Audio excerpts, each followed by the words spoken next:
Welcome, everybody. It is time for round 5 of the 2024 Candidates Tournament for the FIDE World Championship, Classical World Championship of Chess. This is the big one. The players benefited from a rest day yesterday, their first break in the tournament. We'll see what they bring in round 5. It was pretty much fire through the first 4 rounds. And let's just check that you guys can all hear Grandmaster Jesse crying, I am Kostya Kavutsky well today. Hello, hello. Testing, testing. Hi, everybody. Yeah, no moves yet, but almost. Almost. It's been a very long 48 hours or whatever. Yeah, dude. Mm-hmm. Waiting through the rest day for you guys. Me and Kostya were working on the training program all morning long, dude. Oh, my God. Oh, Jesus. Yeah, but lots of progress. 48 hours honestly, or whatever. Thank God for this rest day. I needed the rest day yesterday, dude. This tournament is exhausting me. Jesse and Kostya Yeah. audio is glitchy. All right, so let's try the first remedy.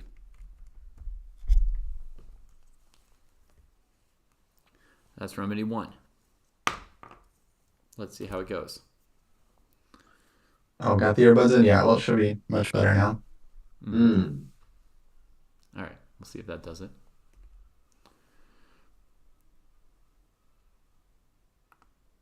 Still echo? Hang on. Kostya, tell us something. Hello, hello. I'm here. You hear me in your headphones? I hear you in my headphones. Sounds like a robot, they say. All right, I'm going to try another remedy. Also coming through speaker. All right, they said still echo, but I think it might be fixed now. I think I might have found it. I found another issue. We're here. Oh, okay. Cool. Haha. Fixed it fast. All right. Perfect. Thank you, Twitch. Thank you, YouTube. Yes. Thank you, folks. We don't actually have a huge technical staff behind us. So when we do our audio checks and our makeup and everything before the round, it's not always seamless. But thank you for doing your part to fight forest fires. And let's see if somebody can fight Nepo's fire today. I heard that he might be going up against Pragnananda today. That's right. Is that possible? All right, let me give the argument for blood today. That it's going to be more bloody than other days. Mm-hmm. So, Prague has been lighting it up with some strange moves, ready to mix it up. Jan will try to play passively as black, but Prague is going to light it, dude. He's going to light the fire. Firouzja always does something crazy, and that'll be Firouzja Naka. Firouzja is just instinctively crazy these days. Gukesh has to win against Abasov. Must. Forget about it, Gukesh. You got to beat this guy. And then Fabi has, I don't know, Fabi Vidit. That's just going to be a slugfest, dude. And honestly, I think Fabi will have a chance to win that one. Actually, Fabi Vidit, this is the most important game because I got money on this game. Ooh. Do you really have money on this game? I bet here's the bet. I got it's 2-1. I got Fabi. My opponent has Vidit. In case of a draw, it's a wash. Who are you betting That's the against? bet. Is that, can we say? It was my brother. I'm betting my brother. Oh, you're betting your brother. Oh, Okay. nice. Making money off of family. Okay, so Vidit. bad news. Bad news. We already got a Petroff from Abasov. Oh, buddy. Petroff Abasov. Probably his best move. Probably his best move. This guy's just trying to draw his way through. Your That's best fine. move of the tournament was selecting the Petroff. Yeah. What's happening? He's got black. I get logged out. D4 on all boards. No more D4, my friends. Best by test. Why is one of my boards green and the rest are blue? Bobby, I'm gonna say, Bobby can play anything, dude. He plays Sicilian. There we go. 3 E5s, 1 Sicilian. All right. Okay, so the game I don't have up yet. I've got Prague, Vidit, Gukesh. I need Alireza. Oh yeah, I like Fabi's chances, dude. I bet it's going to be this Bishop B5 Rosalima thing, which I don't think black should fear at all.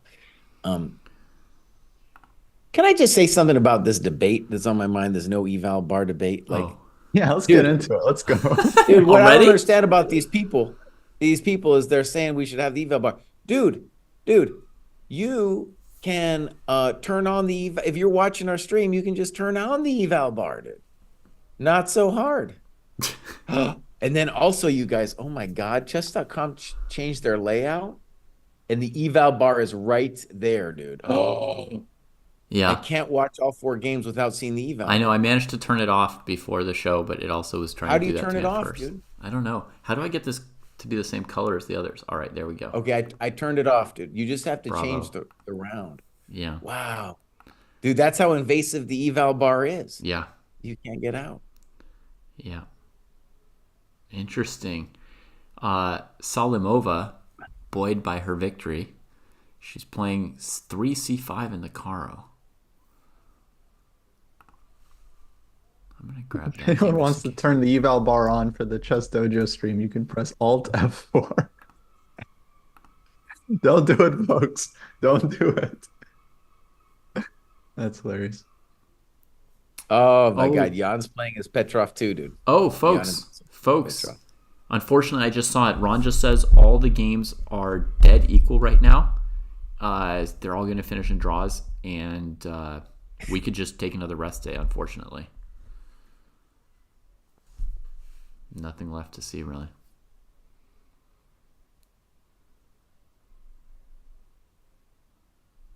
Yeah, we got 2 Petrovs on the table here. And a wild, what do we call it? A wild Gyoko from Faruja against the Naka. Gukesh is And deep I in like thought. Fabi's position, dude. I love this position. It's funny. We were talking to Perelstein about the Rosalimo, and I think, dude, that thing's harmless if you kind of know what you're doing.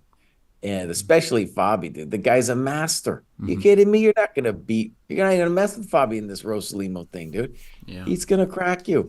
yeah. He's taken some huge beatdowns from the white side against Magnus, so he should know how to play it from black now. And Bishop G4, his last move is already controversial. I'm sure I don't know if it's a move or not, but in general, we don't want to. That's our beast. We don't want to trade that thing off. Hmm. So that's already kind of an interesting, frisky move he's Yeah, throwing out there. unusual move. Do you guys notice Gukesh just tanking against the Petrov? Like it never occurred to him Abasov might play it or something. I think it is a new thing for a boss off, dude. Yeah, Bassa, he played Sveshnikov against Fabi, so maybe Petrov is outside what you would expect. Yeah, and now Gukas is just thinking about how to mess with him. Yeah. Yeah. Should I go for knight takes c5 and the knight c3 line? Should I go for 3d4? 3d4 is pretty playable. Hmm. Honestly, dude, you just play D3 and say, we're playing chess, the boss off. Me and you, buddy. Mano y d3, mano. Yeah, you can. maybe. But I would go for the Cochrane. Really? Yeah, David's a huge fan of the card. yeah. Just go for the Cochrane. Knock the dude out. Knock him out. Avoid his prep. It looks like we've got two Petrovs, right? Yeah, Nepo's also that's right. hiding in the Petrov against Prague. I mean, it worked out for him at the last candidates. Yeah. Young Prague. So, I have a question, folks. All these like comments about the eval bar online. Is there anyone else Hmm. doing a broadcast without the eval bar, or is everybody Oh, yeah. talking There's a Yeah. couple people. poo poo about us? I think the Lichess stream is eval bar free. Okay.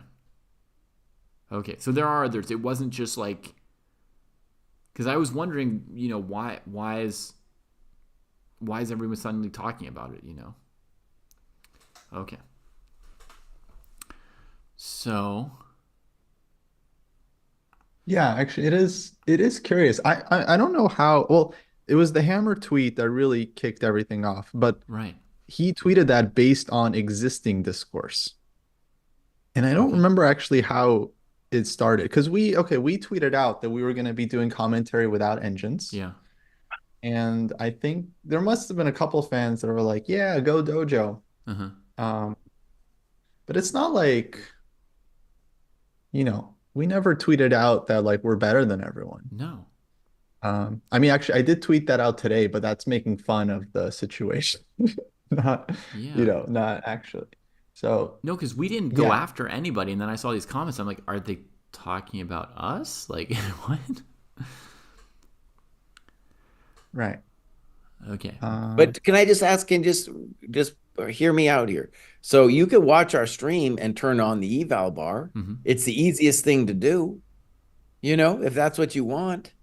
You could always turn on your eval bar. So why is it so special that we put it out there? well, Jesse, we're not really talking about, the people that are opening up chess.com and watching the games even on chess.com.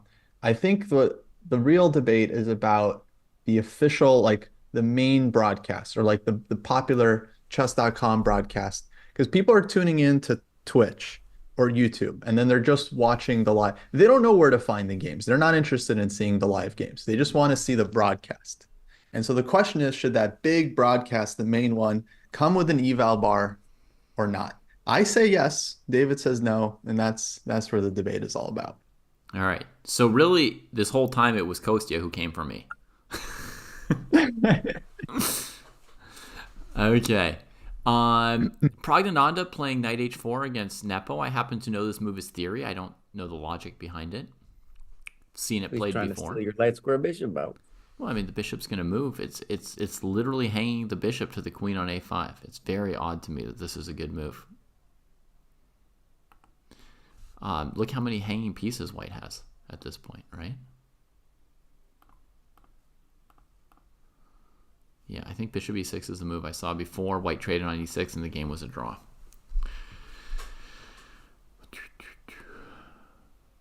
If queen g5, White has two hanging pieces, but they play knight f3, I suppose. That's a position with some imbalance Then with the there's, opposite then color there's even bishop. bishop takes h2, isn't there? No, because bishop h2, king h2, queen h6 or h5, bishop h3, huh? There you go, buddy. All right. Got my Bishop warm-up in. h3, Got my warm-up in. Vidit. Is Vidit playing? Oh no, there's White. You're looking for a Vidit game? Here's Vidit's game. He dared Fabi to play bishop takes h3 right here. But Fabi said no. So, okay, I will say this. I don't have a huge understanding of this position, but generally, g4, bishop g6, we would say the bishop is crisped on g6. Yeah. I'm sure the Fabi has some computer analysis and yada yada, but it might not be I'll check actually if it's how known it is, but it looks wrong. Looks wrong. Agreed. Very, very odd. And I can even say that I played this myself once. Not against the Rosalimo, but against bishop takes c6 in the Rui. Huh? So it was basically the same position, but the c pawn was on c7 and the e pawn was on e5. Very, very similar how those positions play. And it sucked. I got completely, I was in trouble the whole game.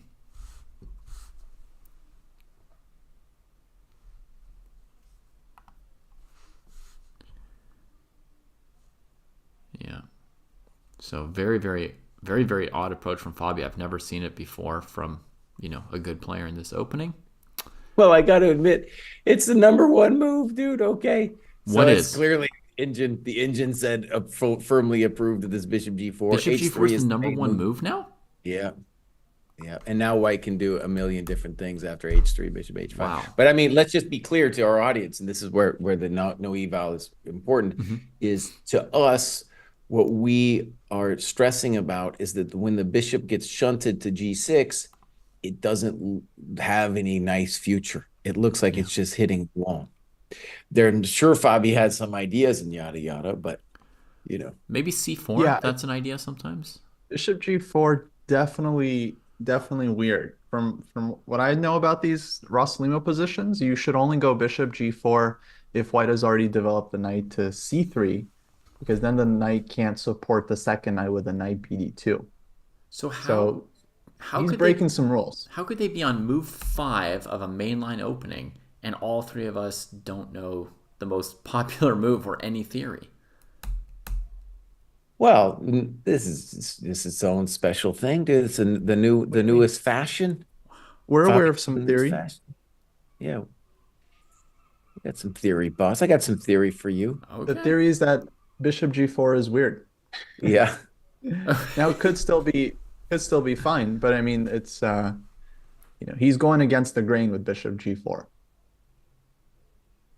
Okay, I'll just make the argument. Mm-hmm. So the argument is that if you play g4, you're going to end up paying for it against a later h5. Mm-hmm. That's the simple argument to make. And if you don't play g4, then obviously my bishop's doing something there. Right? Yeah. I guess that's the long and the short of it about how and for us it's weird because we're not sure about h5, but obviously if you work it out with the computer and there's been a bunch of games here, then obviously you have some sense of what's happening in the position. White's facing a big decision, I guess, around g4 because if you castle, you're going to be less inclined to ever play g4, right? So, you could play bishop e3 or knight d2 first, but the decision is coming pretty soon whether you're playing with g4 or castles. Right. Yeah. Yeah. Doesn't... Thank you, Scott Post, for the gifted subs. Thank you, Mirror Slash. I think we missed one earlier. Thank you, MD Knight, for the donation. Also, it should be said, Vidit has lost 2 in a row. Yeah. So he's currently the guppy of the tournament. Yeah. It turned into the fish or the rabbit, and now there's a guppy in the mix. Guppy. He's the current guppy. Yeah. So it makes sense for Fabi to go after him with some tricky stuff. Well, I got an obvious thing to say. Let's go to Prague, Jan, and they are still in theory, but we have a pawn sack. It's a pretty interesting position, dude. Okay, one second, Jesse. Jesse. It's not going to be some simple business. We're going to wrap up one thing here. So, okay. Somebody in chat is saying there's an interesting line here where white goes g4, bishop g6, h4. Knight takes g4, h5, bishop takes e4. And supposedly black is okay. That looks like black is okay to me. That's some cool. modern chess. Like when that's the reason why you're playing your bishop around in circles into like a weird trap of pawns, right? Just looking at the clocks, Vidit looks not perfectly booked for this. He showed a lot of resilience at the Grand Swiss. It's now famous that he has that toughness and resilience. But, he still lost 2 games in a row, and the opponents don't get any easier, right? Now he's playing the highest rated opponent. So this is a tough tournament to right the ship at. Well, okay, before you leave out, what I'll say about your variation is the most common move there is knight c3. And what knight c3 definitely does is stop that trick. So then black does have to contend with g4, h4. Yeah. Yeah. And I don't know what black does. You could play knight c3 before you play g4 as well. There's no rush to play g4. Yeah. Yeah, here white could go knight c3, knight d2, bishop e3. There's still a little time to make this choice. All right, so over to Prague and the pawn. Yeah, Prague is lighting it up, dude. I called it. Prague is lighting this baby up, dude. So queen a5, bishop h3, the pawn goes. So what's his theory? That your knight can't go to d7? Rook b1 goes after your light squares, right? b6. Rook b3 gets a lift. Maybe headed to checkmate at some point. And then offers a queen trade. What is going on? And another pawn. All his pawns. Let's just say this is obviously theory, and d5 is that's some heavy sauce, my friend. That's some heavy sauce. All right, let's talk about obvious things. Yeah. If queen takes, then you lose to rook d3. All right, no queen trade for you there. Right? Yeah. The other thing we want to say is it's bishops of opposite color, though the bishop on h3 is a little bit funky. It is preventing the knight on d7 from developing. But if, like we've said before, if white gets the initiative on the light squares, he's the one going to be the one with the nuts. On CD, I believe the intention is knight d4. I had the same thought as you. you. Prevents the knight from moving on to c6. Steinitz von Bartleben. That's right. In fact, exactly. Yeah, Ghosty. Wow. Thank you, Zandibak, for the sub. So now the Now knight it's has, it's still an unholy mess, we got to say. yeah, Because knight a6, maybe, I don't know what's happening. right. Knight a6, we could play rook b5. Take. Oh, actually, no, that's not true. Rook b5, he's got queen a2. So I take that Yeah. back. And Yeah. guys, how about c6, c5? Because to me, this would be the most dangerous move long Okay. term, right? Because black gets two protected passers. Let's have a look, but I just want to emphasize how incredibly committal and intense Prague's choice is here. I mean, he's literally going to play down the entire queen side of pawns, right? Potentially I here. don't. I mean, I don't know. By the way, I don't know. I'm just guessing his intentions. We're back a yeah, couple moves, but I don't know about rook b5. I feel pretty good about cd knight d4. yeah. c5 also an option for sure. But there again, the knight on b8 has a long road before it's a person. Okay. Man, the move I Yeah, want to play c5 here, maybe knight d2. knight d2. Knight d2, also knight g5 looks interesting. Knight Yeah. g5 is what I wanted to play. I like knight d2 because it hits the c4 square as well. But knight g5 also for sure. Could be very dangerous. By the way, guys, I was rewatching the podcast we did with Hikaru from last Uh-huh. October, and I forgot we asked him who he thinks are the best juniors, and his first pick was Prague Yeah, of all the juniors. I remember that. Yeah. Even before Faruja, we had to remind him Faruja's still a junior. He's like, okay, I guess Faruja. Yeah. But his first pick was Prague, and the reason he gave Prague was because of his nerves. He was very impressed with Prague's nerves in the World Cup. Hmm. And he said that that's something that's very important in these candidates, which I would agree with, keeping your nerves. Yeah. I think one thing I think we might even be able to say that so far, Prague's openings have been the most dynamic in this tournament. We can debate whether they're the best, but they're definitely the most dynamic. His game against Vidit with the Schliemann deferred or whatever we're Yeah. calling that thing. Yeah. And then this, clearly he got him, dude. Jan is one of the most prepared people out there, Yeah. and this kid is giving him a little souse. Yeah. By the way, rook d8 might also be a move for black. I don't know. Hmm. Yeah. I mean, it But leaves this is f7 amazing, shaky, but actually. yeah. He's out prepared Nepo. Yeah. And Nepo has been a very well prepared Petroff player for a couple of years now. Mm-hmm. Hmm. It's not easy to out prep World Championship level preparation here. It's a terrifying move too, because you know that the kid has got ideas. What you probably also know is it's probably just you're probably fine. It's probably what you know, but you don't know if it's c5, you don't know if it's c takes, you don't know if it's rook d8. Hmm. You have no idea. Yeah, it could be knight a6, could be the top engine move. Yeah. Yeah. Like DC and then rook a8 Rook or something. 88. Yeah, keeping f7 covered, right? Because that's going to be the Achilles heel of rook fd8 here, right? Is you're weakening f7, which is a major target here for white. Orange X Ducks is asking, Jesus. What's wrong with queen takes a2? Yeah, good question. How is f7 So a target? we're saying that f7 is a problem on the rook d8 line. That's what we're saying. Yeah, but it's a target in general. It's a light square, and white's Yeah, looking to the light attack on squares the in king general are side. target. Like, I'll just give one example, Koisen. I was thinking that one option was c5. That was something Kostya was suggesting to us. And then me personally, I thought the most critical move would be knight g5, hitting 3 light squares on the king side and opening up queen h5 and the rook on the third rank. It's got to be the most critical move.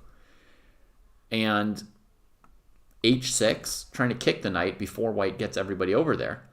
And now already you're wondering about knight takes f7, right? To me. Mm-hmm. So that's like a target square, you know?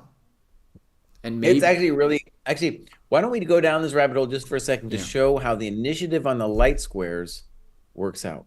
okay. Mm-hmm. You want me to Because take so on that was f7 all or go light queen squares. h5 first? Both are good. Yeah. Watch, just show him knight f7 though, because it shows the domination of the light squares. So knight f7, rook f7, bishop e6, and we have more coconuts on the light squares. Knight a6, queen h5. Oh, maybe I blundered this. Yeah, I mean, the think it knight's got still works. e5, so I think it doesn't quite work. I just thought I this was a blundered. critical line. Yeah, I miss knight d7 to be fair. But in any case, you can see how the thing on the light scores works. Even if I blew it, I might not be a GM today. I was trying to just do a sample line on Yeah, the lights. yeah. I'm sorry, but like, soon sellout official's gonna come for you if you give one or two lines that don't work, Jesse. Just trying to nuke host you for no reason here, but Yeah, like first of all, I'm very capable of still blundering. Like I don't even know where this comes from. just imagine like seas of people in armchairs watching us do a broadcast. They're like, I feel like he's 23-37 today. Okay, here's what I'm thinking. Queen h5, h takes g, bishop f5. I don't really recommend g6, but I'll play it anyway. Yeah, boss. I don't think you're threatening anything with knight g5 though. He's gonna play queen a2 or something. I welcome queen a2. What I'm looking to do with knight g5 is I'm exactly looking to find a move like queen a2 from the opponent. Then I want to go, queen h5, h6, and now knight f7. That's exactly what I'm looking for. That's exactly what I have in mind, is that if they don't challenge the knight on g5 immediately, I'm coming for all the light squares. Mm-hmm. And then it gets I'm going to go ahead and make a prediction that I don't think Jan is going to play c5. Okay. I don't know yet which one, but c5, this just strategically, it keeps the queen off of the king side of the board. So it's no longer a help on the defense. Mm-hmm. It loses a tempo.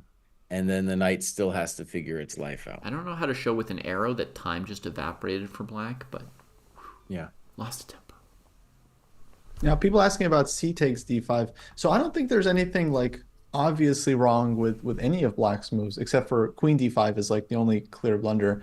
I think the point is that it's just not an easy decision for black here, like whether you go cd or c5. Yeah. White has a lot of potential in the position, and so you got to be very careful that you don't fall into like a knight g5 or one of these crazy attacks just right off the bat. Yeah, I mean, one of these moves might not work, right? Like rook d8 is definitely shaky. I mean, it's got good intentions of maybe bringing the knight out through d7 towards the king side, right? But it's definitely a risky looking move. Well, but what do you do? I mean, it's hard. I don't know what white does. Let's say I go knight g5. But then queen d5. Then queen d5. Thank you for playing. Hang on. Hold your horses, Cry. Hold your horses. It is time to shake the hands. Jesse, he's trying Mr. Scheibels. You resign now. Oh, yeah. Yeah. This is very good for black. All right, I'm going to show everybody a quick variation. Here.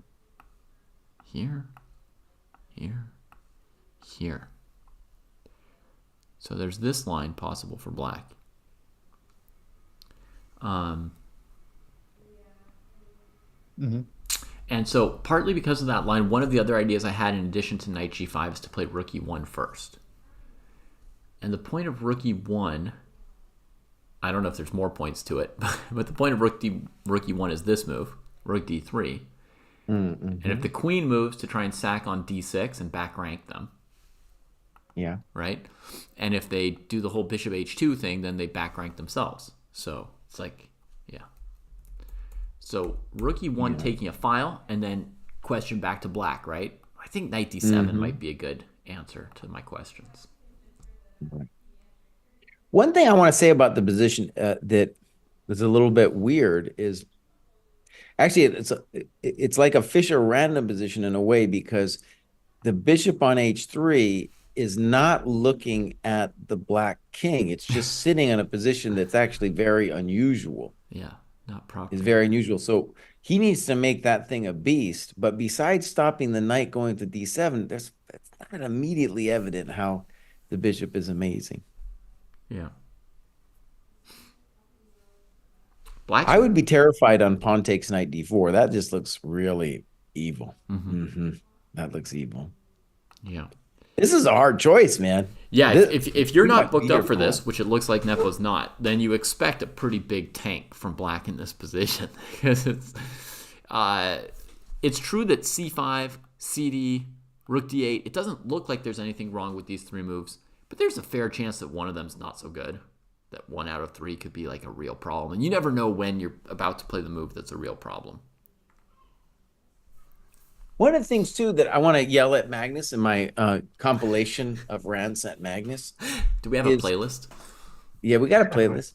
We need Is one. that in all of these things he's whining about? Like, I think when you back when computers first started being a thing in openings, we all wanted to have the computer ratify our business by giving us an advantage. Mm-hmm. But these new players, and I think Fabi was the first one to do it, and Prague is definitely doing it here. He says, I don't care what the computer says in terms of the eval. I want a position that I understand that is violent. Violent.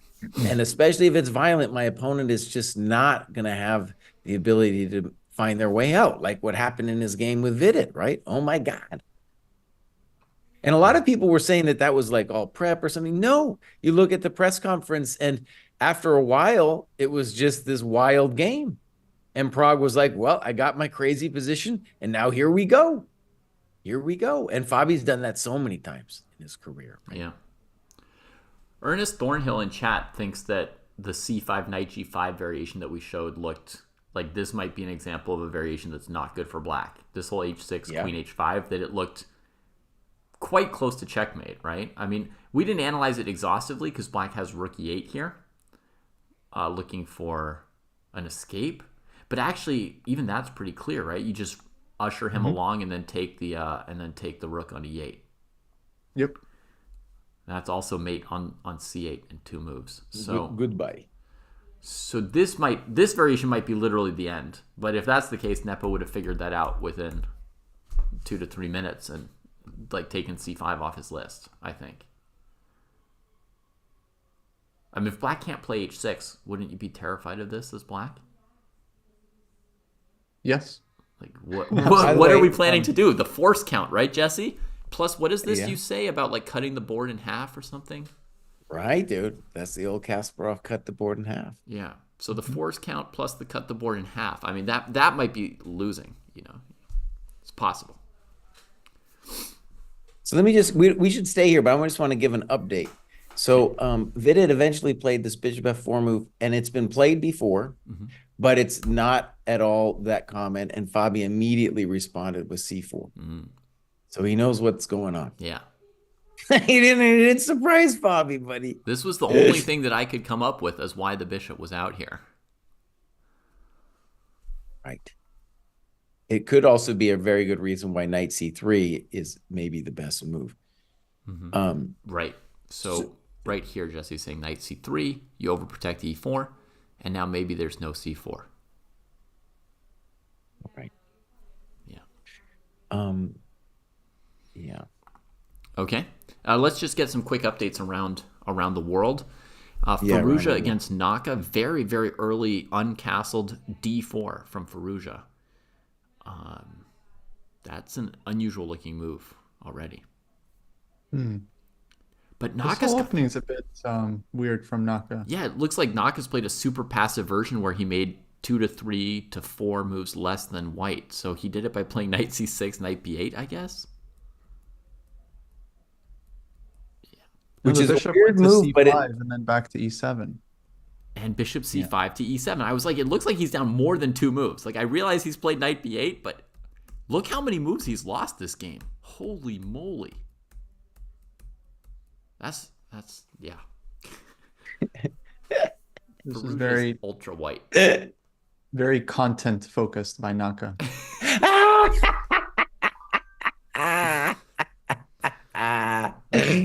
That's right. It's content focused.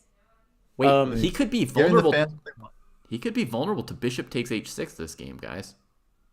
The Hindu sack. Yep. Give the opponent 3 to 4 tempi, 3.5, and then play h6 with your king over there.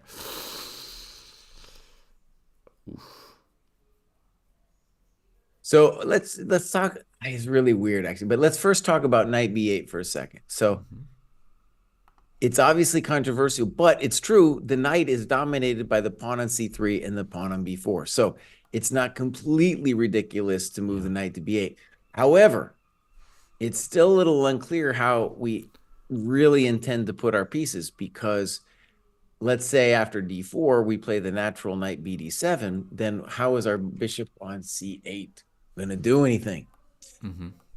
Right. Like, So what's the I don't plan know. for It that looks, piece? yeah, it looks to me just like a nice position for white at this point. He looks pretty tangled up. And to my mind, Jesse, because of c3 in the Gioco Piano, I feel like I've seen a fair number of games where black plays the knight e7, knight g6 maneuver. Right? Yeah. And they put this bishop either on b6 or even a7, right? So you could see something like d6 and a5, bishop drops back, and then the knight twirls to g6. But he chooses to drop the bishop back to e7 by prioritizing h6. I think that's the move already that's slightly offbeat, maybe that move order there with h6. Do you guys have any memorization on this point? Um, no, I don't know any like theory here, but I will say it's for me what's weird is that he played the opening very quickly, including bishop e7, so he wasn't like surprised by Firouzja's early b4. And then he spent 8 minutes on knight b8. 8 minutes is this weird in between range where it's like clearly he's not 100% in book, but it also seems like an idea he's seen before. Because how could it feels quite fast to play it in just 8 minutes. So it's like this weird in between. Yeah. Not tanking, but not super confident. Is it maybe as much time as you want to invest in bluffing that you're not in theory when you actually are? But it doesn't seem so since he's thinking a lot on the very next move. And now d4, now he's thinking, yeah, so feels like he's out of book, but where exactly did that happen? I don't know. Yeah. Um, Abdul suggests what I think seems like a very, very classical or principled response from black, which is ed4, cd4, d5.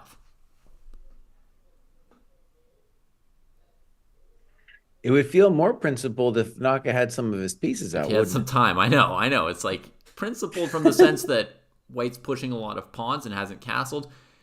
A little bit hard to back up without pieces. But I mean, even if white takes on d5 with the pawn, I mean, are they really up anything with those pawns? it? He got a lot of space, and that knight is going to come to e5 someday. Yeah. Okay.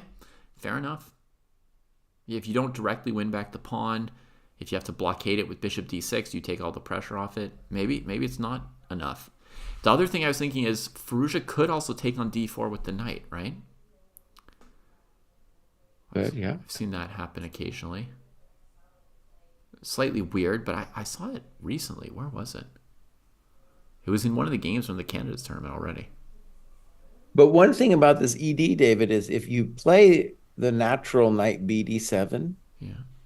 there's a fair question of like, well, what are you ever going to do after that? Right? Like, how are you thinking you're going to get out of your hole, son, if you play knight BD7? What's next, dude? Right. What's next, bro? I don't know. Looks abysmal. Do you expect white would castle or play g4 You could play and rook g1? A5, you could play castles, dude. You got choices. My instinct would be to castles and play rook e1, so that my knight Sure, and bishop can start moving. I'm fine with that. But there are some people who feel like black's waved a flag where white should just launch the g pawn at them. It's not crazy idea. I mean, essentially, Black is now playing a Philidor setup, and these G4 ideas definitely exist in the Philidor. But the question is whether White has overextended on the queen side too much already to go for. You'd almost rather take these moves back, right? And if that's your extra time, then Yeah, who knows? it's not clear if that's actually helpful for White. Yeah. Okay. And then the fourth game, Gukesh Man, love that we Abbasov. got this position. So we got the D4 variation of the Petroff. It takes on E5 with the pawn. You can also play knight takes E5, but that gets more symmetrical as well. So Gukesh looking for the imbalance with the space on the king side off the E5 pawn.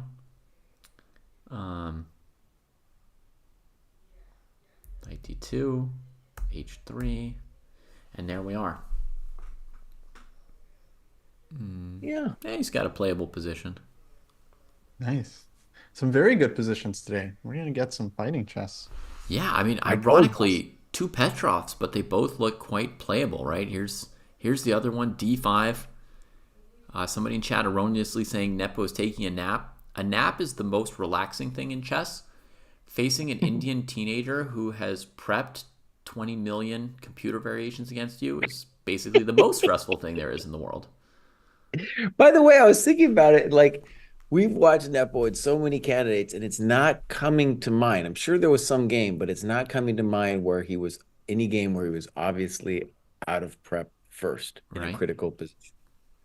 Right? Also, I don't know if you guys heard this stat, but apparently Nepo has never not led in a candidates tournament. He's It's been in the amazing. candidates for 32 games now, and he's never not been in the lead. That Oh my God. is ridiculous. Oh my god. Isn't that crazy? Wow.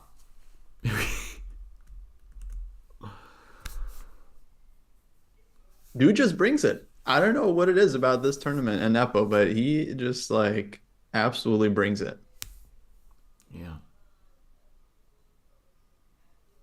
Yeah, if people think he's going to fold here against Prague, he's hard at work.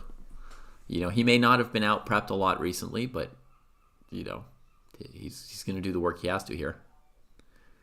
And by the way, I'm so happy. This would be a prime example. I'm sure there's other streams out there, and they're just like, well, obviously he needs to play C5, and we have no idea. Why is he We still have thinking? no idea. Yeah. Why is is he he still free thinking? pawn? What's He going takes on? D5, free pawn. What's the problem? Yeah. Prague has blundered. Prague has blundered, and he's just hesitating. Suggestion of H6 to stop knight G5 is actually, I think, not a very good suggestion for black here. And let me say why, new master. It's very interesting because when white plays knight G5, I'm saying H6 is the critical response for black, right? When white hasn't yet played knight G5, then I don't think H6 is very good because white hasn't expended any time on the knight move yet, and you're sort of pre-weakening light squares. So then any variation where white can go knight d4, knight f5 is going to be so much better. You know, in addition to the time element. So if I play a simple move like rook e1 in response to h6 or something, black's choices have just really deteriorated in my opinion. And we also got to say the obvious DC we're putting questions. Putting questions to black over there. I don't know what's like happening on I would DC. definitely ask about DC. Yeah. Yeah. Okay. By the way, this DC move can come up a variety of ways. Like, and one interesting question actually is how big is in some ways it's not the threat that white's actually interested in. White wants knight d4, you know, but it wants to curtail the knight on b8. Yeah, so it's hot. And I think white would also love to cut the board in half, right, Jesse? Like against h6, another option would be something like rook d3. You know, asking stuff about the d file, and if that gets black to play c5, then we say, okay, we've cut the board, right? And then maybe we go for knight h4. But yeah, we got a lot of options. There's just nobody on the king side. Nobody. Yeah. Well, d5 is a heavy move. A heavy move. I love it. Go Prague. Go Prague. Yeah. I was the only one to put him high up in the list. Thank you very much. But I have to admit, where I was ignorant was I conceived of the kid as a solid contender. Like, he plays solid openings. He's very hard to beat. Yeah. Oh no, this kid has come out with a totally different style. Yeah. I mean, he's not leading the tournament yet, right? I mean, if Nepo stays on fire and refutes his prep, I mean, Prague's only on 2-2 right now, right? It's not like he's taken over just yet. Yeah, what we shouldn't forget is that Nepo is amazing, and so far he's played extremely well in this candidates. Yep.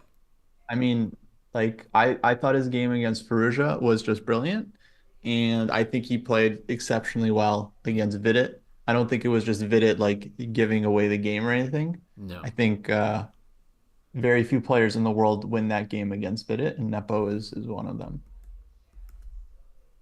Scott So McConnell, thanks for the he's in tip. good form. Um, Nice. can we go But yeah, briefly no to the problem. Fabi game? And I'm going to try to For give sure. give a narrative. I want Yeah. to give a I narrative. think it makes a lot of sense for us to bounce around on the other boards while Nepo's in his deep think. So, Yeah, sure. okay, so it's Vidit over here versus Fabi C4. Knight C3 played. Trades. Trades. E6. Continuing E6. development. Okay, so here's the deal.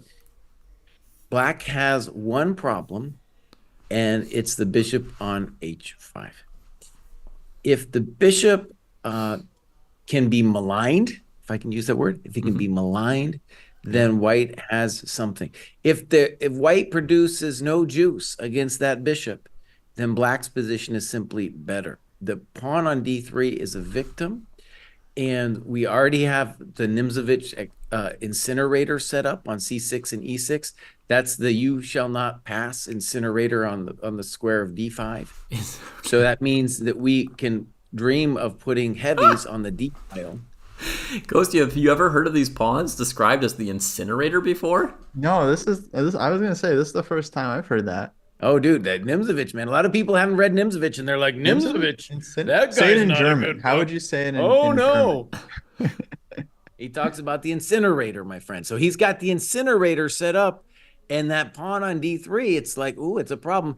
Plus, if the bishop can somehow on H5 be a worthy person in life, then, we're going to have the two bishops. But that's a later dream. Yeah. I'm just saying the structure is looking good for black. So what am I saying? White has to now prove something. Has to do something now. He can't just drift. Also interesting, I want to say, is if Fabi wanted to, he could have thrown in bishop F3 at any point in the preceding moves. Yeah. Right? And he's like, in true Fabi style, he's goading him to play G4. Yeah. Also, Fabi's prepped, right? Like he's still in his book probably. Oh yeah. And Yeah. so he's got some. He's not just goading the guy. He's goading the guy with the sense that he's ready for whatever the guy goes for. But Jesse, to me, these pawns, I've always thought of them as being solid. That's the only word I really associate with these Caro and French pawn structures is like black doesn't really have many weaknesses, and they're not letting white roll over them. But they're Well, incinerating. I'm glad to teach you about the incinerator, my friend. That's an important part of my chess vocabulary, anyway.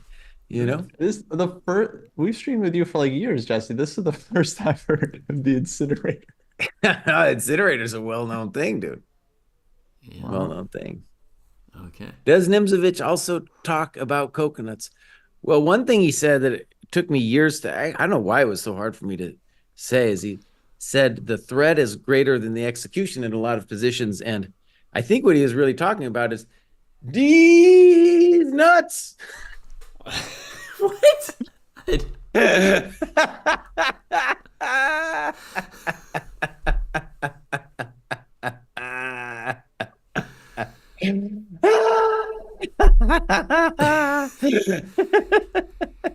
If anyone in chat understands that, feel free to DM Coasty and I at some point to explain it for us.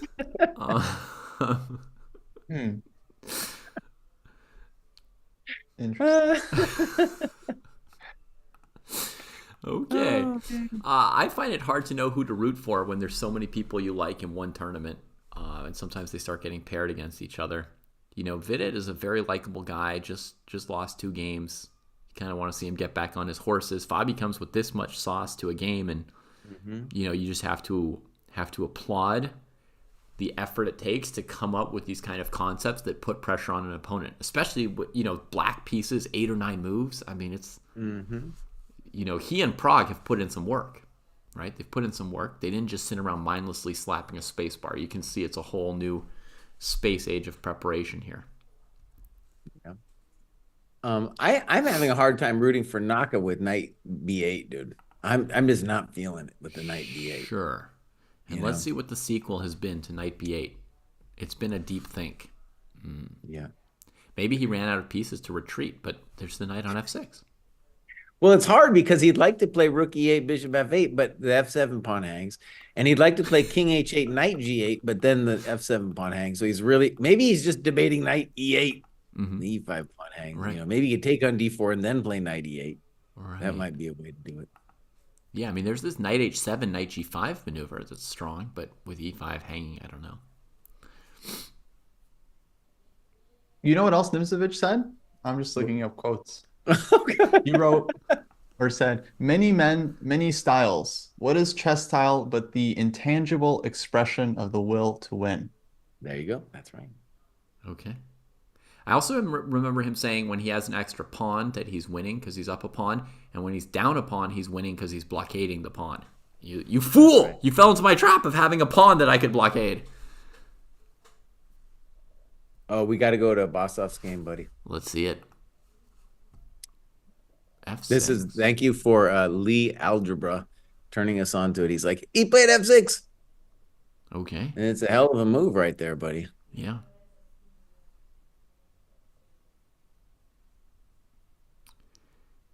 Apparently, Nimzovich also said, "The knight of Queen Bishop 3 is under obligation. The moment the enemy gives him the chance of undertaking an invasion of the center by knight to Queen 5. Wise words. Okay, sorry. Yeah. Yeah, I mean he wrote part of his stuff like a textbook, but he also had a lot of spirit and soul, Nimzo. So. Oh yeah. He did. Well, let's talk about F6. It makes a certain amount of sense. What you're saying is, even though Black's king is now opening his kimono a little bit, Nimzovich didn't say the kimono thing, by the way. I got that from Sarah. Yeah. You are enabling, like, if EF, you're going to say knight F6, and then you have the E4 square for Mr. Knight. So this F6 move, I kind of like it. We can argue we're developing the rook. Yeah. And we're just going to trust him that I don't see any weird E6 stuff. I think F6 is a pretty good move. You're challenging white. My first thought, of course, was E6, and then I thought, no, we can't justify that. My second instinct is C4. I was also thinking C4, but after the trade on C5. Okay. So you're thinking knight C5, knight C5, C4. Yeah. Okay. But maybe C4 first is strong. I hate like untangling stuff from my opponent. Yeah, I don't want to untangle him. I got you. I was trying to ease the pressure off of E5. Yeah. But maybe we don't need to. Maybe C4. But C4 knight takes E5? Let's look at a move we want to play before we look at moves we don't want to play, right? So let's start here. Here. Oh, Kosi just took a coconut, Jesse. We just hung a coconut. I don't know how we feel about that. What are we talking about? Well, I didn't even realize I was hanging the E5 pawn, Kosi, when I came up with C4. Oh, yeah. Yeah. Yeah. Did not occur to me. I thought somehow... Dude, Jan is still thinking, man. It's almost a 40-minute think at this point. Yeah. I think it is a 40-minute think at this point. Yeah, there's going to be a few big things here. Oh, G4, Bishop G6, by the way, on the board in Vidit Fabi. So Vidit has been provoked. And he's thinking about his follow-up. He has to prove something now. Yikes. Okay. Well, I think he has two ideas. One would be knight E5 and the other is H4, right? Mm-hmm.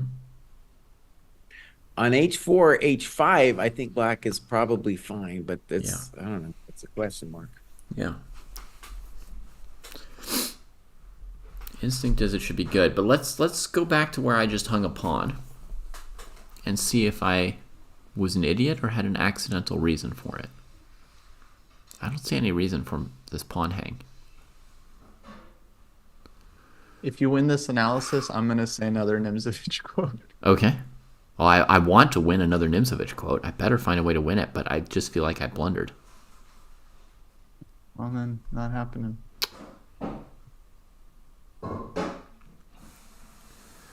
He took on F6, my friends. Okay. So I think I'm going to go ahead and say that a Bossov after knight takes F6 has a fine game.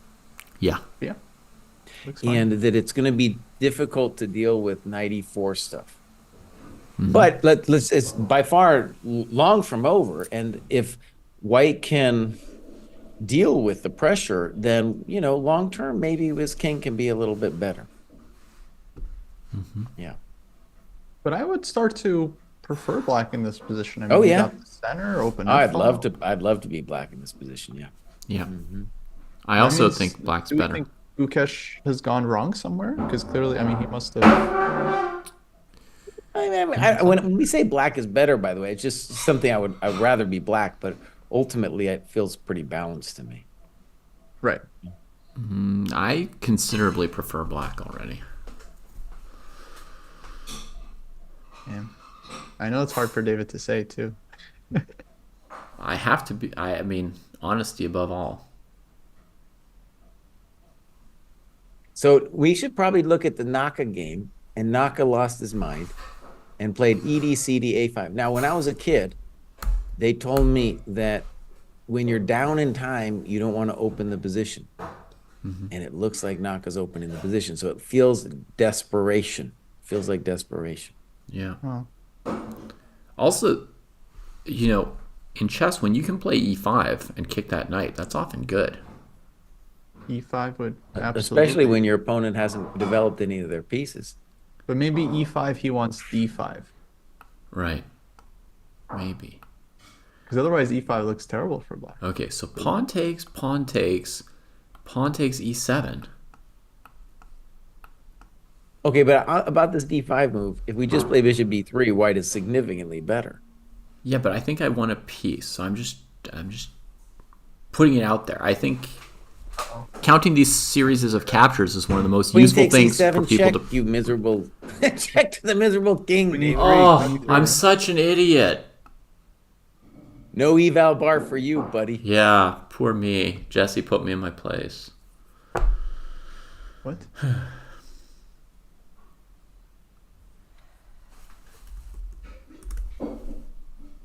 Now I see David trolling. I'm just messing, seeing how long it takes Jesse to realize he got owned. Calling me miserable. I saw this at least 15 seconds before. All right, miserable. Okay, so e5 looks playable. But as I was saying, D5 is not a solution to black's problems anyway. Right, because d5, bishop d3. If knight e4, they lose a pawn. If knight e8, b5, and whatever. Yeah, whatever. Exactly. Whatever for the rest of the game. Nimzovich, quote, whatever. Maybe bishop c2 is better than b5, but... So if we just look at that position, David, I feel like white is spoiled for choice here. It's actually kind of difficult because you can play b5, you can play e5, you can castle, you can do you can play ba. You got actually ba is the one move maybe I don't like. Mm-hmm. Yeah, because of knight c6, but all those other moves look pretty good. Yeah, my instinct is to play e5, kick the knight, and then castle, leaving b4 hanging. Yeah, something like that. That's my instinct. To just forget it. Like, if he wants to play more moves with his a pawn, good for him, right? e5, castle. Then we're playing, e6, knight e4, bishop h6, or b2. Just...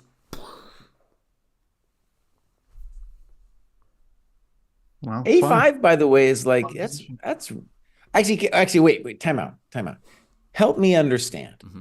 So I get the whole desperation thing and yada yada, but after D4, Naka thought for 23 minutes and then took on D4. Yeah. Like we said, even knight D4 there was possible. And then A5. And what is the point of this move? I need help. He's developing the rook. Is he? Maybe. Like if white just plays B5, what's been the achievement? Nothing. Maybe knight then D7.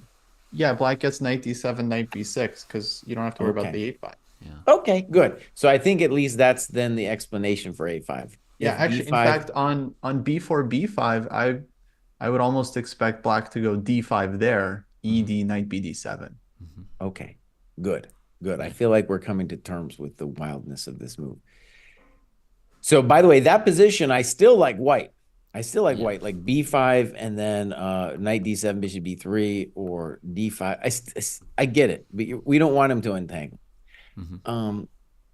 But still, I like white in that position. In any Yeah. case, there's that. I mean, There's e5 and castles. this knight e5 would be a key move then, followed by knight b6, d6, knight c4, pawn takes e7. There you go. That would be sort of a critical line there. Yeah. Seems to leave white up a piece, but we could double check it. I'm not saying nothing anymore about the piece drops, dude. Yeah. Queen e7 check, Bruce.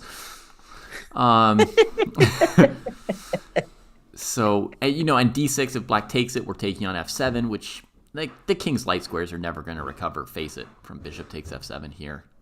So, and if black can't play knight b6, then what have they been doing, right? Okay, my friends, we got to move in the Nepo game, and Prague moved basically instantly. Okay, so a5. And by the way, I have a feeling that Nepo did not guess. I'm gonna guess he thought knight d4. That's the normal thing that chump GMs like myself do. Jeez. No, my friends, we got knight g5 on the board. That is incredible, Jesse. We both kind of felt knight d4 was reasonable here. And Prague's playing just on pure insanity here. Okay, so let's do a little analysis here. Let's imagine d4, because that would be my first question. Okay, so To try to get the queen in. getting the queen in, breaking up the split of the board. Stopping bishop f5. Answering queen h5 with h6. I think I might have an answer. Maybe it's queen f3 here.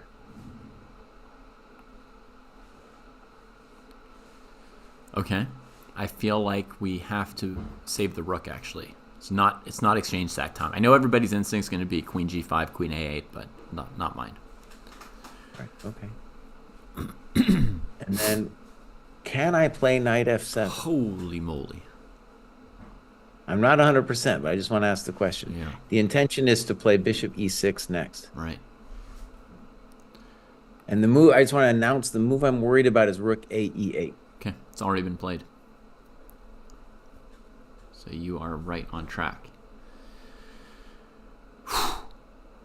White's pieces are looking a little weird here. That doesn't seem to work, dude. Okay. That doesn't seem to work. Let's try to come up with a different way after knight g5, d4. Uh-huh. Okay, so maybe not. Let's think again before we go queen f3, I guess. Or just a new idea of queen f3, you know. Knight g5, I mean, that's definitely a computer move, dude. And he blitzed it. He's seen this before, man. Oh, no. I'm sorry, buddy. You're going down. That is the feeling, right? Wait, d4 not on the board, right? Knight g5, he's still thinking? Right. Knight g5, he's Right, still it's thinking. just- and- This is and just Jesse's first thought. And by the way, I just want to stress, this is where non-eval is important. I am certain that knight g5 was not even on, like Jan is thinking on CD forever, comes up a way to defend the position after knight d4. He then plays CD and the Indian genius plays knight g5. Yeah. Knight g5, it was not, I guarantee it's not expected. So you could well have another 20-minute think here. So let's talk about candidate moves. There's some kind of queen f3. I don't understand queen h5. Maybe queen g4 is a move. We got knight e4 as a move. Yeah, I've been trying to see if I was thinking of knight takes h7, queen d3, check, rook b5, but I don't think it works. Oh, by the way, there's another simple move here. It's just queen takes d4. Yes, and I was going to say the simplest move is queen d4, actually. I don't know if that, I wouldn't necessarily call that crushing after like queen g5, queen right? d6, knight a6. Yeah. But white definitely has something for his pawn. That might not be much. Well, you would start with rook g3. You'd have to really go. Yeah, like queen h6 or something. And why are we losing? No, my first move Cartier was knight d4, like Jesse. This Prague is really shocking. He's shocking us here. I don't think knight g5 is a move that Nepo missed. I think it's one of those cases where, number one, he's calculating many things, not just cd5. Finally, he decides on cd5. Yeah. And maybe knight d4 is his main line. Yeah. But I'm sure he looked at knight g5 and made sure that he's not just immediately lost there. But then once it's actually on the board, then it's like, okay, now you got to reset, double check your calculations. But my friends, like it's not even clear what White's intention is. So when you're calculating, you'd be like, well, d4, my queen gets back in the game. What's el problemo? And yeah, if there's a problemo here, it's going to be some weird stuff. I mean, d4 is not my instinct at all. To me, d4 looks kind of crazy, like opening the diagonal, all the light squares. I get the point, but yeah, I mean, it's hard. It's always hard to speculate what these guys are thinking. Yeah. Do you have a first instinct for black here, Kostya, yourself? After knight g5? Yeah. Yeah. What else are you supposed to do, boss? Did I you think guys look knight at h7 a6 is the threat. or knight c6? You're thinking knight c6? No, knight c6 is a blunder, right? Developing move. I think knight c6, knight h7, it's a rough road. Yeah, Or but just also queen c2. queen c2 is the basic. So let's say There knight, you go. Queen knight c2 is a6. simple. Yeah. Knight a6. Knight a6 would be my first. No, knight a6, knight h7, and it's crispy critters. Hold on. Knight a6, knight h7, knight c5. Knight I g5 went h6. again. Yeah. Welcome to the Knight dojo. g5 back there. Yeah. It might be Karen absolutely- calls. We'll look at your line at some point. Perhaps Karen calls with bishop takes h2. Someone else suggested it also, and it might be. I mean, it's a tempo for a pawn, and pawns are important. And Nepo has just played h6 immediately. h6 definitely a logical move. All right. Now, what had we had in mind here before in an analogous position with the pawn on c5? We had queen h5, hg5, Right. bishop f5, right? Yeah. Okay. However, on queen h5 now, there's d4, and we also saw something analogous to that. Yeah. Exactly, Shadow Side. Kostya just wants you to know that what we're doing is very hard. He wants you to be impressed, properly impressed.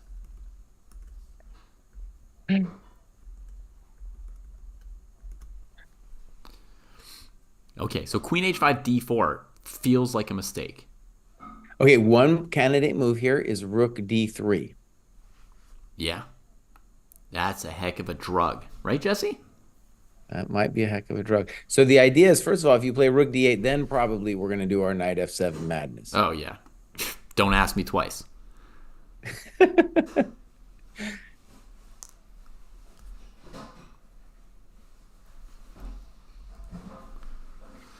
Now, let me just say, the knock against Nepo has been...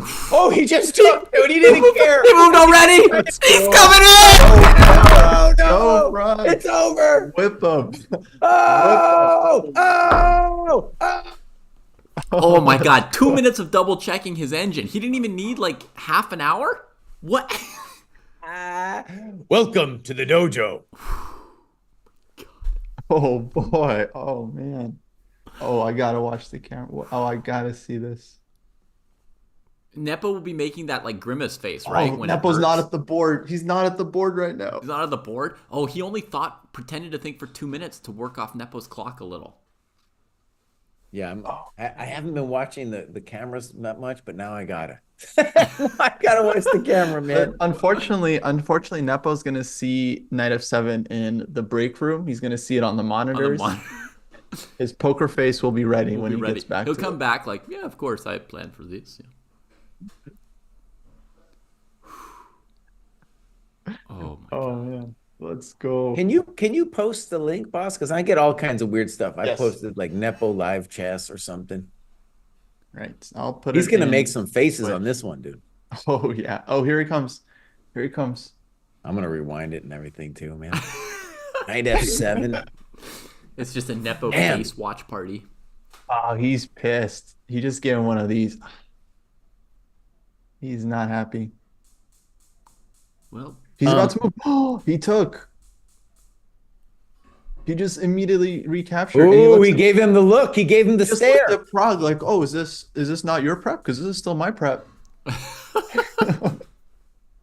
Dude, Nepo's acting like this is his prep, and he just got off. He just got He he just just got he off just from the walked board. off, but he's like, "What do you got, kid?" Oh my goodness. Now, Unbelievable. to be fair, I don't know what the kid has either. I just know he played knight f7 real quick. It my best guess actually, this is some kind of engine draw that Nepo has actually seen before, and he just needed his time to remember all Negative. the He key hasn't notes. seen any of this stuff, dude. He thought forever on d5. What are you talking about? Well, and then he just plays King F7 immediately. But I think You rook know who is f7 playing lost. immediately? Rook D3. Look, there you go. Both Welcome these to the guys have this dojo. analyzed. No way. I think after the game, they're Oh, gonna ask dog, Nepo it's is gonna so be like, evil. yeah, I saw all the, yeah, I know all this line. Oh yeah, I It's like looked at I'm this. wondering why And he played this forced draw that everybody's known about. everyone knows about this. Oh, Yes. buddy. Oh, Prague is this like he's got some Buddhist calm going on him, man. Yeah, Prague is calm. Dude, imagine you're what is he, 18 years old? And he's like, yeah, I went to the meditation ceremony this morning, man. I'm pretty mellowed out. I can just calmly play this. No emotion on the face. If I had this position, I'd be bugging out, dude. I'd be like, what the hell? Nepo left the All board right, again. let's try to do some human variations just to see if we can comprehend this. Okay. How about we start with rook d8? Rook That's D8. my first Trying question. to prevent rook takes D5, you're saying. Exactly. So if we go rook D5, folks, Jesse's just going to take, or sorry, snip, snap, snop, etc. Exactamundo. Okay. So rook D8. We need something here. I think it's then queen People acting h5. like king takes F7 is like such an obvious move. Folks, I don't know who needs to hear this. If your opponent sacrifices a piece against you and hasn't spent any time on their clock, Yeah. I would advise you to think about it a little bit. Unless you are also like very familiar with the position, Yeah. I would advise you to at least take a couple minutes, try to understand their intention. Don't just blitz out. Oh, I got to take the piece. Just blitz it out. Think for a sec. You got like 2 hours in your clock. Also, you're still up a pawn if you don't take, and you've got two ways to take it. I mean, even if you feel like I got to take it or I'm going down, you've got two ways to take it. You got 2 ways to take it. Yeah, I mean, King F7, you might get mated. Rook F7, maybe you end up worse. Like you don't know until you start analyzing the position. Okay, so David, let's go rook d8. I think it's queen h5 is the move. Okay, That's at least my first question. sure. And then king g8, Yeah, bishop e6. yeah. I'm going to put the king on H8. Probably king, put it on h8. Yeah. And then the claim is that rook d5, we're slamming you on the light squares. I think that's the claim.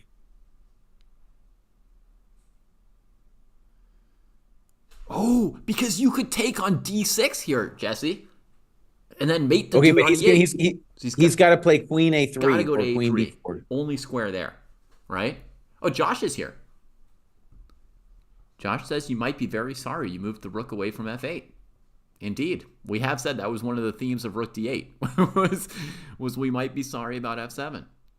Let's just see if we can figure it out. So queen a3. Queen A3. Doubleovich. Doubleovich knight A6. What does that even do? Why not like Queen G6, Bishop F5? Queen G6, Bishop F5. Okay, sure. For mate. I was wondering if Rook G5 might not threaten Rook G7, but what you're doing is much clearer. So let's try your move. Okay, but queen g6. Yeah. Knight c6. Knight C6. Okay. Bishop F5. And then king g8's forced. Okay. Out he comes. And Bishop E6, and this is the line both players have in their notes. Oh. Yeah, buddy. Ay. I mean, I don't see a checkmate. I must confess. I mean, we just started looking at this thing. This thing is a rich reservoir. We haven't even plumbed its depths. Of course.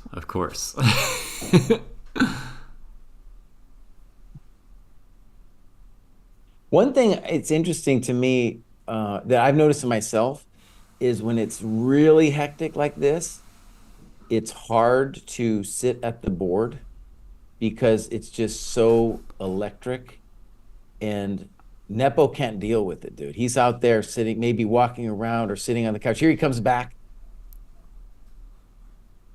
And Kostya, what do we have in mind against knight d7? Trying to just win. Rook h5, I guess. Rook h5. Mm-hmm. Still knight f8. Takes. Dude, the nose hair takes, cam takes. is really intense, man. The nose hair cam is like, wow, I don't know if I want this. 5? Feels a little invasive. You know what I mean? I feel like I only see rook d7 for black. Am I missing something? I missed queen g8. Mate on g8. Hang on, let's do it. Mate on G8. Let's play oh, mate. good job, chat. Thanks, Good job. chat. Thank I you, also chat. missed that. All right, that makes things even better. Well, that's pretty crushing. Rook h5. What if we played rook h5 against this knight c6 move? Bishop f4. Bishop f4. Well, he's gonna move the queen somewhere. Where? Okay, wait. Can we put? Oh, I've got an idea. So on queen B, if he had played queen b4 instead of queen a3, we can drag the queen to a3 with the move a3. Yeah. That's cool. So we can Yeah. force that queen to a3. Yeah. That's hot. Because then when we play our rook h5, there's no way to defend h6. But A3 But isn't there also queen F4 and try to bail out queen H2? g3. You got g3. Yeah, g3. But we were looking at queen a3 anyway. Josh is asking, why are we even taking on d5? Good question. Okay. So what should we do here? Just play queen g6? Mm-hmm.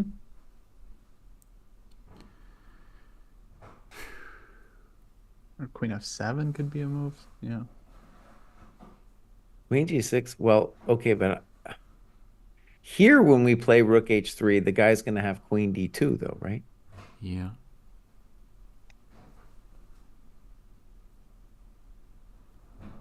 But I'll tell you why we took, Josh, is because it looked like a tasty, tasty coconut. That's why we took. Well, and then our rook gets in touch with all kinds of things, right? The queen, Yeah, we're the bishop, talking the to rook. things, Those man. things are all not well Yeah, defended. we're talking. Those things could all be better defended.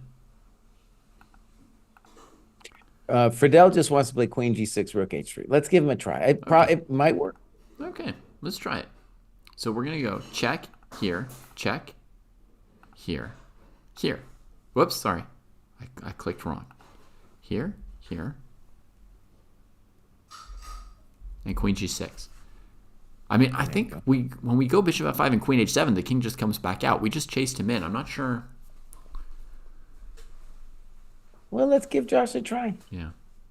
So first thing we should say is knight d7 is met by bishop d7, rook d7, queen. No, I don't even know how we meet knight d7 then.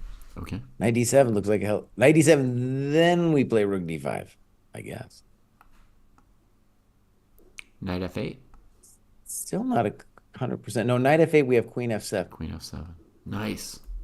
Yeah. But I still have questions there. So rook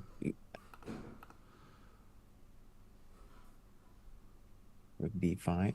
And now it's going to be the queen a3 story of our lives, or queen b4, right?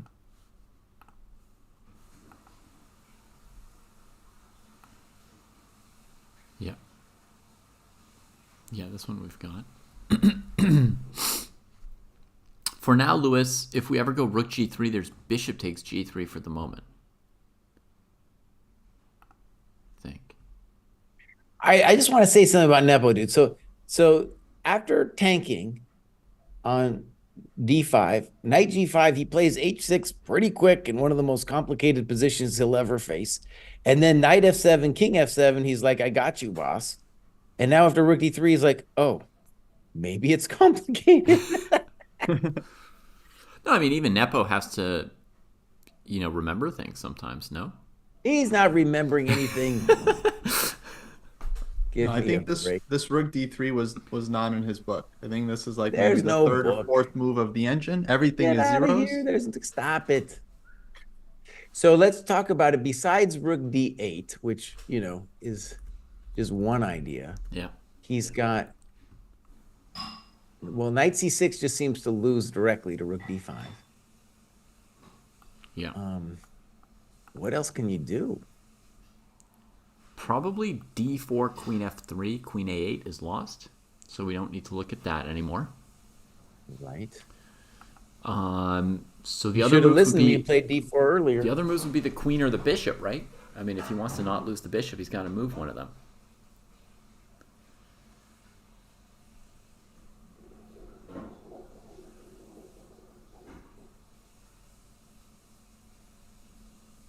I don't know. By the I way, will say this is like maybe the worst moment to be in for Nepo when your opponent is in prep and they just sack the piece.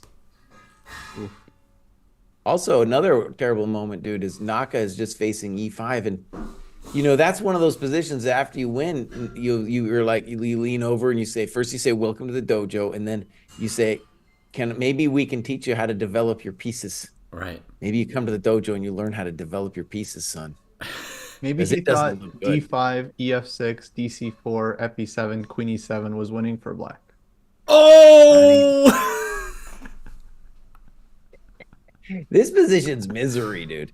This is pure misery, this e5 thing. I can't. Oh, this is so nasty. e5 is evil. Evil. I mean, you don't have to be a genius to play it either. You just like Hey, e5. come on. Let me be Oh, a you genius need to too. be a genius to play e5? Okay. It's No, like he's you got don't. one developed piece there on f6, and we're gonna send him home. Yeah. I don't know where he's going either. Knight f6, phone home. Knight f6, phone home. Now the question is, I think after black goes knight e8, does white follow up there with castles or like knight e4? Do you even But have like to knight castle? e8, boss, where is the knight ever going? I was going to Where? castle Kostya. I mean, Jesse pointed out I'm not a genius, but that would be my next move. I'll take black in this position. I'll go knight c6. You're not even But taking well, my actually, move? Bruce, let me just say something real obvious. After knight e8, Yeah. then b5, black has no ideas. No ideas. You want me to slow down here, huh? b5. But if knight e8, Yeah, I there's mean, nothing knight e8 left. is just so bad. Yeah. It's so bad. Yeah. Just tell his knights that they're never moving again. Yeah. I agree. But the alternative is knight d7, right? Which leaves e6 vulnerable. Pretty risky. And bishop f7, rook f7, e6 might be a knockout. Yeah. Kostya, can you share the Naka cam? Because he's got some good facial expressions I want to see too, man. Sure. Let's see, we got Naka. Josh Here, thought he had Eval. to play d5. That was one of the moves we considered for him, definitely. And Jesse said if he'd developed more pieces instead of retreating more pieces, d5 would have been a good move, but that it probably wouldn't quite work out. You guys know those bumper stickers that's like, I'd rather be playing tennis? I feel like Naka's is, I'd rather be streaming right now. I'd rather be streaming. Yeah, Naka does not have a face of confidence now, my friends. Nuh-uh. At You'd this be like, tournament, "Oh, they should say welcome to the candidates instead of welcome to the dojo, right? Just like, did you think this was NFL Europe? This is the candidates. Put your piece on the back rank, get Guys, thrashed. what's with all this trash talk? Chess is a gentleman's game. You True. don't say anything to your opponent True. after winning other than good game, okay? That's the only This thing. is like if this position for Naka is like the GM equivalent of the bong cloud, dude. Yeah. This is a bong cloud Or here. Kostya, the other thing you Going could up in do, smoke. the other thing you could do is you could offer to explain the game to them, right? That would be good too. Yeah, you offer to review the game. Yeah. Okay. Would you like for me dude- to explain? I mean, talk to you about the game.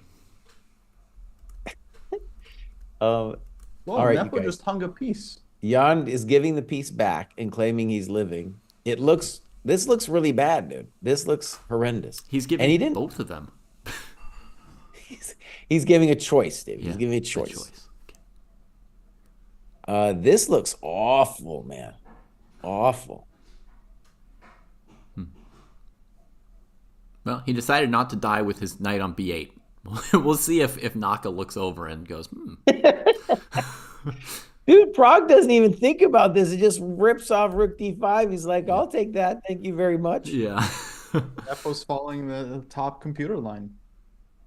Now, one thing about this decision, it surprises me a little bit it's so fast, is that now maybe black can hope to survive with knight c5, rook d6, because then at least bishop e6 isn't coming right away or something. I don't know. Sorry, Jesse. I know analyzing the positions is the main goal here, but on the theme of the jokes I was making before about what to say to your opponent after you win a game, Josh, who worked a lot with Larry Christensen, right, says that Christensen told him that he offered to go over the game with Karpov, the one where Karpov hung the piece to queen d1 in the opening. That's hilarious. Okay, let me give a case for Nepo not being dead here. So knight c5, and then rook d6, king g8. And we're gonna say we're not dead. Yeah. Knight on the bridge style. But I will say it's definitely good for white after like queen d5. There might be other fancy stuff too. Yeah, queen d5 check followed by g3. Looks lovely for white. There's a lot of, yeah, it's just beautiful. And there might be some even rook h6 things. I don't know.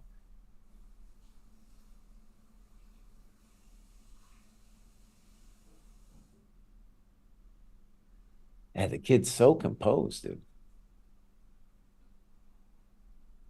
You'd be composed too if you didn't have to say any of If you your didn't own have to moves. think about any of your moves.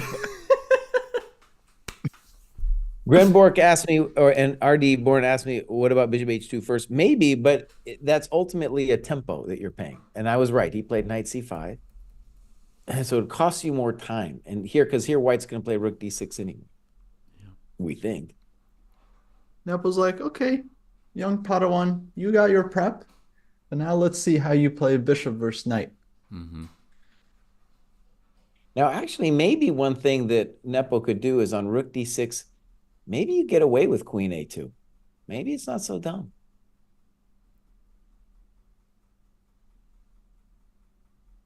Well, maybe. Yeah. I mean, you have a point, because with equal material, the position does not look fun for black. Right. At least get something. Nepo could instantly force a draw, it looks like to me then, or like rook d6, queen a2, queen h5, king g8, rook h6 would force the draw. Yeah. That's clear. Checks back and forth. I think queen a2 is really important because if you don't, I think you're suffering. And the queen is also doing good work coming back. So how about bishop f5 in response here instead of taking the draw? Maybe. Like, I guess queen f7 though, boss. What are you doing? Queen f7. What am I doing? Bishop g6. Probably queen f4. Queen f4. What?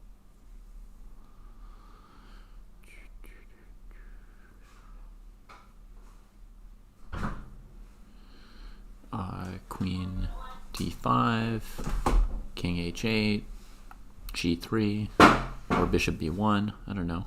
One of those two. Dude, Naka's fans are spamming the chat on the YouTube for watching his facial expressions, and they're just dying. They're like, how come he didn't ever went to the dojo to learn how to develop his pieces? How come he couldn't just listen to Cry in those under 1,000 graduates classes, dude? What's going on?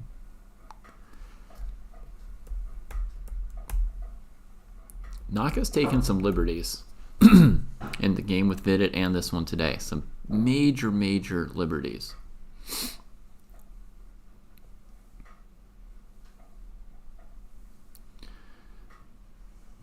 This is all my fault.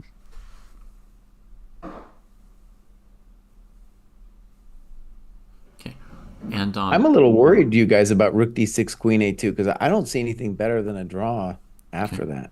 here's an idea from Josh as well. He says instead of taking on d6, you notice Prague is thinking for the first time of the game Yeah. with that bishop Yeah, hanging. yeah. Josh is saying rook f5 check, then queen d5 check, king h8, queen takes d6. Rook on f8 is hanging, and Josh has had one thing on his mind this whole game. If you missed it, he keeps wanting to bring that bishop from h3 to b1. So Yeah, this is a good idea, dude. I like this. yeah. So show him the rook f5, David. Okay, so rook f5, bishop f5, and then Josh wants to go queen g6 But still queen a2, my good and friends. go hunting. Queen a2. Okay, queen g6. Are you going queen g8 or king g8? I gotta bust. I gotta go queen g8. Okay. I guess you're right. I could think about king g8. Yeah. Rook But e1. I don't want to. Rook e1. Okay, now I need help. What's the threat? G4, G5, rook e7. I don't know. I have no idea. Why did I answer you? I don't know. Okay, fair enough. Fair enough.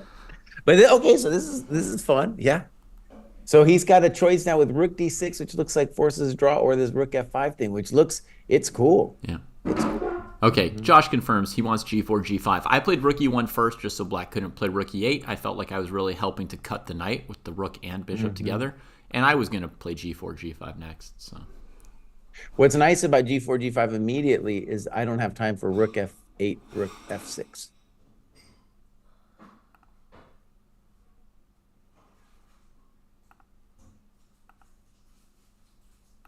yeah. Yeah. Josh says it's okay to play rook E1 first. And then we'll ravage with the G pawn. Black looks pretty tied up here.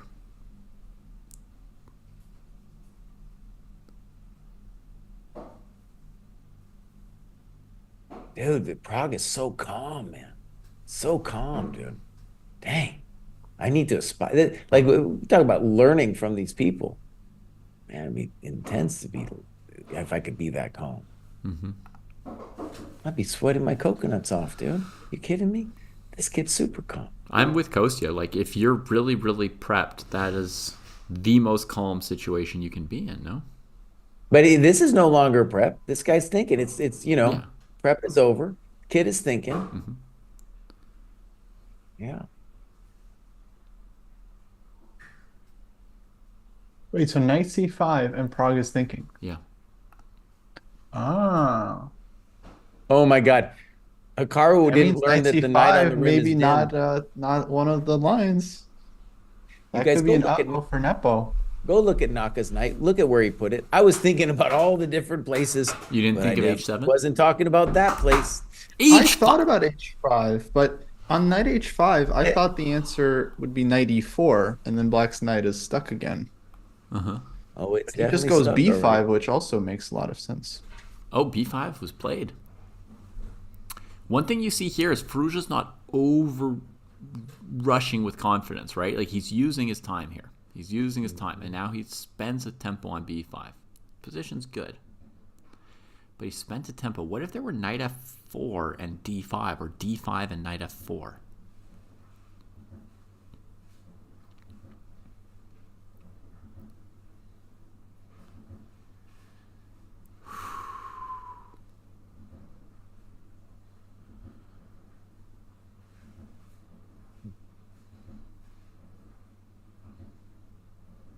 And we don't He's have thinking to about go there, d5 right now. but I'm just going to say that Abasov knight did land on e4, which we kind of saw coming, and Yeah. it's about equal. I guess I would still be black, like you guys were saying. Yeah. And Fabi's game is lit, dude. Oh, it's lit. Wait, Abasov Incinerators in didn't action. take on b3? No. I thought the dude was a Tausch Machina, huh? Yeah, he passed up a Nope. chance to Just trade off that knight. automatically trade. He doesn't just trade everything at every chance he gets. Yeah, incredible. Much knows much how to stronger play move. chess. Much stronger. No, guys but he time. knows that on e4, white is going to have to come bring the Tausch machine to that e4 square. Okay. He just wants Gukesh to get the criticism for chasing this knight around with knight b3, knight d2, knight b3, knight d2. I like Fabi's position, you guys. I think I'd rather have Fabi's All right, position let's see over it. here. Let's see it. We got queen b3, queen b6. Yeah, that extra c6 pawn, it shows up in a lot of, Slavs and queen's gambits, but it means that white's rarely threatening queen b6 and black is sometimes threatening queen b3. So the face-off of queens I've found favors the person with the extra pawn on the queen side. Bishop e3, but he doesn't go for the trade. He just backs up. I guess And now he's got that F4 square, he'd yeah. have trouble with those dark squares if he did. That's an ambitious move, Queens. He said most chump GMs would take on b3, my friends. I'll tell Yeah. you that right now. Yeah, queen takes, pawn takes. He was kind of annoyed about the dark squares, I guess, like a6, knight a4. But It seems totally playable yeah, after 90s. I would have thought black can handle it. Yeah. So he goes queen But c7. he's in for more. He's up 40 minutes on the clock now, too, so he's putting some. And I just want to say what I said before. Like, if white can't mess with the bishop on g6, like long term, black is just better. King is better, pawn structure is nicer. We just have one problem piece to deal with. The knight on c3, by the way, total chump. That knight isn't doing anything. I don't know if I can post a link on Twitter, but I mean on YouTube, but I'm gonna try. I'm gonna try to send Rico a link. Okay, so knight d7. So Prague did not do Friedel's rook f5. Didn't do the played rook fancy. e6. Yeah. Now we'll find out about queen a2. Abdul would play it. Jesse might play it. No, King G8 played already. King g8 quickly. Oh, There's yeah, something what I was don't wrong with understand. Queen There's A2? something wrong with queen a2 that Jesse no comprende right there. I don't know. But now queen Now d5, rook queen- ft1 also looks kind of just board dominating. The queen d5 right now. Everyone would rather be white. Look at that thing. Are you kidding me? Look at that centralized queen, baby. It's hitting everything.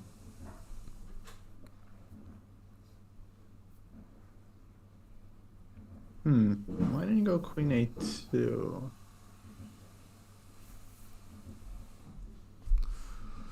Maybe Queen A2. Do we look at Queen G4? No, we didn't.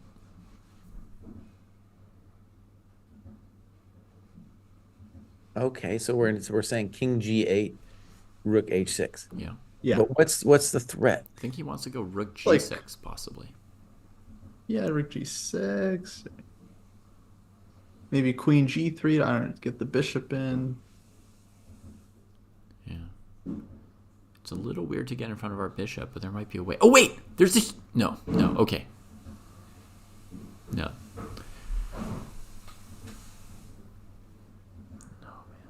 I mean, if I was black, probably rook a e8. I don't know. Bring our coconuts in.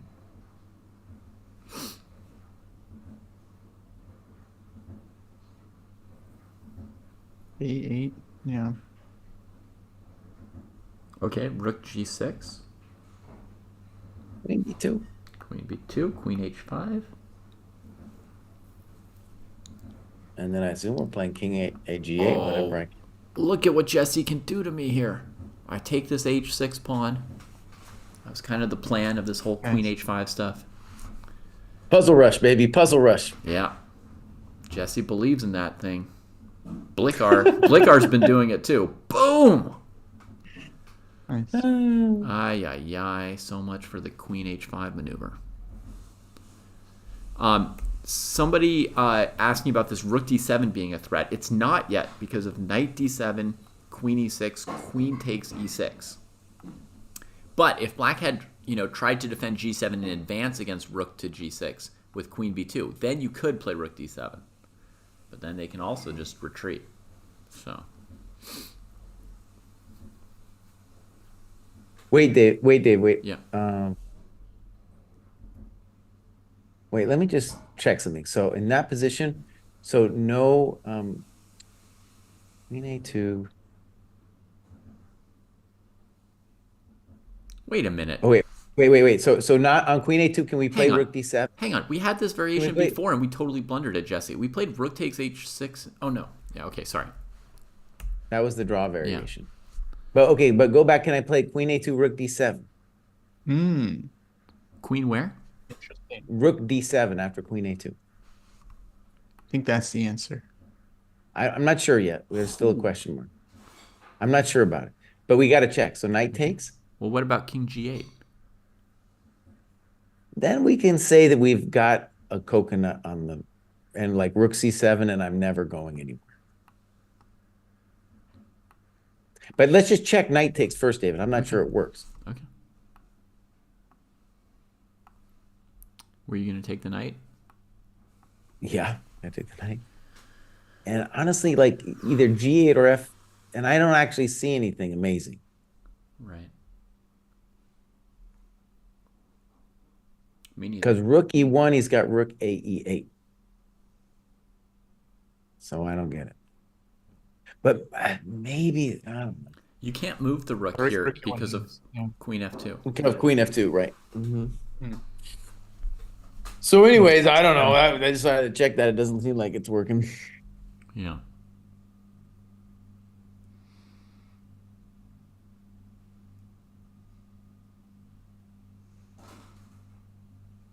Yeah, Josh says, yeah, and if the king moves back, maybe rook e7, but it seems black can just take the rook. So we're not going to look too much harder at rook d7.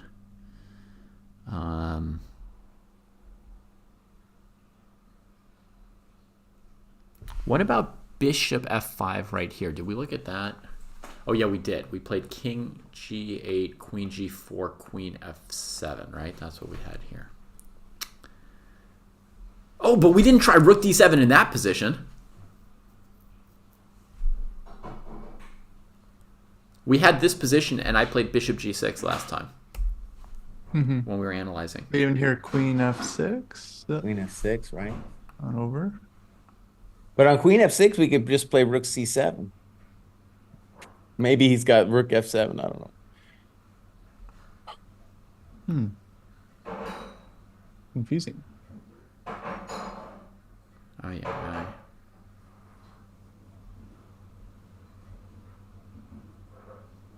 That's pretty confusing. Still confusing.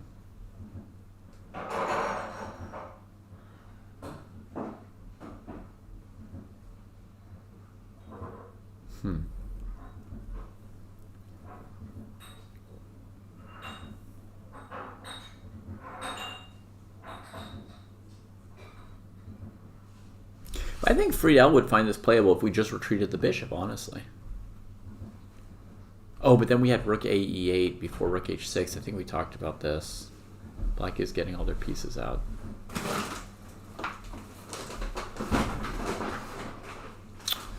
Yeah. He's, anyways, the king g8 happened, and the Prague is thinking about queen d. To me, that's like one of the few moves I'd play pretty quickly, or just queen d5. It looks so juicy. How could you not? How could you avoid doing it? My hand would just force me to play queen d5. Yeah. Well, he's got an extra hour. I mean, it's got True. the time. He's got an hour.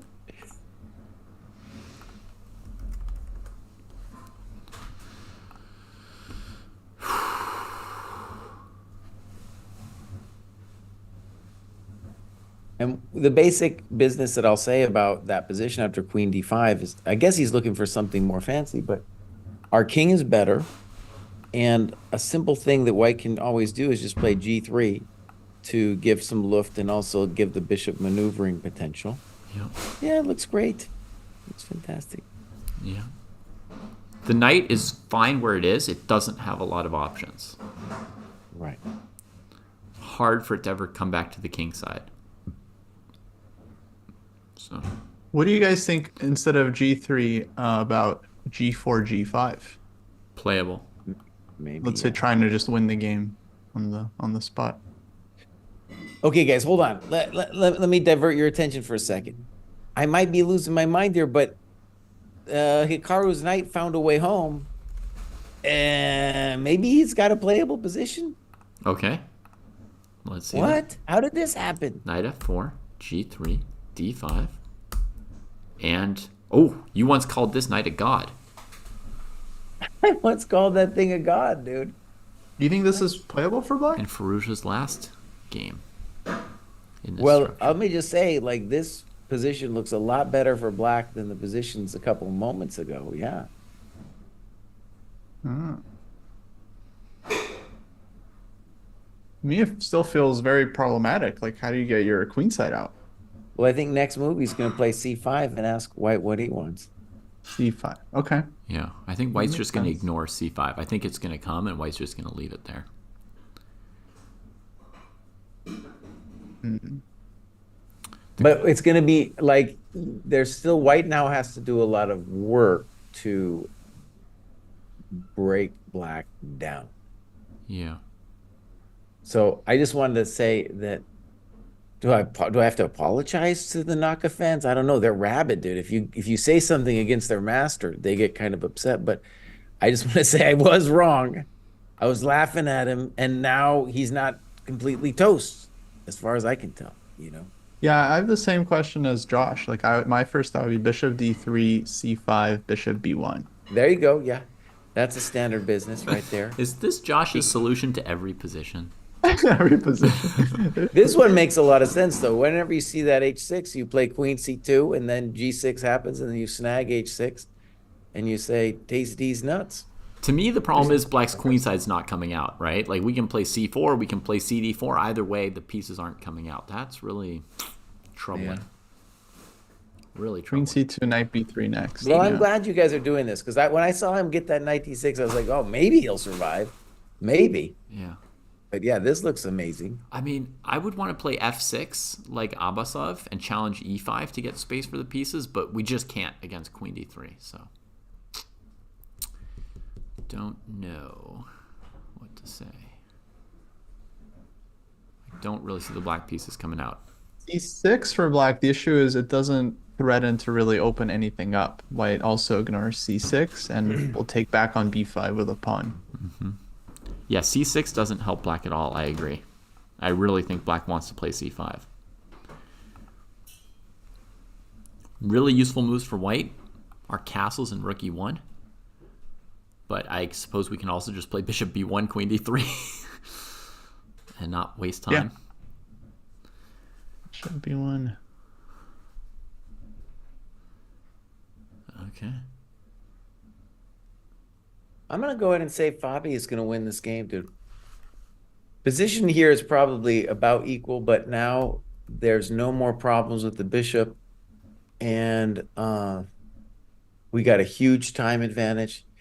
The bare minimum, black can play bishop e7 here and ask white what. If he takes, we have no problem. Of course, that's our worst piece. If he plays knight g2, then we'll think about it afterwards. I mean, knight Fine. h4 is definitely played with the idea of taking, right? Oh, you think knight g2, f4, f5? All I know Yeah. is if I'm black and if he takes it, I'm just so relieved. Yeah. I'm just like, thank you, Bobs. Thank you. Yeah. I agree. Bishop e7 makes sense. I was thinking of a5 here as an idea for Fabi. Honestly, you got other moves. I'm just saying bishop b7 is a default move where we know we're doing fine. That's what a chump GM would play. Bishop d6 Bishop is a d6, thought. Maybe some weird a5. Yeah. Yeah. But I mean, to say Let me that just he's say, going if to win anyone's, is a strong statement, but it's a tough player. He's Well, got but his he's stuff got it. organized. Like, think about it though. Like, White has got the long-term challenges, and Fabi's got this huge time advantage, dude. Yeah. I'm not saying Black's winning or anything. I'm just saying, like, from a competitive standpoint, it's all gone wrong. Yeah. it does feel comfortable But for Vidit's black. position is only the third worst on these four boards. Yeah. If anyone's listening from the FIDE side, I just want to say all the boards are wrong. Like on these feeds of the players, I'm watching Pragnananda, and then the board next to him is Faruja Naka. Like I mean, it's his position, but it's like they got the DGT wrong. And I'm watching Fabi, and he's next to the game Pragnananda Nepo. So they got to figure out their their their live cloud thing is all messed up. They got the wrong names for the players. So FIDE, you got to fix your stuff.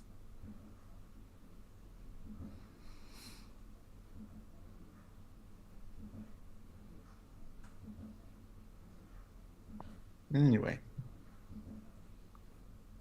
FIDE is listening. FIDE is always listening.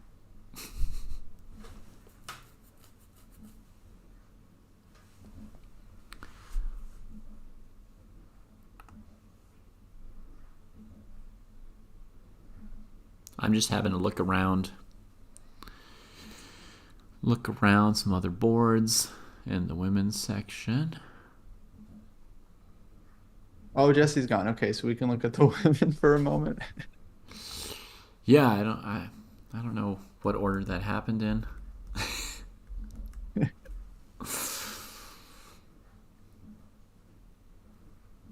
But Dude, people just start whining like immediately. If you look at the women for like a second, it's like, geez, Louise, like relax. I mean, some people also, complain if you don't. It's either way. Whatever you do, someone's going to complain. I think Yeah, if that's you that's the go rule of like the 2 internet. hours, someone might say like one thing, like, hey, can we please take a look at the woman for a sec? And then it's like she switched to the woman for a minute. It's like, come on, guys, that's enough. Mm. Like, You think it's really and the women, one-sided? but they've had like more interesting positions, I think, almost every day. Not every day, but What do you mean? Prague played F5. There's been a lot of fire in this tournament. yeah, no, absolutely. But yesterday's round was like it was like three like boring E4, E5 positions, and then like every game in the women's had like all the pieces on the board up until like move 30. It was like Yeah. Okay. Tan Zhongyi played F4, trying to hold this pawn on E5. Very, very bold move. Black definitely has chances for the C8 bishop to become a hero and get some counterplay. This is hard to play for white. And then the other position, the position that looks good for white to me, out of like all these positions right now, this is the other one. I'll just bring it up for a second. yeah. Basically, I'm picking based on how the potential for advantage or violence, Kostya. So, to me, this position looks promising. This one here for Lei. Absolutely. It's already getting violent. Yeah, I mean, she could play E5 like Firouzja if she gets a chance. I think that's got to be one of the things highest on her mind here. Looks nice for white, right? It's really hard to believe in the combo of bishop on F8, pawn on D6, knight on F4, queen on F6. It doesn't feel right for black. Yeah. It's almost like black's looking for some kind of shot on G2, H3, and if they don't get it, then the rest of it doesn't make sense. Ah, true. Some kind of Hindu sect. Yes. Yeah.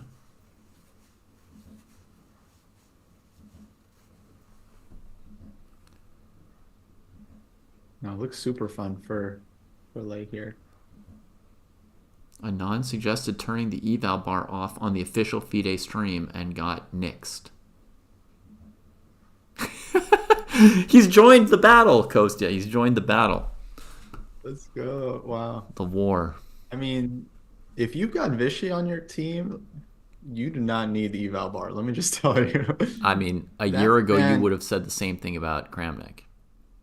analyzes like a machine. Kramnik, yeah, I would also take his words over the eval All bar. right, I'm being told there have been moves here in the Prague game, so we're going to go back to the key game. I'll just say I think, I think Tan Zhongyi's position, that's really suffering to play, even though you're up a pawn. It's like such a hard position to play. And Lei Tingjie, who so far has not yet won a game, I think this could be the first one for her. She's needing it at some point to win this tournament again. So here we were, King G8, Queen D5 got played. What? I don't see any more moves. Somebody said it advanced multiple moves. What? Where are my moves? I need moves. I need moves. I can't This wait. one, by the way, I would be interested to hear people's human evaluations. Like, to me, it feels like a clear advantage to white, but I can imagine some people saying like, oh, maybe it's not that big of a deal because the bishop on h3 is kind of weird, you know. Mm-hmm. And I think the black queen it's gonna be hard to prevent the black queen from coming back in with like queen c3 and something, Mm-hmm. you know. Yeah.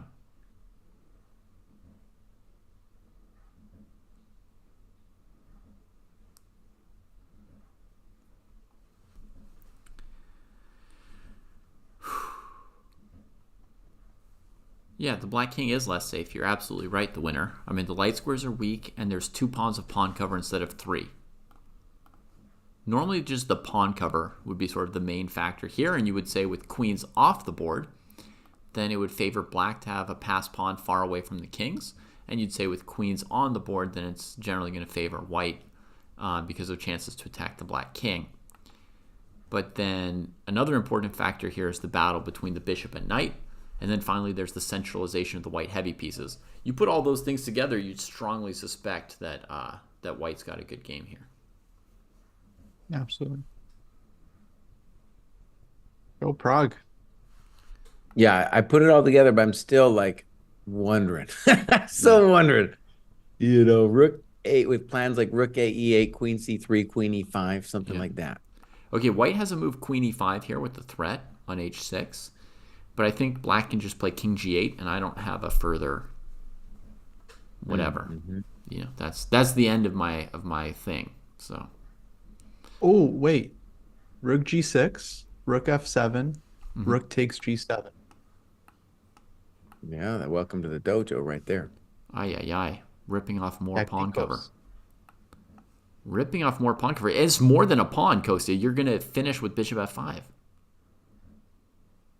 Oh, sure. Yeah, why not? Holy moly. I saw that. That's done. Oh, hang on. Okay, queen e5, king g8, rook g6. That's threatening mate in 1. There's not going to be 100 candidate moves here. Other than rook f7. There's nothing. Hang on.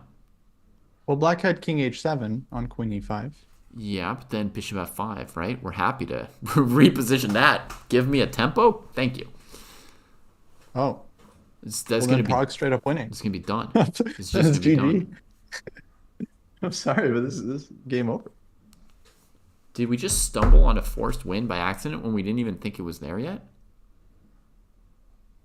Queen e5 is real simple, boss. I trusted Nepo. Queen. I trusted him. Queen d2 doesn't happen. Queen c3 doesn't happen. How many moves are there that stop rook takes h6? Oh, you could just allow rook h6 and then play king g8. You could play queen a2. Yeah, but that's not the coconuts you're looking for, my No, friend. it's definitely not. But it doesn't resign just yet. Yeah, I think that's resignable, though.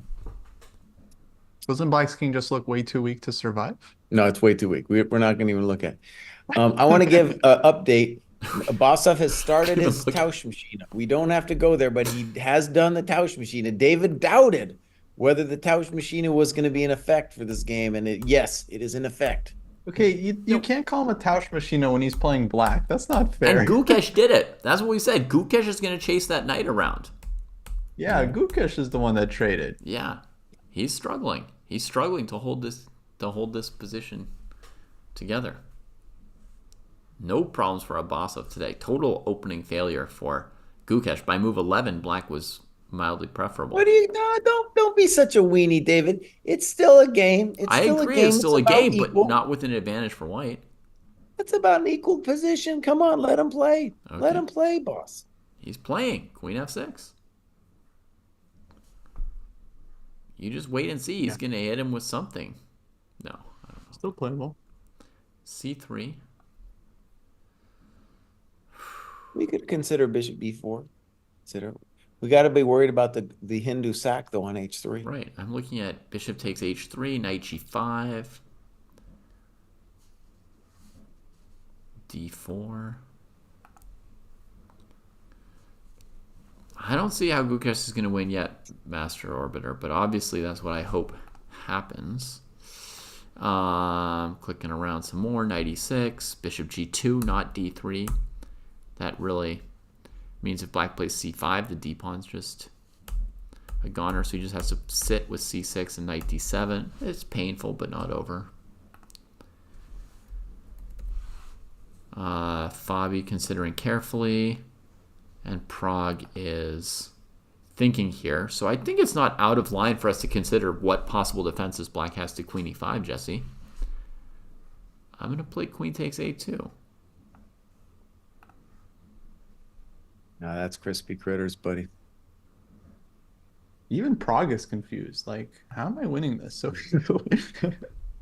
Like, what's going on? You can see Vaishali in the background of Prague's camera. Oh, They can just turn and look at each other whenever they want to. sweet. Rook takes h6, king to g8.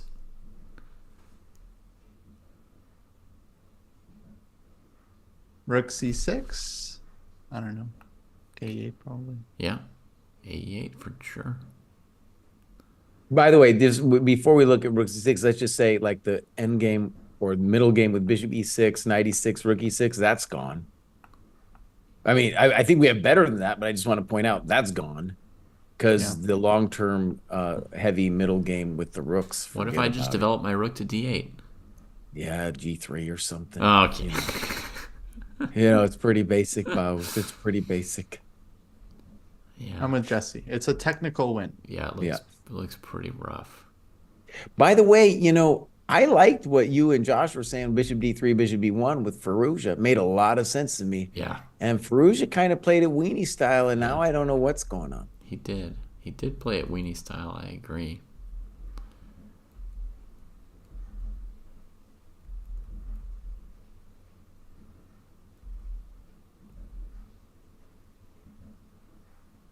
What do you think about posting your own eval along the lines of plus minus? If we had some clever way of doing it, that would be kind of cool, actually. I mean, we actually had a great suggestion for the Dojo game editor, where like we have this great time graph in the Dojo game editor, and so someone said if you could post what you think the eval is on each move or every other move or whatever, then you would be able to graph what the person thinks the eval was throughout the game. Yeah. And so it would be super cool, actually, if we had some kind of button here where each of us could be saying what we think the eval is. That would be cool, man. Yeah. Really cool. So, for example, in this game, I would say plus minus. Yeah. Yeah, I think we're all in agreement on that. And we do check in now and then about what we think the eval is. Often we think it's unclear, so we don't always answer it, but that's a normal thing for us to check in on.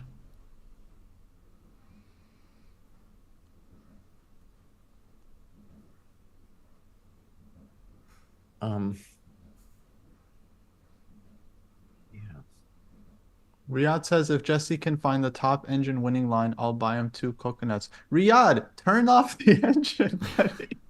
And he's telling us that there is a top engine line. Come on, buddy. I was already content with the line that we found just being chump GMs over here, man. I mean, Riyadh might just be playing, but if not, it would suggest that there are multiple winning lines, of which one of them is the top line.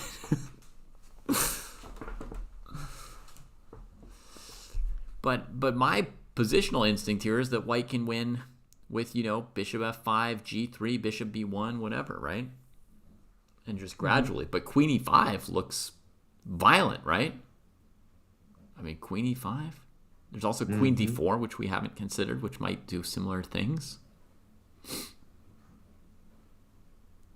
Bobby, by the way, is really tanking on this move. It's interesting. It's always interesting to me, following Bobby. To me, this is an intuitive decision for Fabi. Bishop b7, bishop b6. I don't like a5 that much. It doesn't feel proper yet, but But so he's looking at some dark things. So an advantage of queen d4 is that after queen a2, rook h6, king g8, rook h5, queen f7, you've got queen h4. You don't have room to do that with your queen on e5.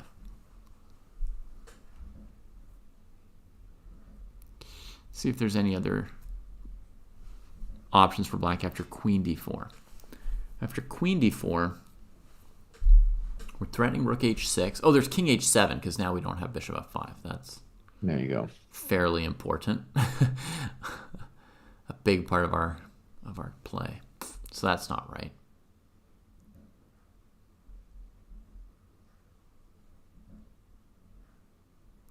Yeah.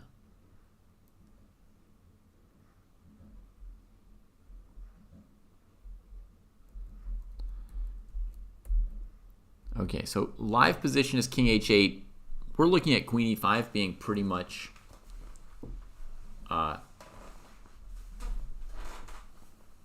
winning. Yeah, winning.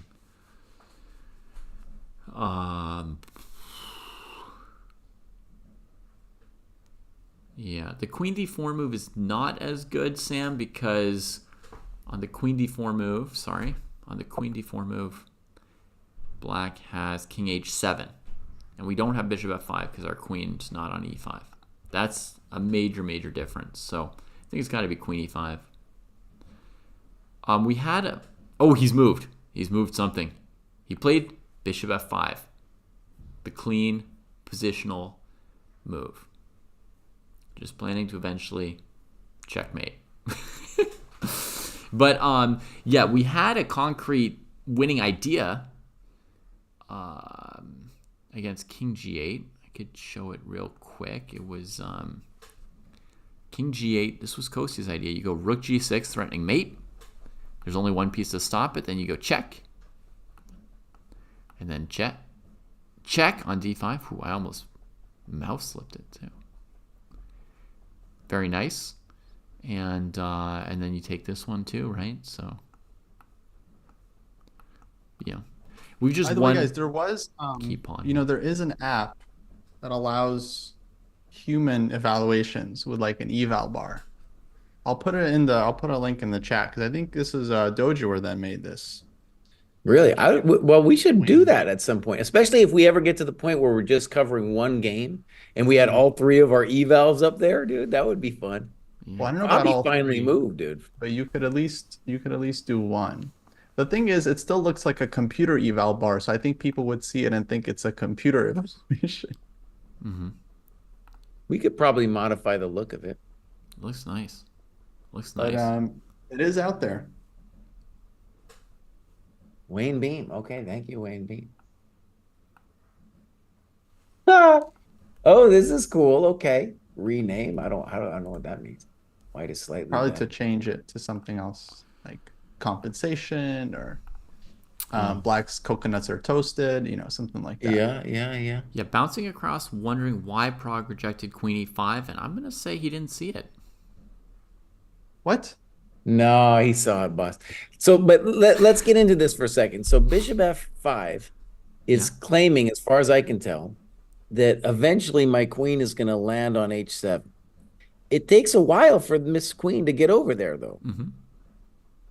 So, like, bishop f5 is because queen e5 was so simple, this is a maximalist way. Let's pretend he saw queen e5. I'm just going to say he did. Okay. This would be a maximalist way of putting the whole coconuts to rest. But what if he saw queen e5? What possible move from black kept him from playing this? That's why I'm saying, I know it's very weird to say somebody that good missed something, right? But it happens. And what would be the move here from black that discouraged him if he saw this? Yeah, like what was the reasoning to, unless bishop f5 is just way stronger and he's like mating by force, but queen e5, like we didn't even find a playable line there, right? We had not. I mean, the best we found was queen a2, which Jesse said, stop looking at it, it's losing. So, I mean...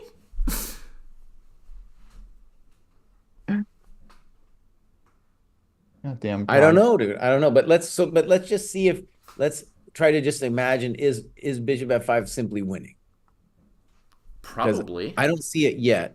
It feels sort of winning. Black would have to get queens off the board to not be losing, in my mind. Okay, so let me start with queen c3. Okay. Can we do that? I want to start queen c3. I want to bring the lady in. Totally. I mean, it stops queen e5 for one thing. I only thought of queen e5 because you were talking about queen c3. Um,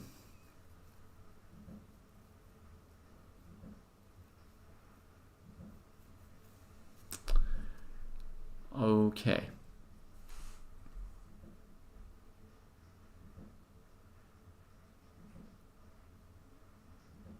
So the basic idea here would be to now go bishop b1, right? I guess, but I don't see how like the white queen is supposed to get to c2. That's what I don't understand. Or g6. But maybe it's simply like queen h5 next. I don't know.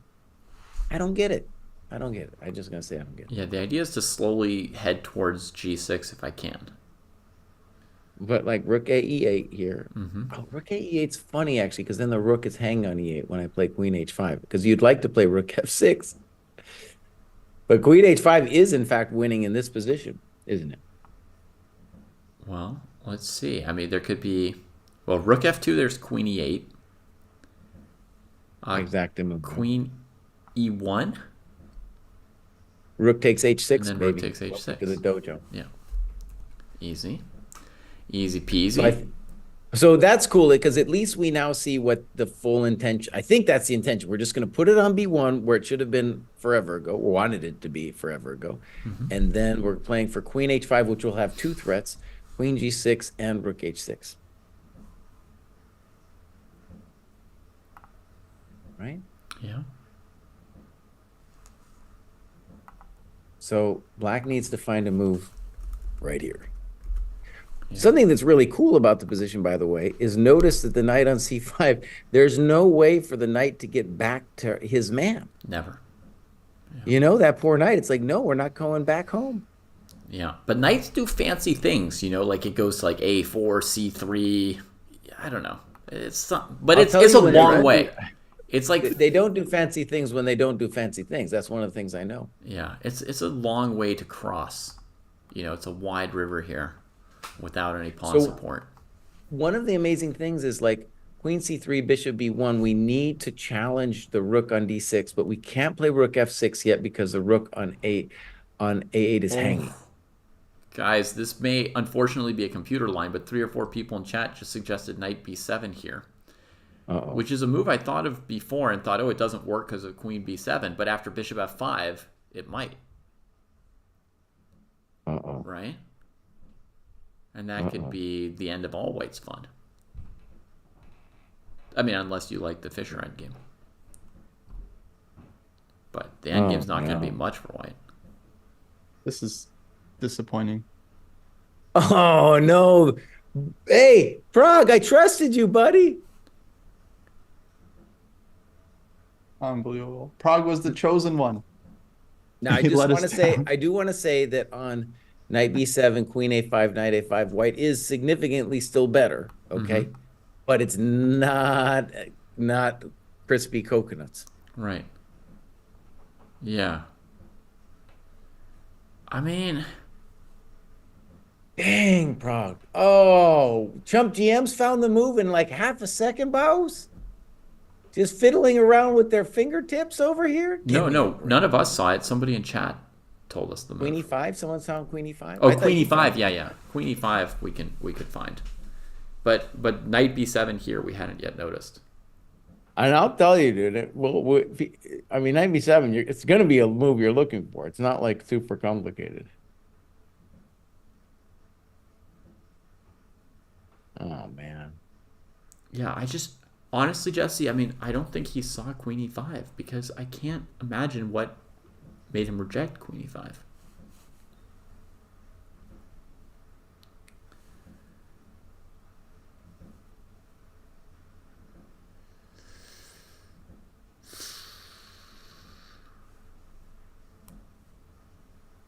And I'm just going to go ahead and say Naka does not look lost.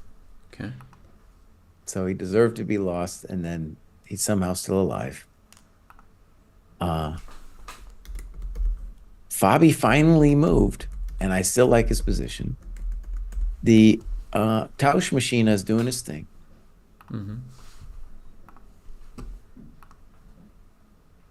Maybe sometimes, you know, one of the things I did a video on actually was trusting your opponent.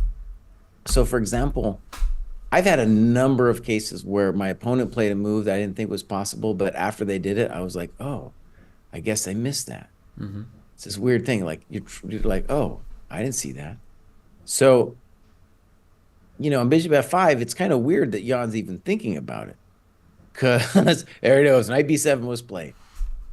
No more trusting the opponent. What a bummer, Prague. What a bummer, buddy. Oof.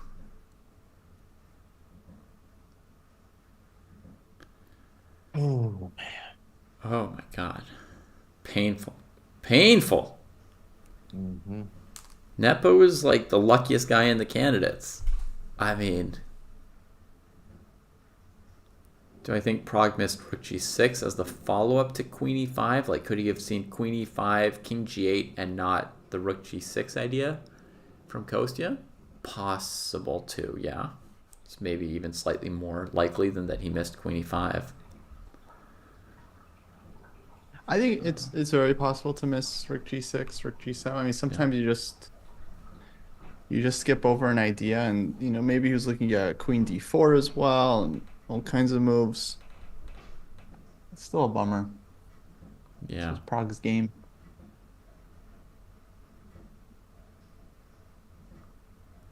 big bummer. And bishop f5 like had to, as like his second choice has to not be his best second choice here either, right? I mean, rook d1 and g3 were probably a bit better. Walking to knight b7. Oof. That night, he was like, I've got him under control so good, he forgot that he could move. You told me too. You were like, cry. Don't forget, knights are tricky people. Yeah. Yeah. I'm going back and watching Jan's expressions after bishop f5.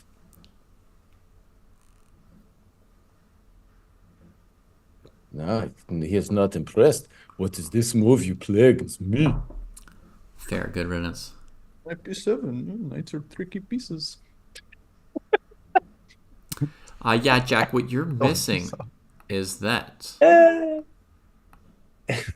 that bishop is super, super hanging. So black can take it without sacking anything.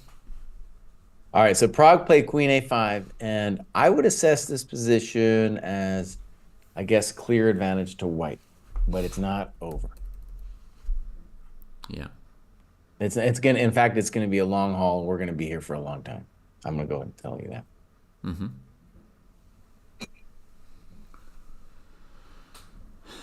There's an argument to be made that it is over, by the way. You could say like white can do mean stuff and like put a bishop on g6 and be like, buddy, you're never leaving the back rank. And their coconuts will get touched. Yeah, I would think this endgame is still quite unpleasant for black. Like Very unpleasant, yeah. bishop g6 is a nice idea. Rook fd1. Yeah, he's got lots of ideas.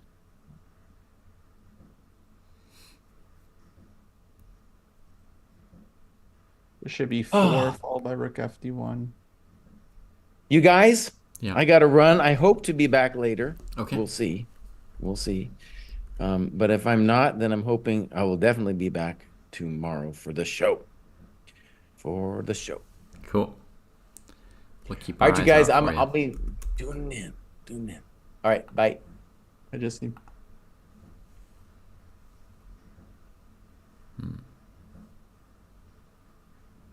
Yeah, imagine David has to adjust some stuff. adjust it just a little bit. Let me take a look. Okay, Fabi went a5. Oh! I found a shortcut. A shortcut. Oh, man. That was nice. Folks got to agree that was pretty nice. Naka, he's getting out. I think his position's starting to look completely acceptable. All right, let me put that up on the board, whatever Coast is talking about. Get the right board up at least. Yeah, a question from Tom. Can we go over why white has the advantage here? It's because the bishop truly is much stronger than the knight in such an open position because it can attack both sides of the board, whereas the knight not only has to hang out on one side of the board, but it needs an outpost, so it has very limited squares that it can live on. Bishop is much more flexible, and with rooks on the board, the rooks in general coordinate better with bishops than they do with knights as well. Yeah. The bishop can either hang out on a square like e4, so black's got back rank issues around their king, or it could go to a square like d5 and try and trap the knight for a long time. And to dig the knight out becomes really hard. But if the black rook's got sufficiently active, there are ways to eventually extricate the knight.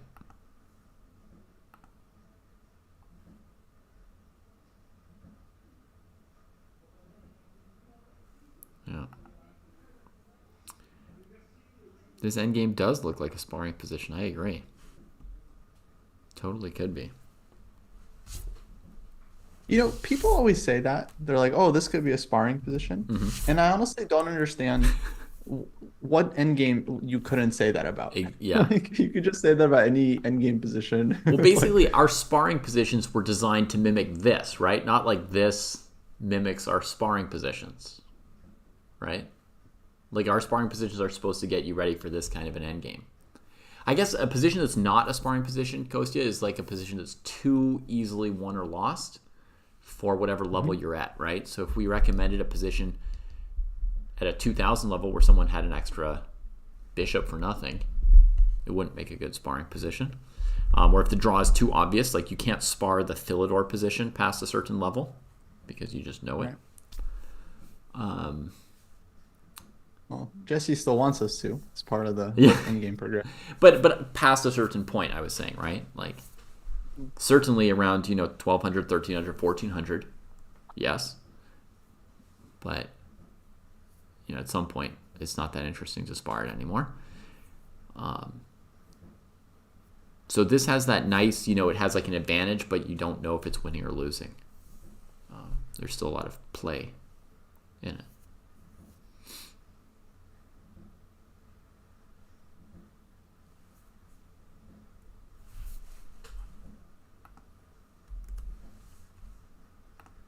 Yeah. Let's jump to a different game. Yeah. All right. Let's do the quick overview. The most interesting right now. But yeah, let's wherever you want to go. Yeah. So quick overview. Gukesh almost equal against Nijat. Firouzja, Naka. Naka's a bit back in the game, but still worse. I don't see a scenario where he's not worse, but I could see, with his skill, how this now looks like a position you can play for the first time in a while. And then, we've got Vidit versus Fabi, where the a5 pawn has come.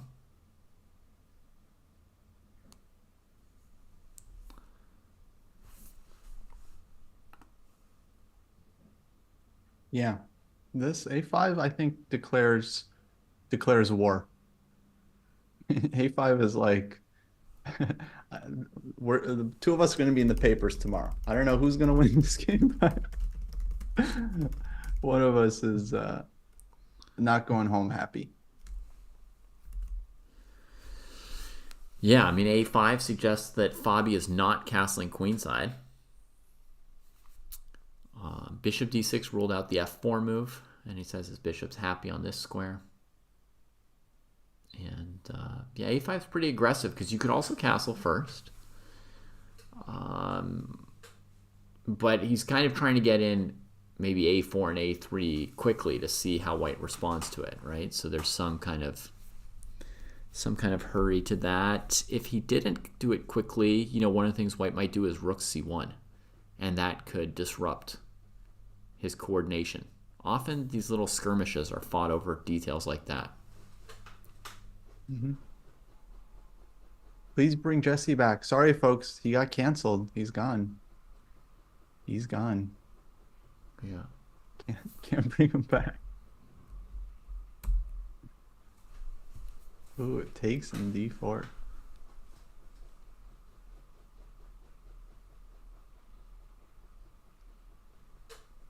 All right, d4. Headed towards the incinerator. d5 Actually, looks like... Vidit asked a good question. Like, where is Fabi castling after knight g6? Because if he castles kingside, I mean, h4, h5 is very fast. Pretty fast. Yeah, there is a hook there. It's a ready-made attack.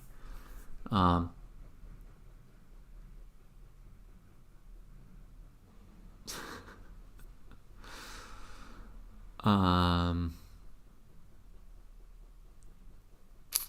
yeah, it's two way. It's a two-way street. It's an interesting game. I mean, Vidic can play d5, right? If given time, he can also just go rook c1. There are positions where you could play f4 too, right, Kostya? Like going for f5, Absolutely. and if black takes twice, he takes on b7, and skirmishes ensue.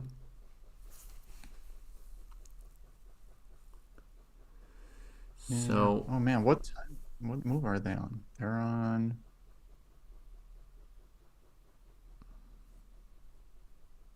move 17. yeah, I feel like Fabi really wants to play a4, but a4 knight takes a4. I don't see how that works. So then I think he might want to play b5. But b5, d5 is going to be probably not good for him, honestly. Mm-hmm. Oh, maybe. Oh, no, no. There's a detail. Knight c5 is a tempo, so your knight on d7 is not hit. So a key line is going to be something like b5, d5, knight c5. Oh, but knight c5 with b4 coming. White has to take it. Takes. I think Yeah, that white's doesn't look okay. good for black. What's that? That doesn't look good for Does black. not look good for black, right? Yeah. So Oh, it you looks took like. on c6. Yeah, I would take on e6, but yeah, either way. Oh, okay. Yeah, maybe I blundered something there. I also in my head I was sort of like it was partly transposed because I'd been thinking b4, dc initially, but even there maybe d takes e6 could be a great move, right? Ay ay ay. Ay ay ay. Okay, so it feels like he can't play a4 or b5. And despite the incinerator, it looks like white might be ready to play d5 next move. Mm-hmm. So,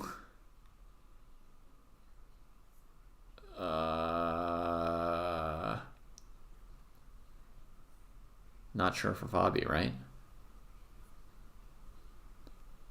Yeah, I'm trying to find a move for him.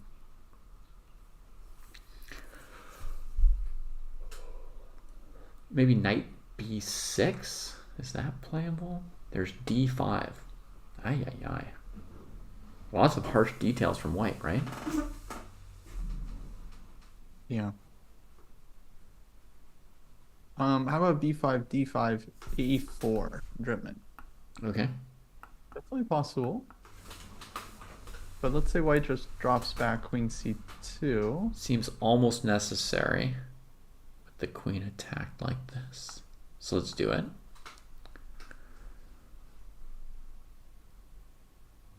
And then I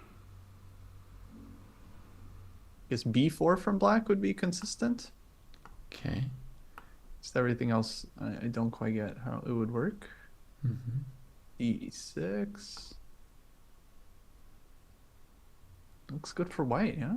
What do you play here? DE, Mm-hmm. FE, and then E5, huh? e5, exactly Getting what a I was great square for the knight. Pretty good square for the queen, too. I guess knight E5 would be forced. And then knight knight E4. knight 4. Ay, ay, ay. No, black's position is busted, right? Completely busted. Feels dead to me as well. Okay. Questions for Fabi. Ay, ay, ay. Yeah, what are you up to, boss? I don't think white's at all afraid of putting the D pawn in the incinerator. Actually, maybe let's say white's next move is d5. Maybe black can just respond to that with e5. So maybe d5 is not like a huge threat. Okay. We also need a move. Yes. B5 allows D5. Knight B6 allows D5. King E7, I'm worried for the bishop on D6. Right. And castles, I'm worried about H4, H5. I was thinking about the immediate e5, but I didn't want to suggest it because I was wondering if we could just make a different move.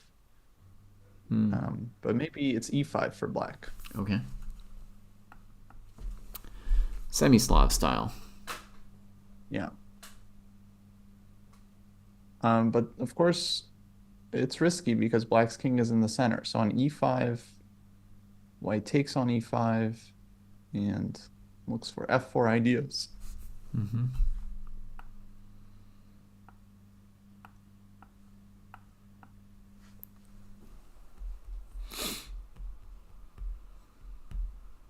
Yeah, for example, e5, de, bishop e5, f4 right away. Mm-hmm. And then if you take twice, then rook d7 at the end, and that looks like a disaster for black. Looks like crispy critters. Yeah. The king can't go to the back rank because it'll unprotect the rook on a8. Queen c7 is going to lose to rook d1, and the king can't hold on to his queen. And, you know, king d6 is going to be rook d1 with a massive attack. Or even Bayman's rook f1 is, yeah, a simple solution as well. Queen takes f1? Instead of rook d7. Oh, okay. Yeah, but we already had a forced win. Okay, here's another one. Fair enough. Simpler, I suppose. Yeah, also good, right? Yeah.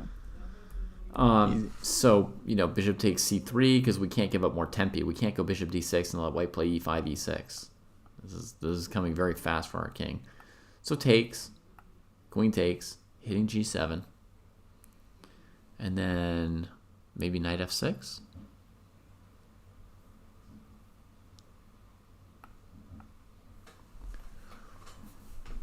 Oh no, not knight f6. For white. What? I mean, looks very nice for white. Yeah, at first I didn't realize white's going to play g5. Sack the e-pawn, queen g7, and mess black's king up. So that's not G5, playable. bishop c5, yeah, all kinds of moves. Okay, so it would have to be castles at that point. And then this move looks really stupid, but bishop d4 might win. Normally I would play h4 without thinking. Right.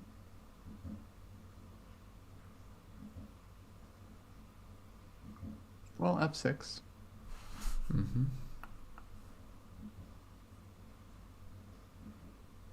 And maybe we should go g5, right? And try and open our bishop more. Yeah. I mean, it looks generally terrifying now. This looks absolutely fantastic. And then h4, I mean, in that position as well. Not that h4 is bad, right? Yeah. You could also play f5, which looks super stupid, but might be winning. I don't see the issue with f5 either. Yeah. Okay. Well, Fabi's going to show us why he is who he is. Yeah, I mean, he's going to teach us something now, or he's going to get taught something by Vidit, because this position is, I cannot tell what black's up to. Feels nice for white, yeah. First instinct, white is doing well. That a5 move is so aggro that he played just like 2 moves ago. But white's rooks are coordinated.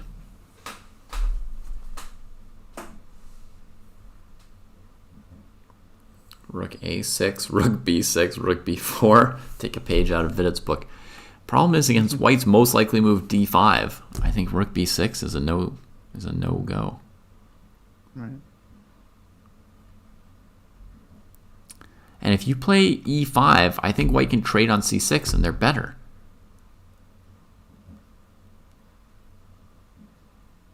How about like rook b8 for black? Just as a move. Yeah, I've considered it, by the way. Also was up on my candidate move list here.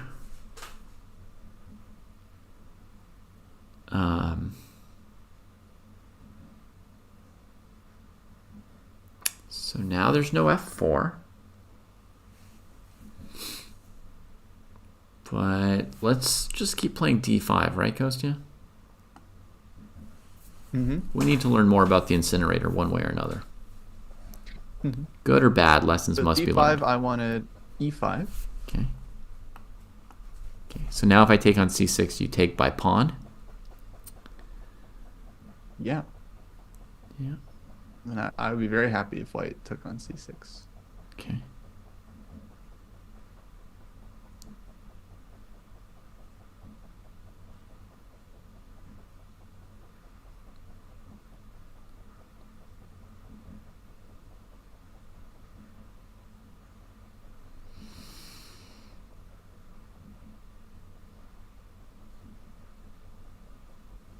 Okay.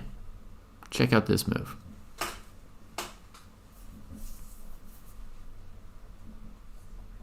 Rook d2. I'm thinking about getting my rooks together and finding some kind of tactical something on the d file. Rook d2. Okay, I'll castle. Aye, he slipped away. No, we still got rook hd1. Now I'll just go It's h4. knight c5. Knight c5 there. I switched. I played h4. H4. Yeah, I like white. I think it's playable though. I had a tad tactic there. Instead of h4, Tricky Knight says I can take on c6. And on b takes like Larry c6, C. queen d1. You should change your name to Tricky Queens. That's nice.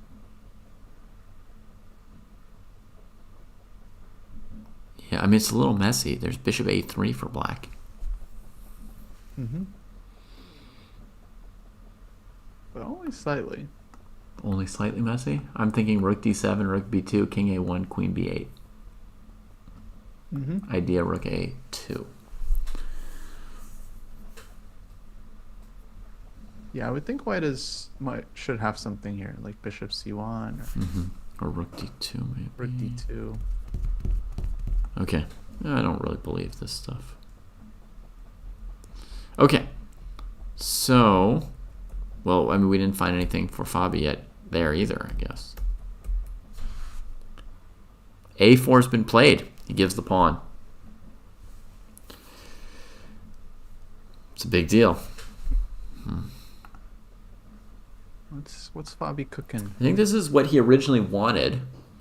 And then, well, okay. This is my level, not Fabi's level, so this interpretation makes no sense. But it's like, I want to play a5, a4. It doesn't quite work.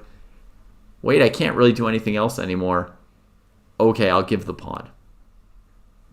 Right. Like, mild That's desperation. kind of what it feels like. At first, he's like, okay, I should have a normal move. And then it's like, oh, I'm worse everywhere. Time to give the pawn. Yeah. So what's his point? So knight a4, he wants b5, knight c3, and then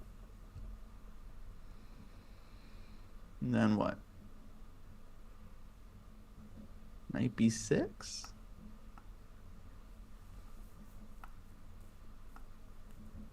Vidit takes. Vidit just, He's yeah. not intimidated. He was ready. He's got 30 minutes on the clock, you know.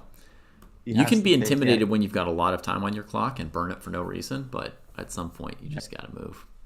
You just gotta believe in yourself. Take the pawn.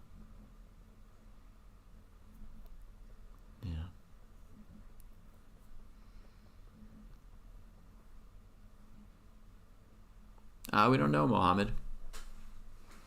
We don't know. He had to go for a bit.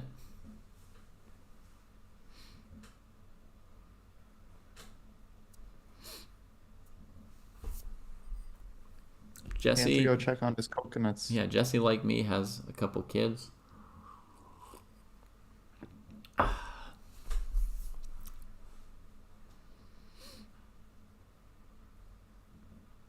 Bobby's not at the board, by the way. That's why he hasn't moved yet. Right, so the live position is just knight a4 played. We're trying to like figure out what's he going for.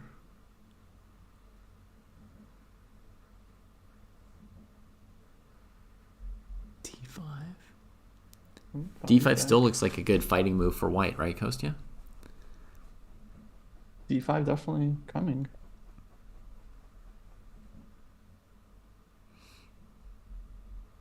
Okay, I think Fabio wants B5. Yep. Okay, sorry. Let's get it live. B5. FIDE can even play knight C5. There's nothing wrong with it. Well, I mean, there might be something wrong with it, but I mean, Well, knight not C5, what I blunderous. don't like is that black can take with the bishop, Uh-huh. force DC, Mm-hmm. and then I mean, white's a pawn up. Yeah. Somehow doesn't feel that convincing. Okay, fair enough. I don't know why exactly. Like 95, there's bishop F4. Yeah. I think it would be castles, probably. And if white goes rook d6, then the knight can go to e5, maybe without bishop f4 being as strong. Mm-hmm. But again, I mean, white can also go h4, h5 whenever you castle, or you're sort of sitting around doing nothing, right? Yeah. White still has the f-pawn as another plan here to improve the position. If rook d6, knight e5 is a problem, play f4 first. Mm-hmm. b5. So live position is just after b5. Yeah, but it's thinking here.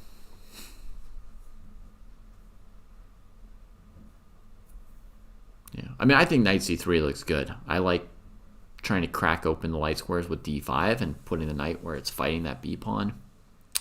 After Where knight do you go on c3, is there knights? b4, Kostya? Yeah, exactly. B4. Direct, right? We didn't try that before. Then against knight a4, queen a5, we've messed it up, Mm-hmm. right? So now the knight would go wandering to e2.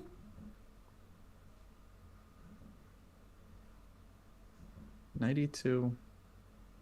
Yeah, then at least D5 isn't as big of an issue.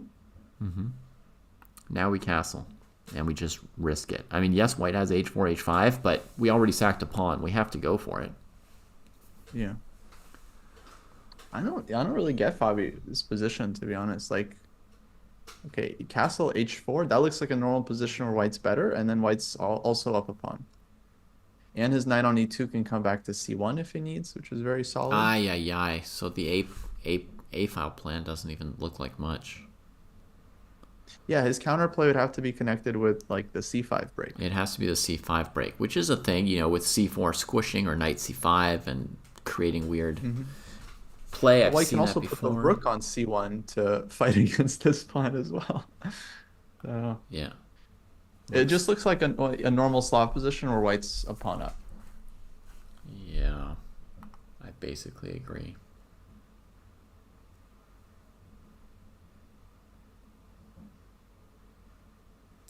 Yeah, Patrick suggesting the plan of rook to, sorry, let's say h4, for example, rook b8 with the sort of threat of rook a3.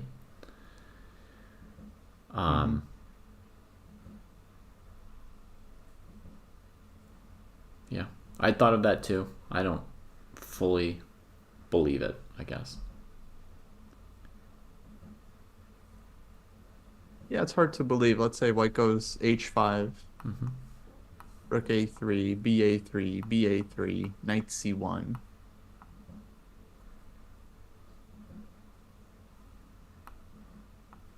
I don't know, c5. I would think white Sorry. has a big advantage. GH. Rook h5. c5.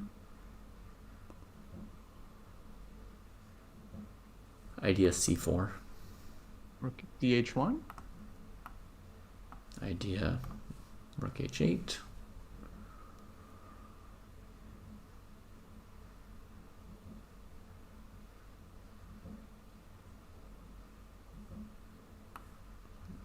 Rook Rook b3, knight b3, king f8. Mm-hmm. I'm just trying stuff. I don't. I know you like the rooks.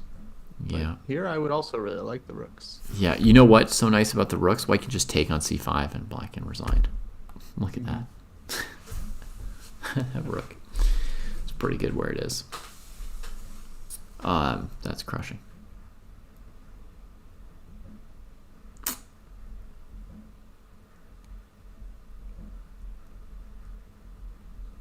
Okay, so live position, b5. Vidit thinking, let's update all the other boards. Let's just run around. After knight a5, g4 was played by Prague, just locking in the bishop right where it was. Nepo's knight came dancing towards e5. Rook e8, trying to help it get there. Ooh, the knight's in the game. Prague solidifies his majority, but the edge is tiny, Kostya. Tiny. Yeah. He blew it. It's still The there. whole tournament was rooting for Prague. The whole tournament was like, yeah, Prague, get him. In the Petroff too, you know? I mean, that's Nepo's territory. Yeah. Yeah, I mean, technically the knight, you know, it wanders and it can go to the king side. Then maybe you could try to win the a pawn or something. I don't know, but the advantage is mainly gone, I think. Okay, Gukesh versus Abasov. Development, trading.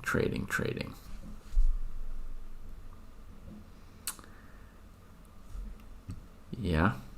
Not much to say here from me. What about you, Kostya? For Gukesh, looks like best position he's had all game. Yeah. But I would think it's close to equal. Mm-hmm.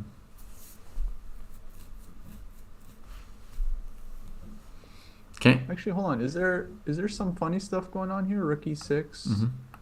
Queen f7, Knight g5. Huh? What's Rook Black's e6. move Rook after e6 just been played. Queen f7. What's the move after? Isn't the queen trapped? That looks like a trap. I mean, she could go to d8. Queen f7's been played. Sorry. You can go to d7, c7. I'm sorry, I'm missing that. Oh man, you hypnotized me too there for a second.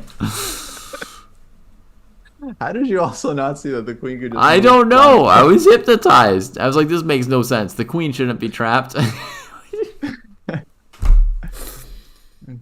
Huh. Yeah, for a moment I was a little worried. See, that's something, folks, you could have never seen on a really good quality stream with a computer engine backing them up. Actually, starting to like Gukesh's position. Yeah, just like Rook AE1. Mm-hmm. You dominate the only open file. Right. And there could be some G4 somewhere. Yeah, it looks totally playable at this point. Yeah, nothing wrong. I think Abasov like burned energy on trades, honestly. He Tausch machined it a little bit too much there, right? Because he did this whole like knight retreat, right? Like he's got this strong point on the e file that's not attacked. He could put his rooks on the e file and back up his piece, right? So Yeah. backing off seems like a mistake. Why in such a hurry to trade that light scored bishop? What's the plan despite dominating? Dominating is a huge plan on its own.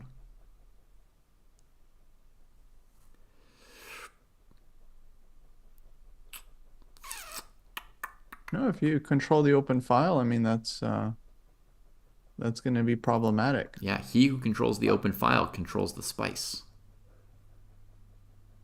Yeah.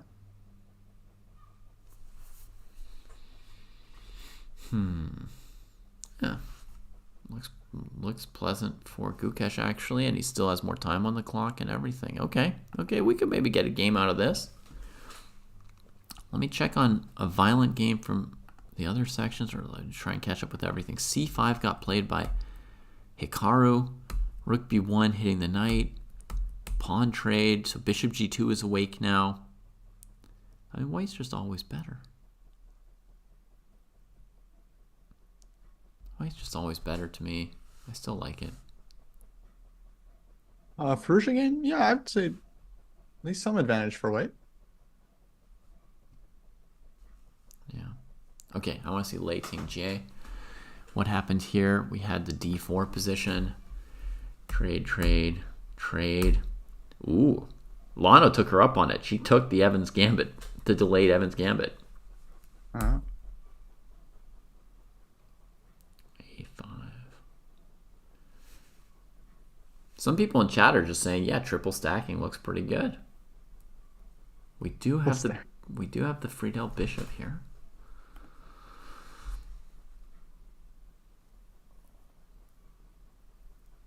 Even these guys. Lumbra's one of us, Q-Tom. Lumbra's just ironizing.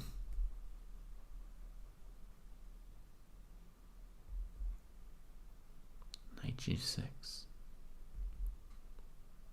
Knight H5.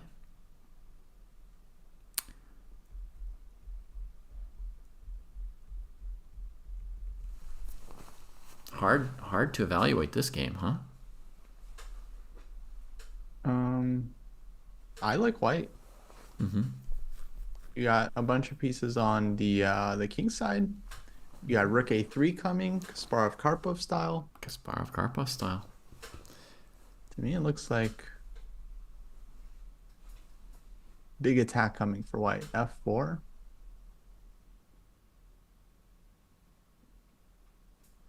Ooh, and they got no time. Oh my god, this game's gonna be crazy. This game's just gonna absolutely explode. Yeah. I mean, to me, the main plan is rook a3. There can also be f4, e5 at the right moment to add more firepower if you want. Rook a3, g3. That's a pretty strong attack for white, Kostya. Yeah, I think so. I think, Dortem, that Lei's Rook play a3, is yeah. motivated by trying to win games by playing good moves. Yeah, she hasn't gone on record saying that she literally doesn't care about this tournament. Okay, queen h4. That's nice. That's nice to fight over there. Logno fighting back. Queen h4. Well, let's say rook a3 anyway. That is the most logical. What was I thinking there?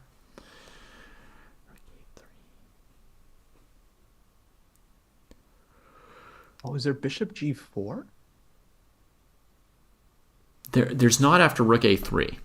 I had thought of this Wait, why not? bishop g4 threat, but with rook a3, you can go here, here, here, and oh no, the knight on d4 is also hanging. Yeah. Okay, yeah, I was looking at knight g4 and bishop g4, but I didn't realize that f2 was so tasty as well. You know what had just occurred to me, Kostya, on rook a3 was that there could even be like knight d5, like this way, and if knight f3, you just take it, or knight f3, queen h5, I don't know. So rook a3 is kind of the main move white wants to play, but okay, you say bishop g4. We more or less have to take it. Oh, knight d5. Oh, okay. Yeah, knight d5 is another option, right?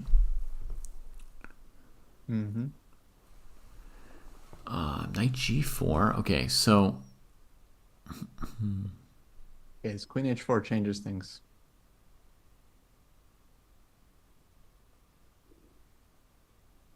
Ay, ay, ay.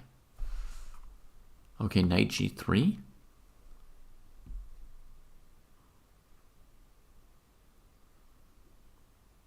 Knight g3. Is there a real follow-up? Knight g3 where? In the idea rook a3, bishop g4.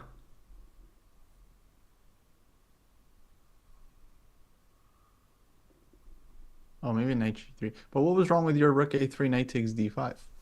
Oh, I don't know. I just thought your bishop g4 had also worked, so I went back to your move. Sorry. Okay. I mean, knight takes d5. That's a problem. It's just a pawn. Big pawn.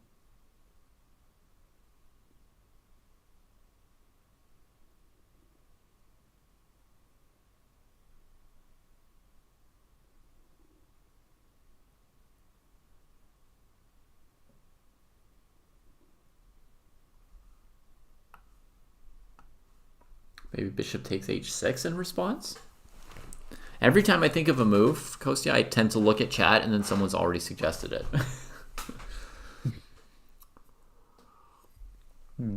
But not this time.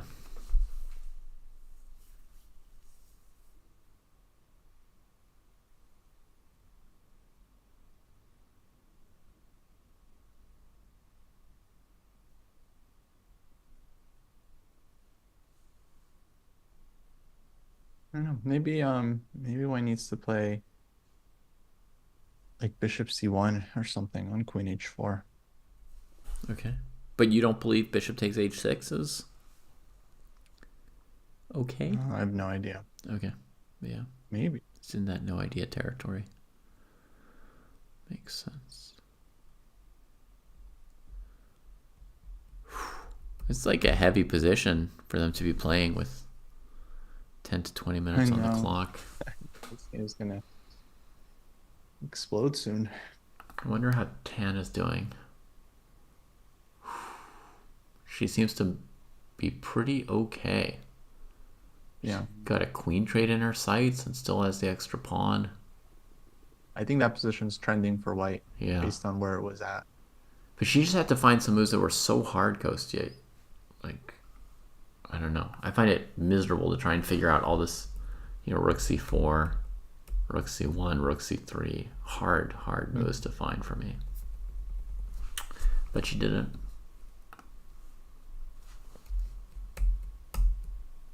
Hey, chess latte. Long time. I'm just updating the positions real quick for everybody. Firouzja and Naka, there's been the trade on c5. Bishop c3 is kind of hanging, so we might see rook c1 next. Gukesh has tripled.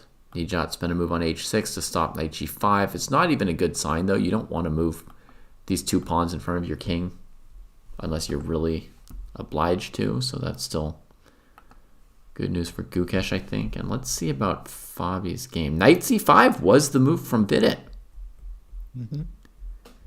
And a knight trade, so the bishop is still around to cover the weakness. Okay. I could certainly see Fabi saving this, but it's good for white.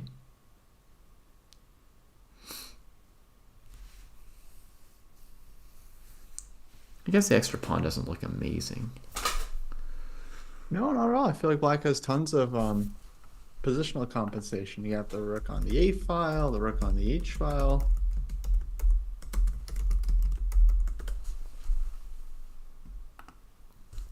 I mean, you have to take white, I think. But this looks much safer than all the other positions we were looking at for Fabi.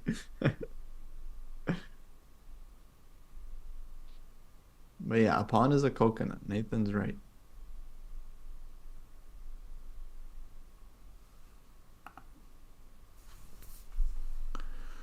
Hello from Nigeria. Thank you, sir.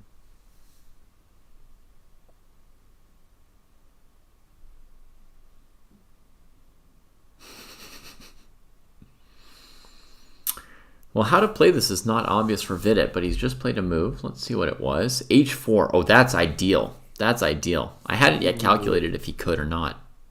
H4. But that move is ideal. Yeah. Okay, That's so a big move. against bishop takes h4, the bishop's basically dead out there, right? White could play bishop g5. White could play g5 and just wait to take it. So the move to calculate is rook h4, and I think it's doable for us. We would trade and then go rook h1 looking for rook h8. The move g5 actually simplifies things for white because we take. And then we get there. So maybe the more complicated move now would be bishop e7, Right. rook check, bishop Either f8. his idea is just rook h8, bishop f8, and okay, you give the pawn back, but you have a very nice position. Mm-hmm. Or maybe David, on when black played bishop takes h4, maybe Mm-hmm. white plays g5 in that position. Oh la la. Oh, that might be simpler than what I was thinking, Kostya. Goes for, yeah, the direct win. Okay. So if black plays queen h2 to try and forestall it, you go queen d3. And otherwise, the bishop's just kind of lost. Okay. I think I could have won that rook h8 position too. Looked good. Yeah. Yeah, looked good.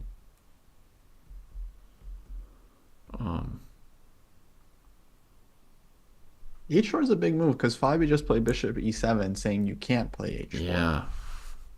And then Vidit's like, watch me. Yeah. I mean, it's also big because what else was he supposed to do next, right? Like he needs a move here. Mm-hmm. And, you know, the A pawn's not amazing. What's his juice? H4 is a lot of juice, right? Because now, like, how does Fabi connect the rooks? You play H4, Fabi castles. You know. Rook a4 definitely is kind of first move that comes to mind. Mm-hmm. Yeah. Rook a4, white plays H5, perhaps. 5. Ooh. Then black can take on H5. Yeah. It's not clear. It's not clear at all. So yeah. Rook a4 might be good. I would like to play f3, but then I have to recalculate all the h4 variations, so maybe I let Vidit do that work. The Shanklin rule of Craddock is when there's a move you want to play, and then like it seems like your opponent might be preventing it, you calculate if you can play it anyway, instead of just giving up on it. A lot of times people try and like play preparatory moves for a move they can already play. If the move is that important, if it's sort of like the key move, then you have to ask yourself, what if I do it anyway? Even if it doesn't quite work out, it'll tell you which preparatory move would actually prepare it in a way that just looking for preparatory moves won't. Yeah, I don't really like this Shanklin rule thing. Because it just comes down to like concrete calculation.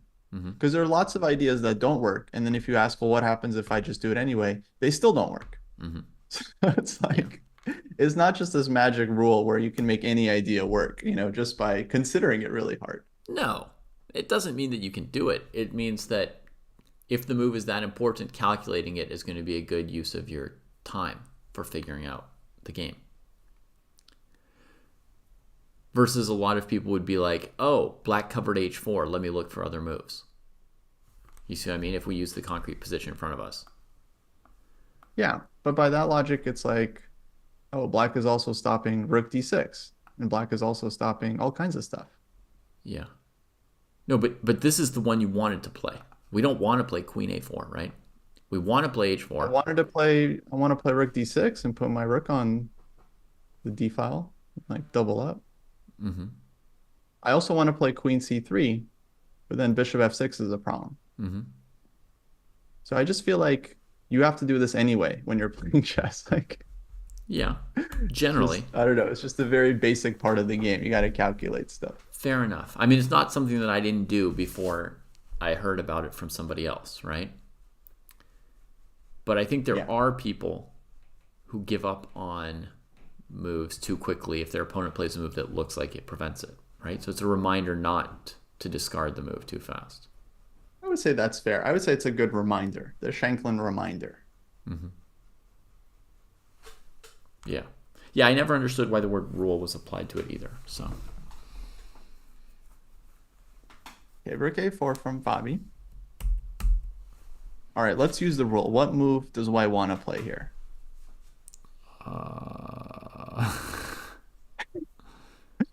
F3?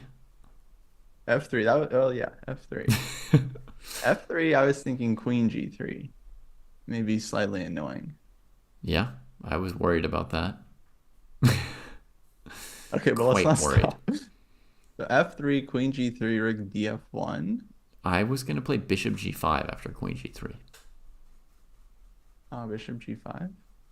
Oh, It's based on the Proust rule. I look at the moves that I have available. Then I see that's what a good. happens after my moves. It's not a very famous rule, but I'm not a very famous player. And Bishop G5, I would like to play Bishop takes C5, Okay. but the problem is you got Rook D8 checkmate. Maybe you should keep looking at bishop c5. Is that where you're going? Yeah, what happens if I do it anyway? Yeah.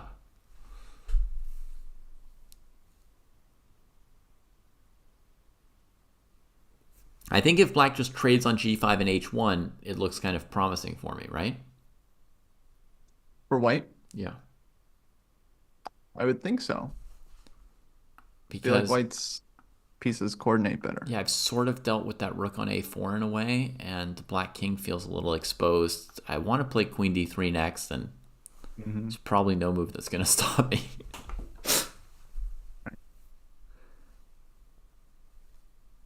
Queen d6, maybe. Rook d4, maybe. Never mind. D4 could be Their moves could be will a move, stop me. yeah. But it's not over. Andrew Johnston, thank you for the gifted subs. And to SSB, Tibber, Romulus, McIntyre, and South African Girl 25. Welcome to the dojo! Rook d4 makes sense.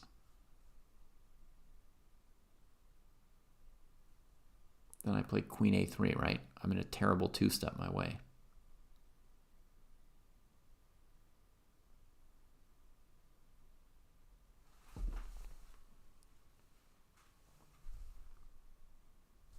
I mean, it's unquestionable that white's position looks pretty good.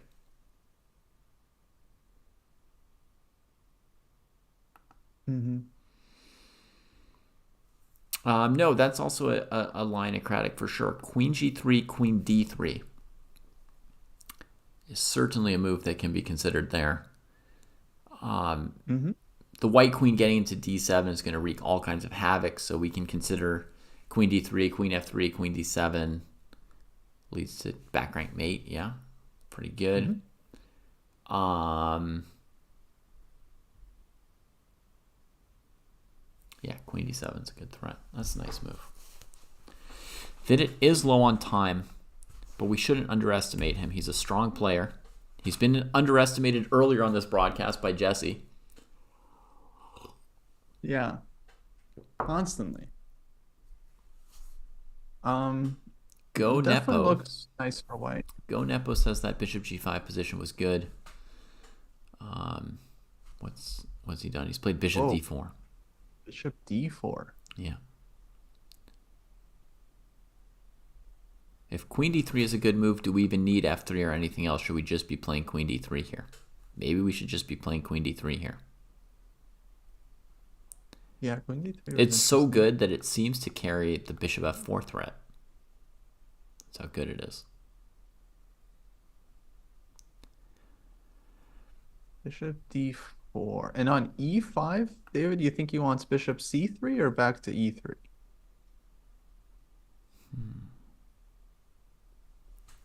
Always asking the big questions. Wouldn't his e4 pawn be hanging next?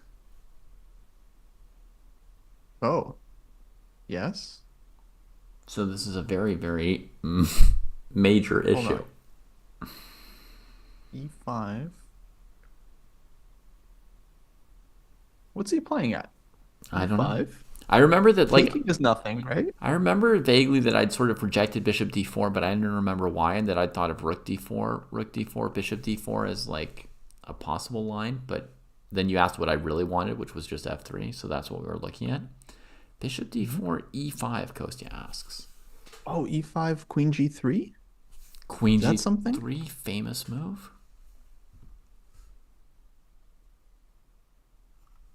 f6 makes sense. F6. Then at least there's no threat, so you can start like with F3 or Oh, something. sorry. F3. I was going No, you to don't try have and to create pause. some threats myself. I was going Oh, to. what move did you want? Sorry, I'm not seeing your board. Right. I was You want considering G5. maybe playing G5, trying to get at black's G pawns with my queen. Mm-hmm. I mean, black's rooks are discoordinated and their king doesn't have obvious pawn cover, right? It should just be winning for white somehow. It's messy. It's messy. So that makes sense. He definitely wants E5, Queen G3. Yeah, that much. Otherwise, it doesn't make sense. Yeah. Mata ashta latte.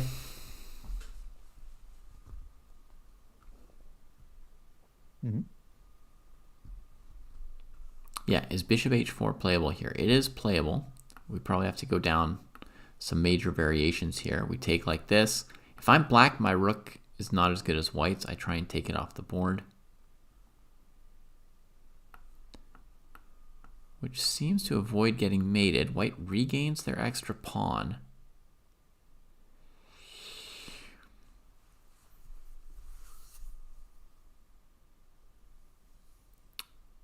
I may have gone too fast and missed a lot of options earlier on, Adam, but this was my first thought about what bishop takes h4 would look like. And Queen F4 here and looks super unclear, right? queen f4, queen d4, white's certainly better. Oh, yeah, Queen D4. Thank you. Yeah. So queen d4 would be very nice for white. And if black goes queen d7 instead, then after queen e5, the position looks probably good for white, but I can't be certain. Right. But what I do have is that even if I have to play a move like f3, if black plays d3, like, ooh, it's so powered, you can just play queen d6 and win the king and pawn. But also just like King C1 and that pawn's not going anywhere. Oh yeah, king c1, just, yeah, don't fear.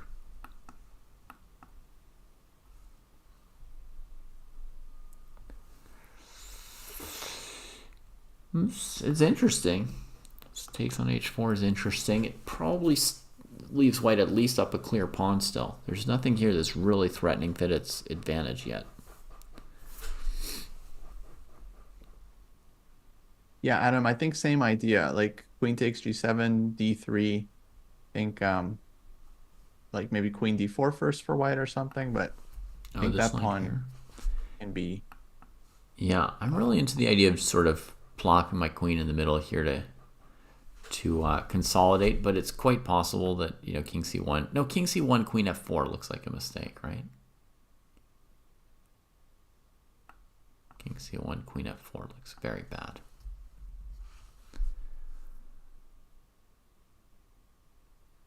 Maybe we should play e5 and dramatically cut black's queen out of the game after d3.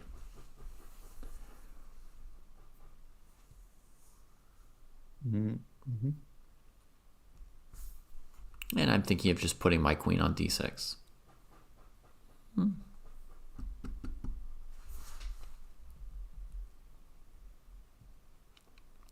So it'd definitely be a rather desperate line to imagine for black here.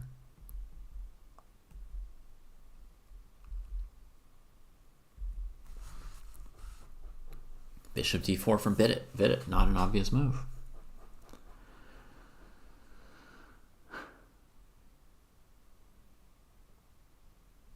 There's a Title Tuesday going on right now. Right now? Is Hikaru playing?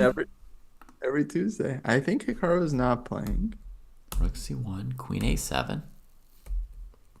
Some threats on f2. Firouzja backs up. Hikaru targets the a-pawn.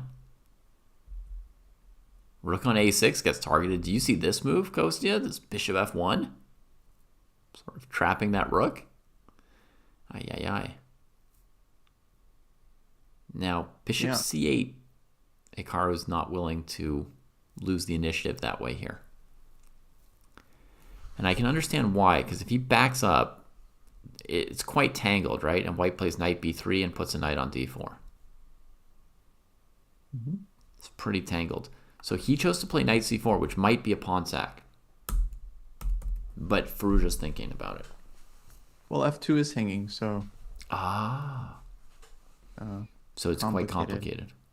But there's no saying this pawn isn't gone in the future after some knight c4 and rook a2. There's a high-class move. Rook c6, clinging to the pawn, right?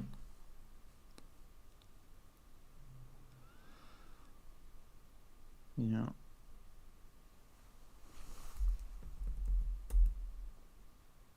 Okay, so we don't yet know what's going on, if knight c4 is a big deal or not. Ay, ay, ay.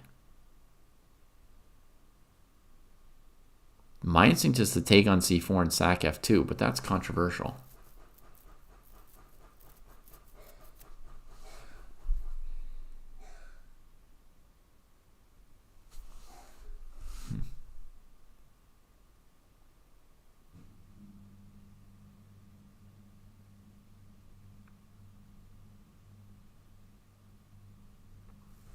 Yeah, Hikaru's fighting. He's fighting for sure. Okay, we hear that Fabi played e5 here.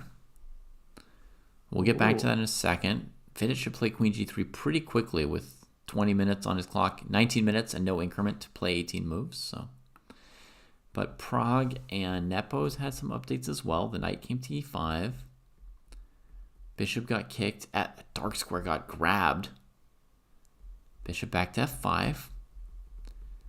So now he could play f4, right? But he could also play h4. He could also play rook d6. Okay, there's some options.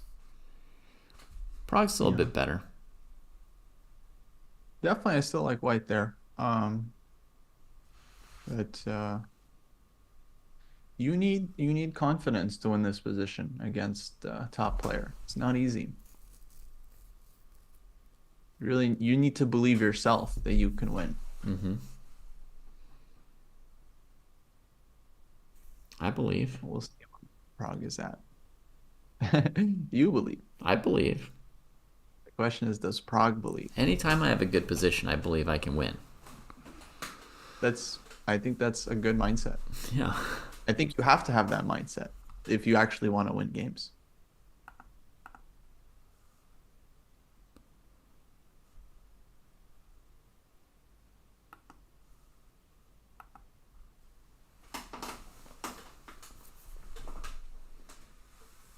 David, I'll be right back. Yeah. Queen g3 was played. Yep, awesome days. That is definitely... It was the only move that really made sense out of bishop d4, but obviously it's a risky or complex contraption here from white's side, right? There's definitely... You have that feeling, and I don't know if it goes away for 2,700 plus or 2,750 or world championship candidates. But to me, when I create like little constructions like this, there's always in the back of my head this thought, like there's a chance that I'm miscalculating, right? Even if I've like checked it and double checked it and the lines aren't super complicated, anytime I'm building things like this, I think, well, maybe I'm missing something, because it just has the feeling of a thing that would fall apart, right? So there's always that uncertainty for me.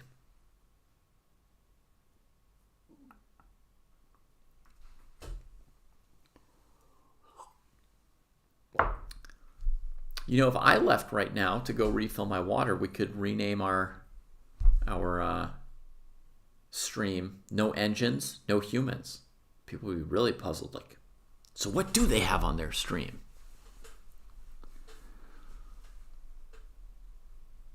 Fabi thinking. We've got a queen a7 idea, but yeah, I think, Gabriel, that like the center will be more important than the threats black can drum up. Although I could be wrong. Maybe there's some serious threats to be drummed. But I am a big fan of centralization.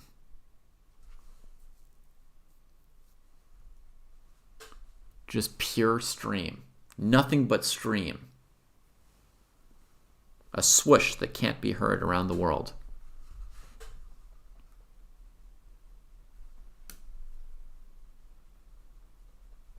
It would be a Ding Nepo World Championship game.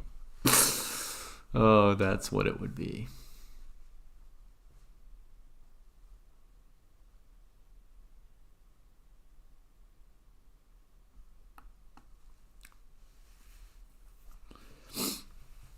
Maybe this abhorrent move, dealing with rook a1, queen a4 kind of stuff, just tuck the bishop.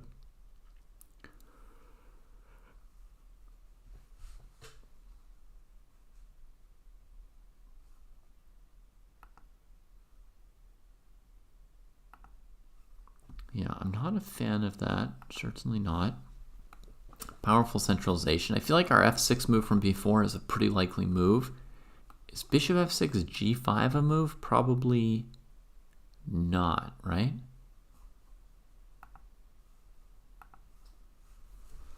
Yeah, bishop f6 g5. My first instinct is that that will not.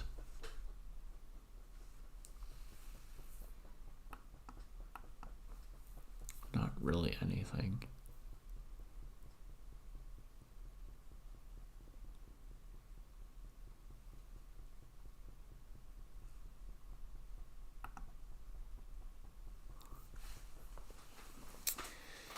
So threat from Vidit is probably bishop e5 at the moment.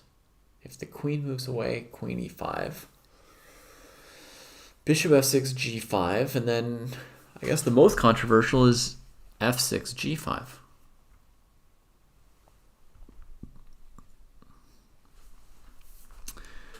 Yeah, Frisky Frog, he may well have a move in mind, but maybe he, I don't know. You never know how many moves you're looking ahead, right? Because you're thinking, I do this, but if they do that, do I, what do I do next? Sometimes you look further ahead.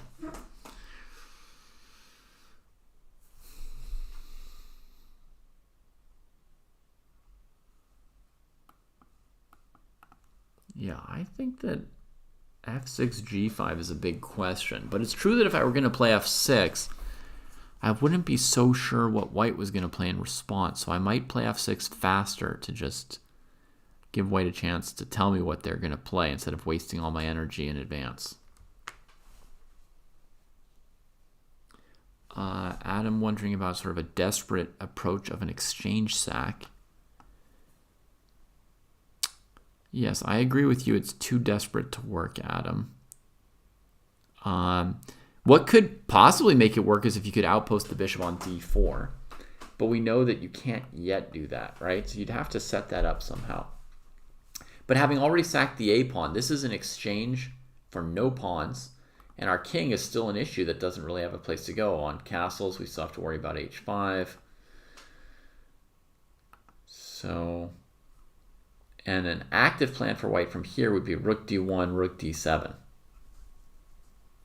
And just, deflecting the queen from e5 and blowing open the game.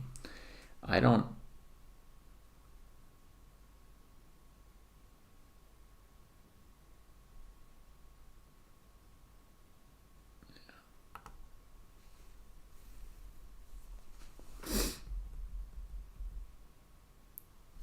Yeah, so to me that rook takes d4 is not... Yeah, it's too desperate for the situation. Fabi's not that desperate yet. This is really confusing because, of course, Fabi had to see queen g3, as otherwise Vidit is just blundering a pawn. Mm-hmm. So he must have had something in mind. Yeah. But what was it? Yeah. I mean, the suggestions we have so far, candidate moves we've looked at, f6, bishop f6, queen a7, and even rook takes d4. There's not a ton of other moves that we haven't looked at.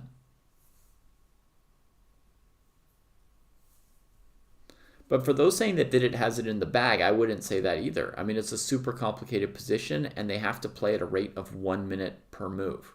So it's just, that's a tall order even for a super GM to handle complicated positions at that speed. Hmm. I mean, it'll be surprising, and when you hear how much they did see at the end when they give like interviews and stuff, you're like, holy moly, they saw all that in 1 minute. I guess they're unstoppable. But the thing is, all they need is to overlook one thing. It doesn't matter how much you see. Sometimes it matters. Well, I guess this.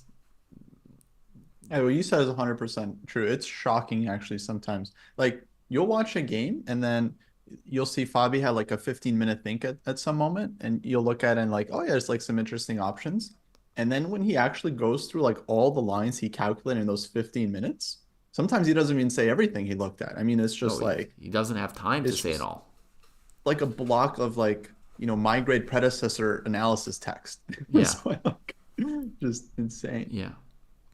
But all you need to do is overlook one thing, right? And that can happen under pressure, playing quickly. And it does happen. You can Yeah. see 50 good variations, but there's like one thing that you messed up.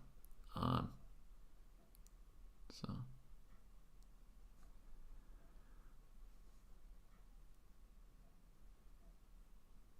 so I understand like Hey, what I said is like, good for Vidic.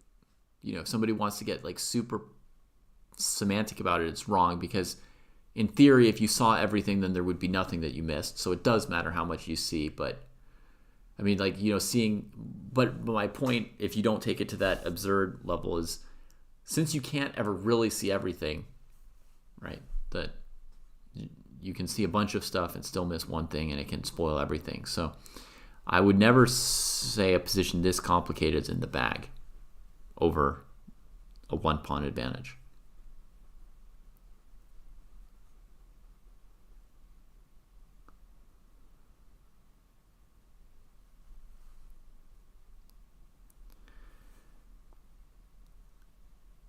Yeah, I think Lumbro, we're talking about maybe like what they can calculate in 1 minute on any given move. And in 1 minute, I think they can probably calculate, more than 60 total moves if you multiplied out the lines by how many moves deep they are. But it really depends on the position. I mean, there are some positions where in 1 minute you calculate like no moves ahead because you're just like looking Yeah. like strategically, just where should the pieces go. Yeah. Well, now suddenly we've got a lot of experts in chat about overlooking moves. Fabi tanking here is a little bit interesting, Costa. To me, it suggests that there was something he overlooked in his intention here. And so he's Right. sort of reformulating a little bit. That's, Yeah, like he was gonna play, I don't know, bishop h4 or rook h4, and then he noticed something that it doesn't work. yeah. Like maybe that whole bishop h4, that whole endgame we said, down a pawn, and Adam Gaffney saying bishop h4, bishop e5. Mm. And like, oops. Oh, for example, yeah, Something he like that. calculated like 20 moves deep in this queen endgame, so Yeah. now he's holding. Yeah. Now he realized, wait, bishop h4, bishop e5. Yeah. That's a great example of how, yeah, you might overlook something Yeah. early on, That and then might it not be the changes everything Fabi level version of it, but that's definitely my level. That's definitely on my level for sure. to make that kind of a mistake. Oh yeah, I've many times just missed my opponent's immediate response to my planned move. Yeah. Just one ply ahead is very typical. Yeah. But yeah, this long I think he's sort of reformulating his plan, which is rough. I'm gonna click around real quick, just see what else is going on. We had rook I'll keep an eye on d6, poking the h pawn, and then rook e1, rook f6, and he just goes back. Wait a minute. The a pawn. Ooh. Black got squeezed back a little bit there. Oh, do we look at queen a7? Yeah, we did. Did that just get played? Mm-hmm. Holy moly! What did we think on queen a7?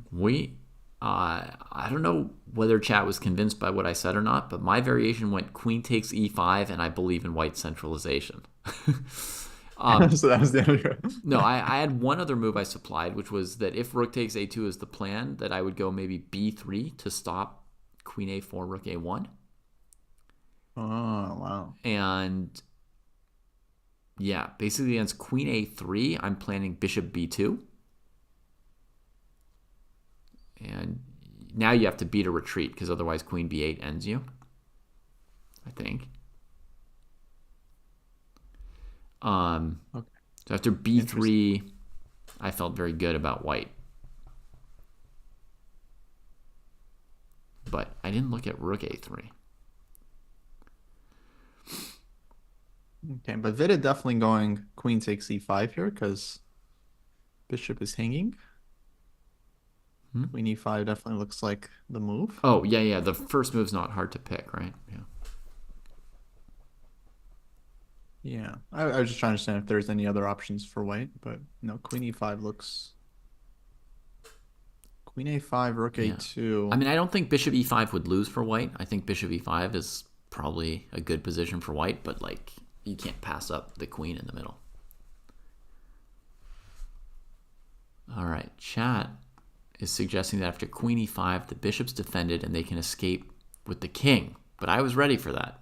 This was part of why I like centralizing with the queen. Wait, what's the line? It is queen takes e5 castles for black, unpinning the bishop on e7 and defending it with the queen on a7. Gotcha. Yeah, but we've got queen takes g7. And as Jesse would say, castles and you're miserable, boss.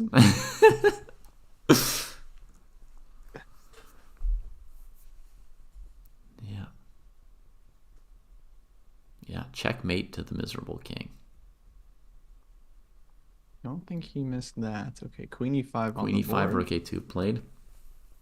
Okay, two. Now, b3 to me is not an obvious move Okay. Maybe it's not a good by a move long either. shot. No, it might be really strong. It's just it's not the first move that came to mind. I mean, queen g7 is a reasonable candidate as well, but I like having this angle on b8 with my queen. Yeah.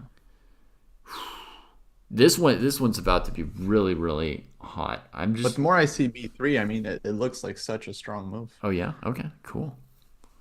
I think rook a3 is maybe interesting against it. Just covers a lot of squares and Yeah, it sort of coordinates with your bishop for dealing with stuff. exactly. You open up the bishop. And white always has rook h3 if they want to defend the b pawn. Yeah. Also, like black's not threatening to castle, so their king's just kind of, I don't know, sitting duck. Do they call that? Right. Absolutely. So, I don't know. I think rook a3. You have to ask yourself how you deal with it. But you were saying maybe rook d3, right? Is that what you suggested to me already? Defending the b pawn. Mm-hmm. Yeah.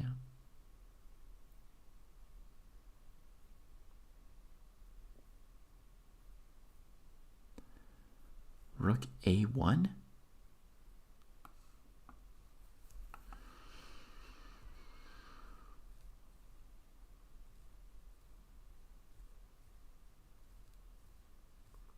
Oh, this is brutal, Kostya, right? Because white's going to reorganize with bishop b2, rook hd1, and just play rook d8 almost against any move. I mean, it's going to be hard to stop rook d8. Yeah, absolutely. I mean, with bishop on b2, black is just no counterplay.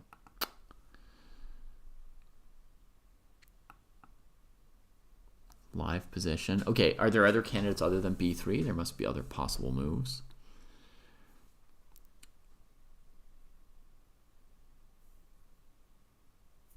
A little hard to think of them, though. Well, there's queen g7, I guess, right? Queen g7 was a move. Mm-hmm.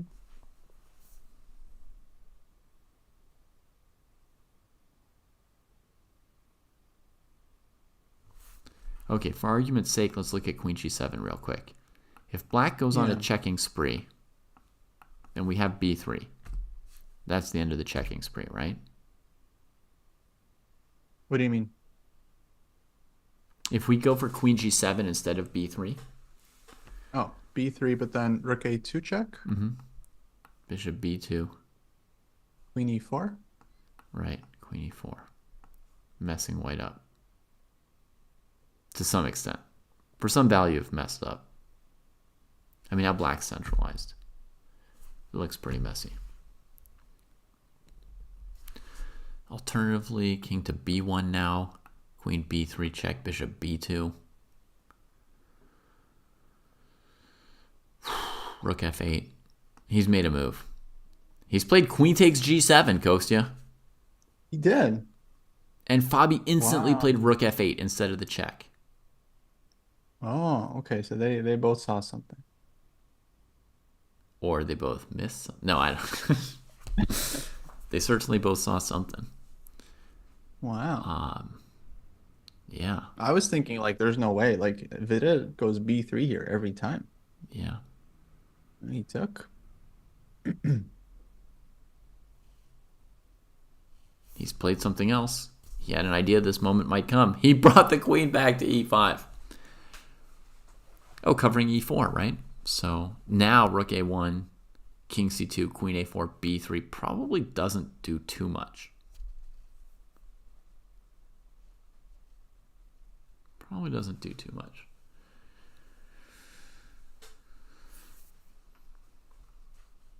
Oh, and you can't go queen a4 because of queen b8 check. Mm-hmm. King Yeah. d7, He can't play queen bishop a4 until it's somewhere. check. Bishop f6. But what about queen Wait, a4? you were going to play queen bishop b8? f6 here? There's a mate in one thread.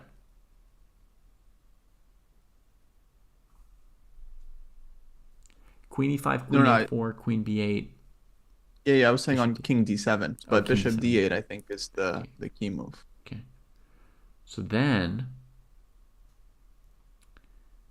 we need to avoid checkmate. But I don't see how.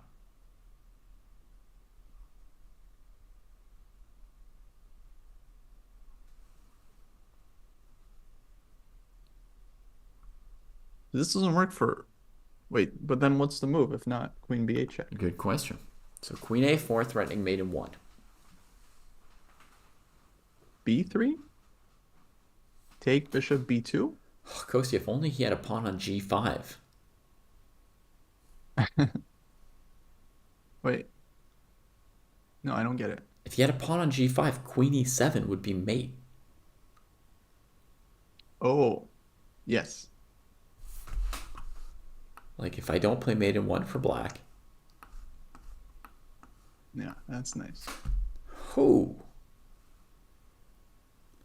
Okay, but queen a4 threatening mate in 1, and what is FIDE doing?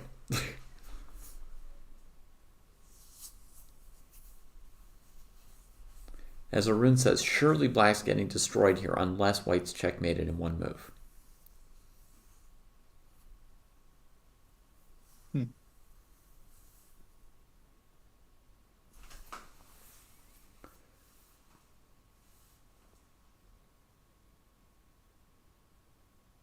Queen a4 b3 is the only move I see for white. Me that too. makes any sense. That's it, right? Does white even have another move? I mean, maybe king c1. I didn't really look at it.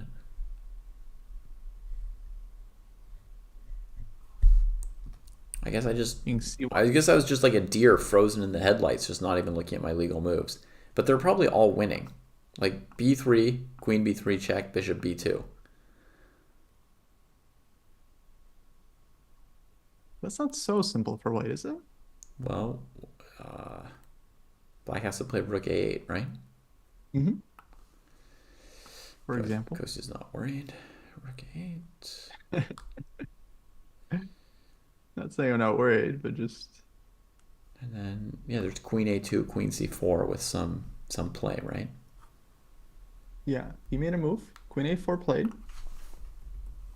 Okay, so let's I try think we're going to see queen b8 check, bishop d8, queen e5. at least once, right? Once. Yeah. Yes. He won't get the 30-second increment. And then No. king c1. But he will get closer to the time control. And then king c1. Okay.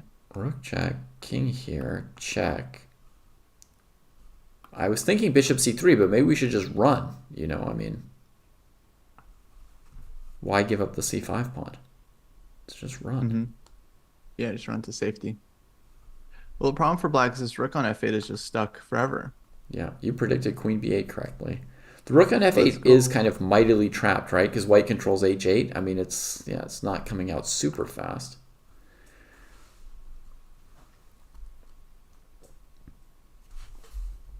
Queen e5 repeating once. He's going to be upset if Fabi plays king d7 and he's got nothing good. No, he's got queen d6, queen c6, bishop c7. I don't know. Maybe Fabi should go for it because then the rook can move. King d7? Yeah.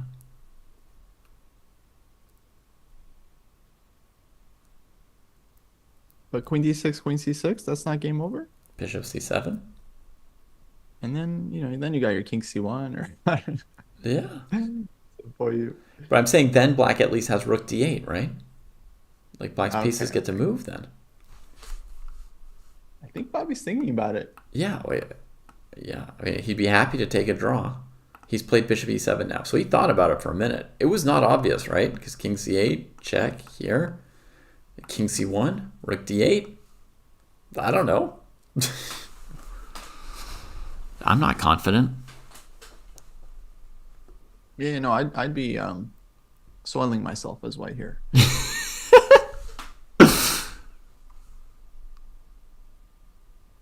Rob M, you got the single repetition right at least. Queen b8, queen e5. But I now expect Vidit to play king c1 unless I'm miscalculating or unless I'm right and he's miscalculating. Unless somebody miscalculates. And if he gives another check on b8, then a draw is basically forced. Yeah. He will have to come back, and then that will be number 3.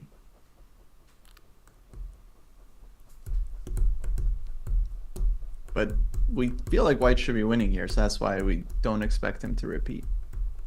Yeah. I think an interesting move against king d7 would have been b3, by the way. They have to like take with check, then you retreat with counter check, king c8, and then maybe rook d6. I don't know. But in the live position, he's repeating! You know what Jesse would say, Kostya? No. You know what Jesse would say? He would say, "You chump!" But What? well, I'm happy. You're happy? Yeah, I mean, number 1, I have money on this game. Number 2, I'm rooting for Fabi. And you had money on Fabi? Well, I had money on Fabi, yeah, not losing. Right. Okay. So you've been Okay, now, you've this been is under very pressure important. for a few Fabi moves is- here. Fabi is not going to play bishop e7. He's going to stop the clock. This is very important. Yeah. Draw is optimal for Murfinski.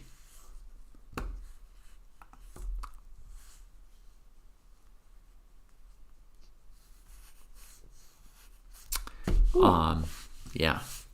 Draws are not optimal. It's nice when some blood is spilled. I think this is a gift. If this was Nepo playing black, people would be like, "Oh, what a gift! Luckiest Another gift player for of all Nepo. time. Luckiest player of all time."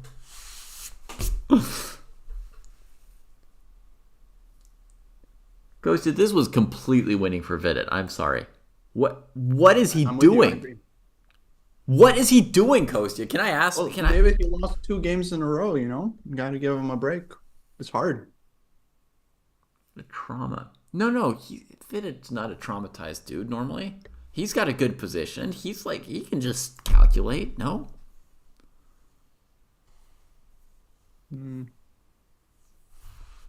Ay, ay, ay.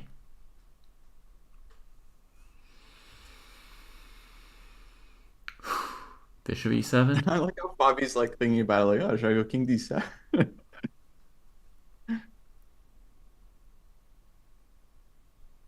Wait, he played bishop e7? What? That's what the relay shows. Okay, they're about to agree to a draw because he just said something to Fabi. But why would Fabi give him another chance like that? Does Fabi really think the position's not good for what?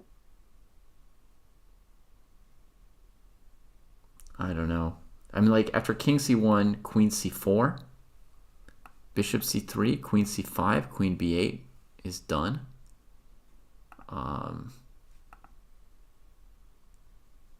Wait, this is very confusing. Bobby knows how the rules work. If you want to draw, you have to pause the clock and claim the repetition. Yeah. I don't understand this at all. No. I mean, we would understand if we turned on the engine and it told us what variation they saw or didn't see. We get the official draw put in here. Maybe Fabi claimed the draw and then the arbiters like put the bishop e7 move on the board. No. I saw Fabi no. play bishop e7. You saw him and play hit it, the okay. clock. Yeah. All right. And then Vidit was the one like, okay, draw. Like he was, like Vidit's the one that claimed. Okay. I don't know. King Looks like c1 they're f6 analyzing. wins. Avon tells us. King Avon C1, tells us F6. king c1 f6. Okay. Holy, what a move. Queen e6, rook a1. I guess that's her answer. I guess Fabi was trying to provoke D4. him into playing king c1. Maybe we're completely wrong. Maybe there was nothing to do anymore here. Well, okay. Well, that settles that. I mean, if that's the Go case, Fabi. then he was right to take the draw, and the only thing he maybe got wrong, and again, we might also be wrong about that, but the only thing he might have gotten wrong was taking g7 instead of b3, keeping the queen out. Maybe queen g7 was wrong. But maybe we're wrong about b3 as well, right? So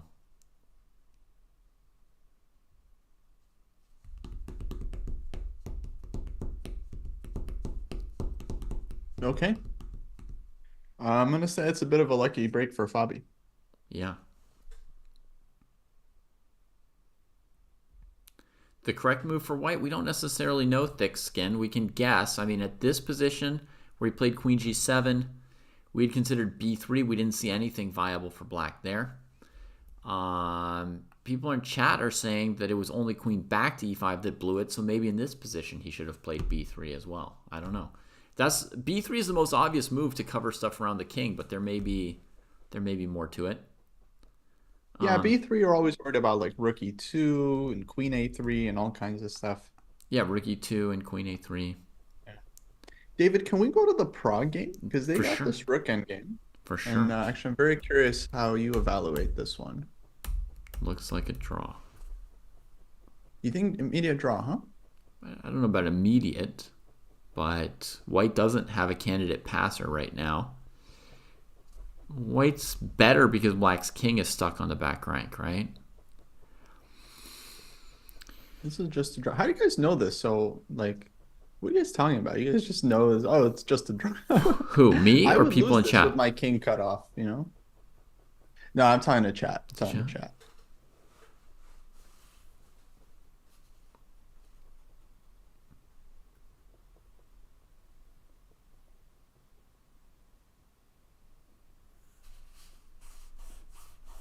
I mean, white's next move is going to be f4.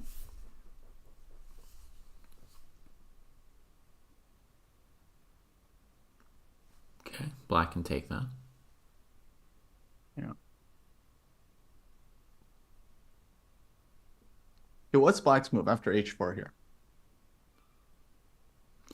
Maybe rook f6. Rook f6. Okay.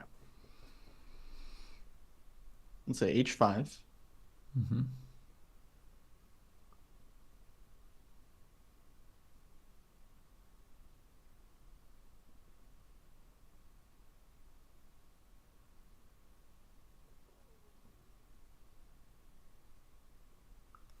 Rook to, I don't know, maybe king e8, king f8, king e8, let's say. Rook b7 for you, maybe.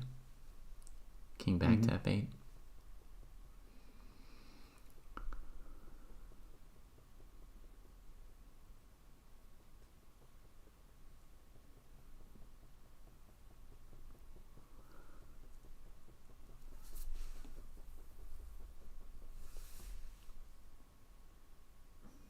Yeah, okay. That sort of makes sense. So black just sits on the position. I mean, to press for white, you could play a4 to sort of lock that thing in. And then you can play f3 and bring your king out to e3.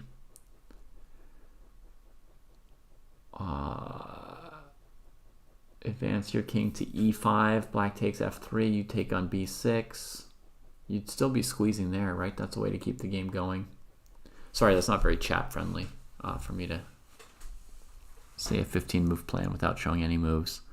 Okay, chat. Let me just play a few moves.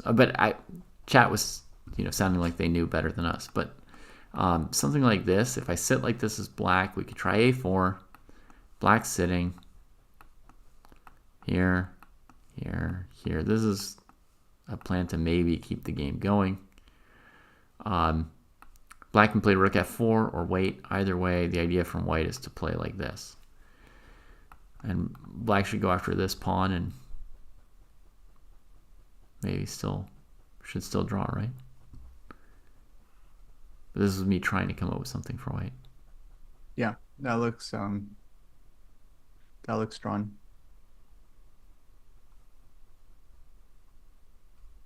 Okay, yeah, I was just curious. We can maybe jump to a different game. I think the Gukesh game is heating up. Okay, let's see.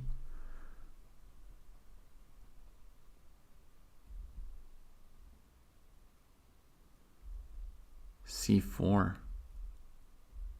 And then he isolates the c5 pawn before, the d4 pawn before black can play c5. They're repeating. Gukesh avoids the repetition with 1 minute on the clock. Grabs the a pawn, even though that d pawn is like queening on him. Ay, ay, ay, ay, ay. 5 moves to make, no increment. He's up a pawn, but it's not obvious how to stop d2, d1. I didn't even know why black didn't play d2, d1 the last moves. Maybe knight takes d2. Maybe he is stopping it. All right, he plays another move. Rook to e1. Okay, that'll handle the pawn as well. Rook e1 played? Rook e1 played. He's got 4 moves to make in a minute 19. It did look insane when he grabbed on a4, but we played through it even faster than they played it because we were catching up. So I don't know how insane it looked in the moment. And he could have played g4 as well on the last move. Yeah, why does g4 not do a thing? Somebody asked. I'm sure it does something. Must have been something. Maybe d2, knight d2, queen c7? Yeah, exactly. Really? I mean, that looks like the answer. I don't know. Okay. But something like this. Yeah. Then if like rook to e4, rook d4.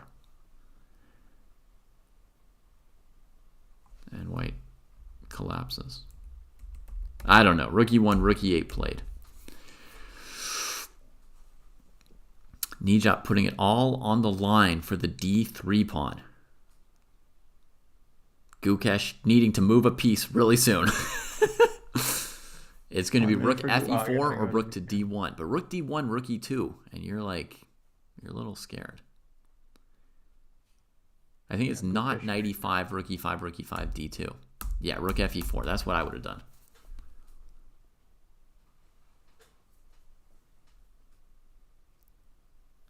$50 seconds, 3 more moves. That was his 37th move. 38, 39, 40. 3 left to go. 15 seconds a move.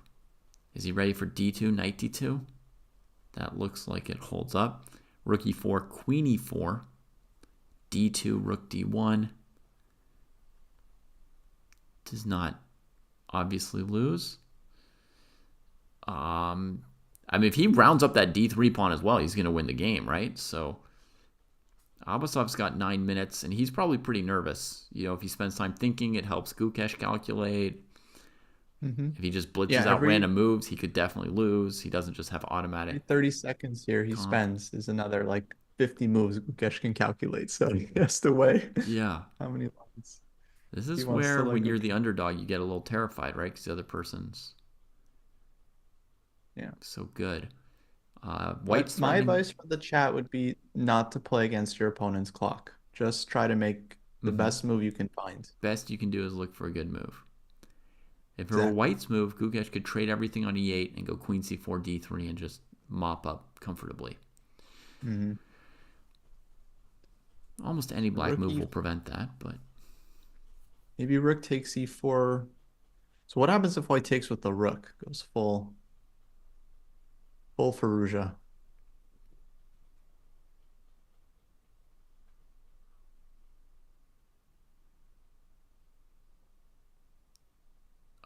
Maybe d2, knight d2, queen d5. No, the knight can just move. I don't know. But I don't trust it. I would centralize my queen. You go queen e4. No, same. Especially with no time on my clock.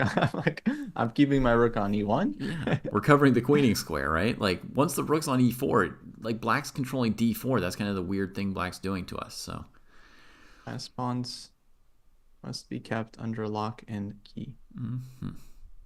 amen.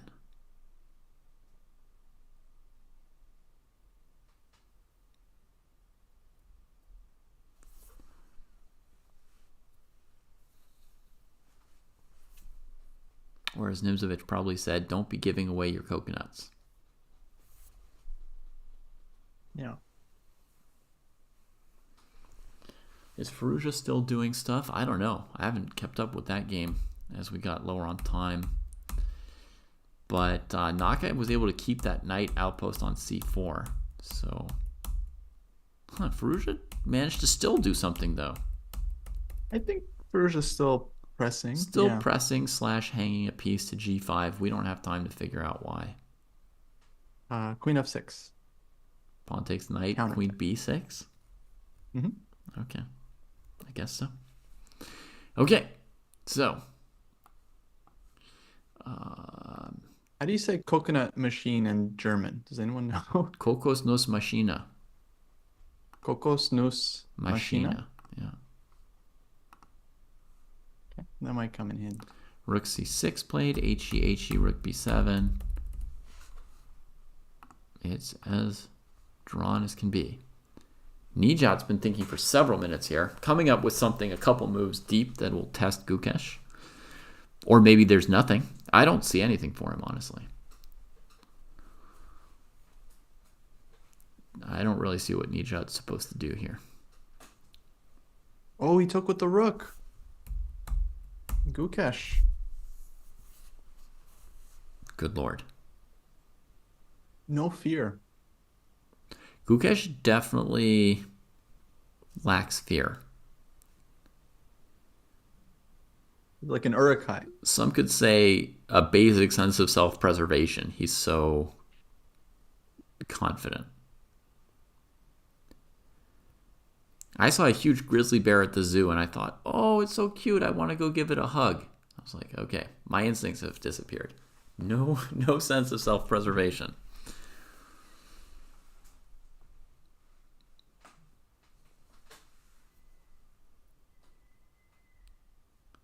He took on e4, Gukesh recaptured, and then he went back into the tank. I think he wanted to see if he would take with the queen or not. Yeah. And Gukesh's like, no. I fear not death. I fear not life. I fear not playing the moves my coach will think are best. It's the only thing he's afraid of. Disappointing his coach. Yeah.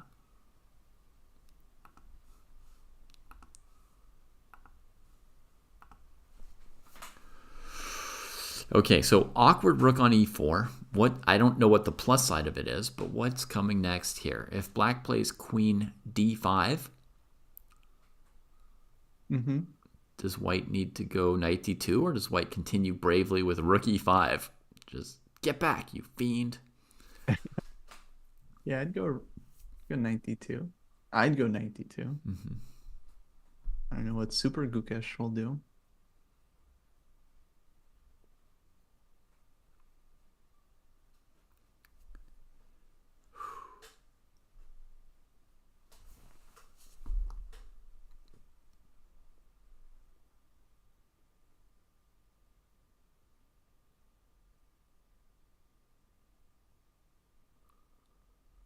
Where are the dynamics for black, Kosti? I'm not finding a lot of threatening moves to mess with white.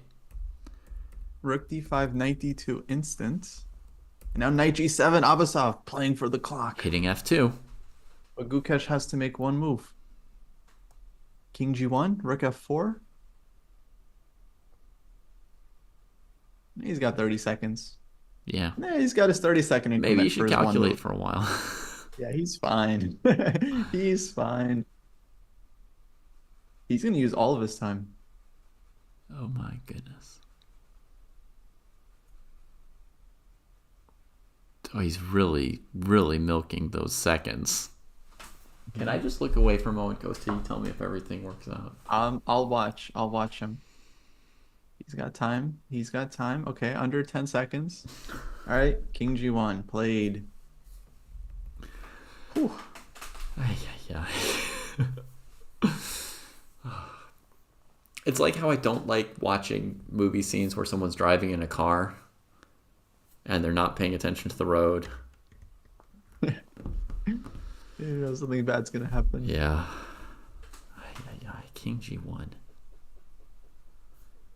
It's a brave move. I give Nijat credit for coming up with this reorganization. Knight G7 to E6. That was sweet. That was sweet. If you win the C5 pawn, what's Gukesh going to do? Right, something's happening. Oh, okay. Oh, so the arbiter walked over and told Gukesh, you have to catch up on the score sheet now that you've made 40 moves. Mm-hmm. Nice. Good work. Good work, arbiter. You can feel proud of yourself tonight. Now, oh, it's the classic. He's looking at Abasov's score sheet. It's the classic, can I please borrow your score sheet? Oh, man. I haven't seen this since I was like in 4th grade. I know, it's been Like, ages. You, It's been you ages. messed up your notes because you forgot a move and then you asked your opponent. If Gukesh wins. Yeah, but how does Gukesh stop? Knight takes C5. It's a powerful move. Knight takes C5. Knight B3? I mean, everything's going in the wrong direction, man.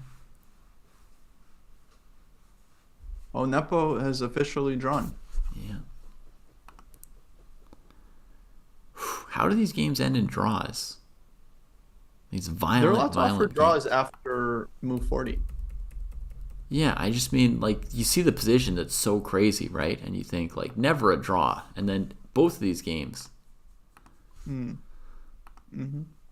was, like, harder for the person in a good position to find the one winning variation than for the other person to keep putting up stubborn defenses, right?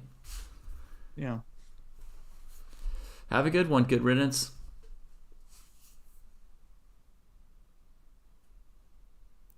You do not get disqualified for a single mistake on a score sheet, Rob. No. I mean, if you mistakenly think that you've made 40 moves when you've made 39 and you flag just sitting there thinking you're fine, that way you can lose, yes. But generally, there's not really a penalty for a score sheet mistake. If you do many score sheet mistakes, in the past, you could get like a minute or two added to your opponent's clock, get a verbal warning from the arbiter to keep accurate score. That's all I've seen.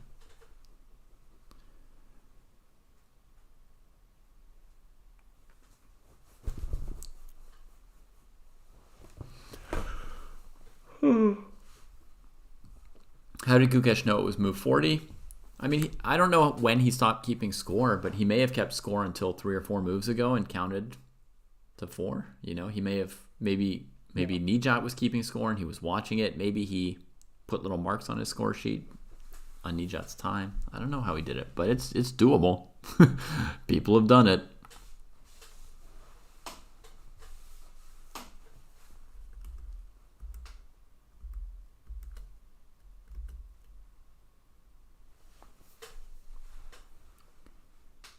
Yeah, there can also be monitors in the playing hall where you can see the games and you can see the move number.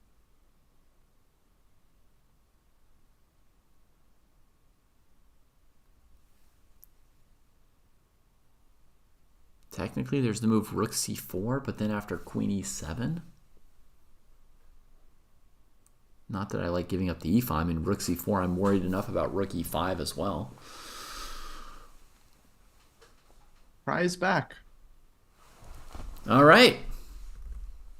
Bring him back, then, I say. Bring him back. Yeah, get in here, Jesse.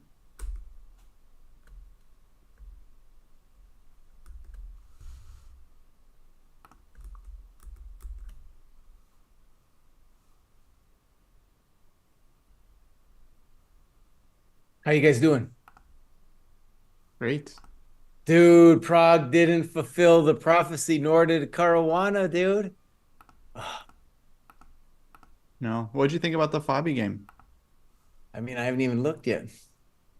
Oh, I liked his position when I left. well, some stuff might have happened after that. Yeah. Oh my God. Oh my God. Yeah. Oh man, so Nepo just doesn't die, dude. Does not die. Man won't die. Yeah. Hmm. Did you feel like the kid pressed him in the end game at all, or did it kind of fizzle? Nothing. Nada. No Nothing. press. Oh, It felt like no pressure at all. Yeah. bummer, man. I think he had lots of better moves, honestly. Lots of them. I mean, we weren't focusing on it because Vidit versus Fabi got so hot, and the end game was pretty lukewarm. But I mean, just casually looking at it, it did not feel like he was doing it.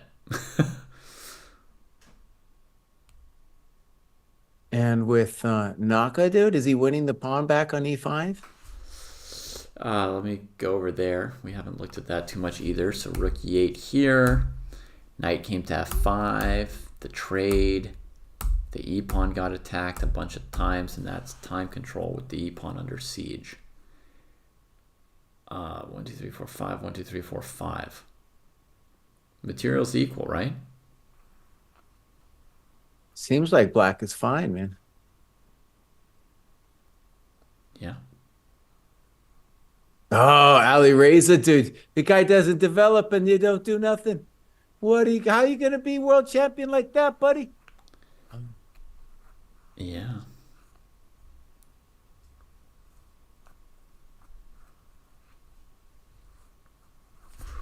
And then, all right, give me your take on this Gukesh Abasov thing, man. Well, I think Gukesh messed it up, actually, or Abasov was tricky in the time scramble. Gukesh had like a minute to play 5 or 6 moves, Jesse. Mm-hmm. And Abasov did a weird knight maneuver from f5 to g7 and e6, and now the c5 pawn just looks like it's dangling. Just like Farouja's e5 pawn. It's like they both got tricked by a knight in a scramble. You told me, dude. You said the knights were tricky pieces. They are. I mean, these guys are 2750. I know normally, stupid things people say about bullet chess shouldn't apply, but I mean, Prague got knight b7'd. Gukesh got knight e6'd. Naka got knight d7 on Firu. It's brutal. Now I'm looking at Ali Reza, and I'm just gonna say, man, this whole turn he's making to fashion fancy man with the fancy glasses and stuff, I'm not into it, dude. No, I want him to be focused on his chest, glasses. They look cool. The fancy haircut, dude. Come on, you're supposed to be studying chess, dude. Not be concentrating on how you look. Jeez, Melise. I like it. More power to him. Everybody's into different stuff. It's not easy to pull off the Dahmer glasses. I think it's very hard. Did you call him the Dahmer glasses? Yeah, he's got the Jeffrey Dahmer glasses. Jeffrey Dahmer glasses? That's what I thought you were saying. Yeah, he's got the Jeffrey Dahmer. And I like his, he had this green blazer too that he's been wearing that I'm a fan of. I don't think it makes him look like a leprechaun. I think he looks cool. Good for him. You know what would look really cool? A full point somewhere in your cross table. Doesn't have one yet. He's making a move. I think he's pushing. All right. E6. E6, yeah. That's his only move, but it's like nada. It's nothing. No. No. Queen F4, Rook F4, and then black can do all kinds of things. Yeah, principally trade on E6 and play knight F6. Mm-hmm. Mm-hmm. I'm with you guys. Maybe some other stuff. Jesse, give me your take on Gukesh versus Abasov. Gukesh's been thinking for 10 minutes here. I mean, what's going on?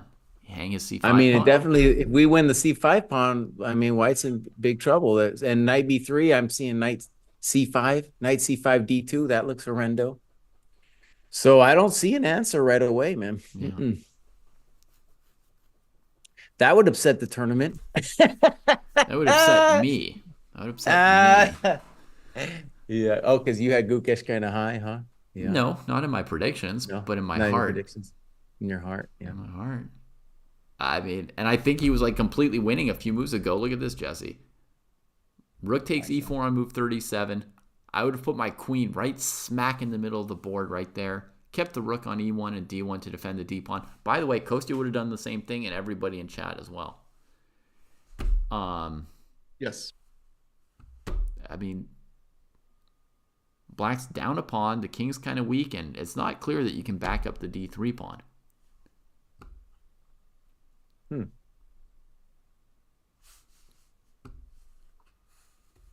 And Kostya said, but what if he goes rook takes E4? And I was like, why would anyone ever go rook takes E4?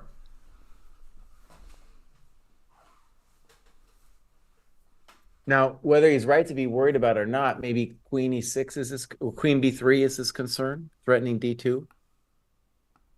Mm-hmm.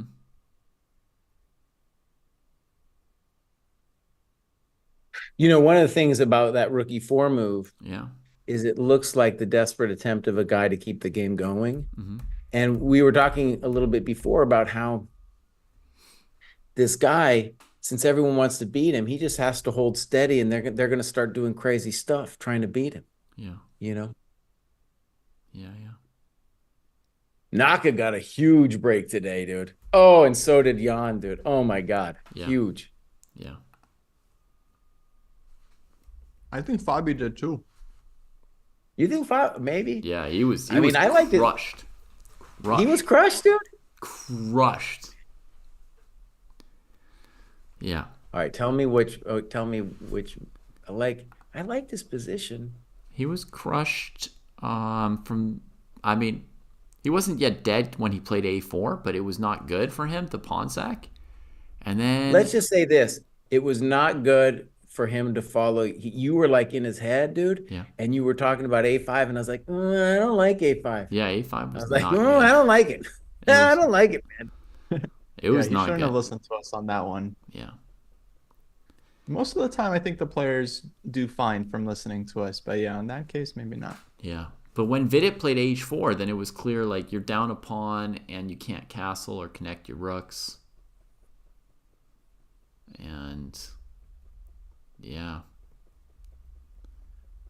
I mean, somehow Vidit dodged the wins, but.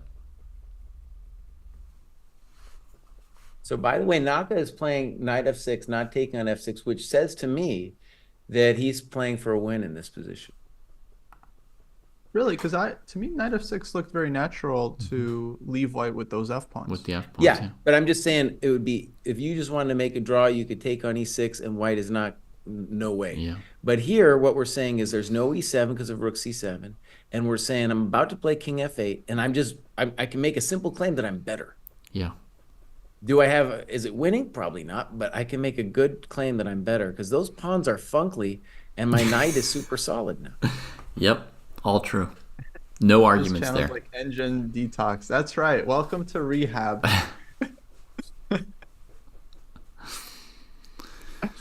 I agree. Naka's better. Yeah, you heard that correctly, Patrick. Now you've got a new word you can use tomorrow. We had the incinerator today, funkly. Yeah. I can't believe you guys don't know about the incinerator. You read all about the incinerator. You just don't remember it. That's right.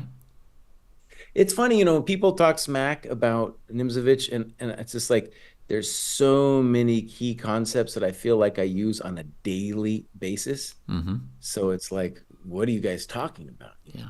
What are you guys talking about?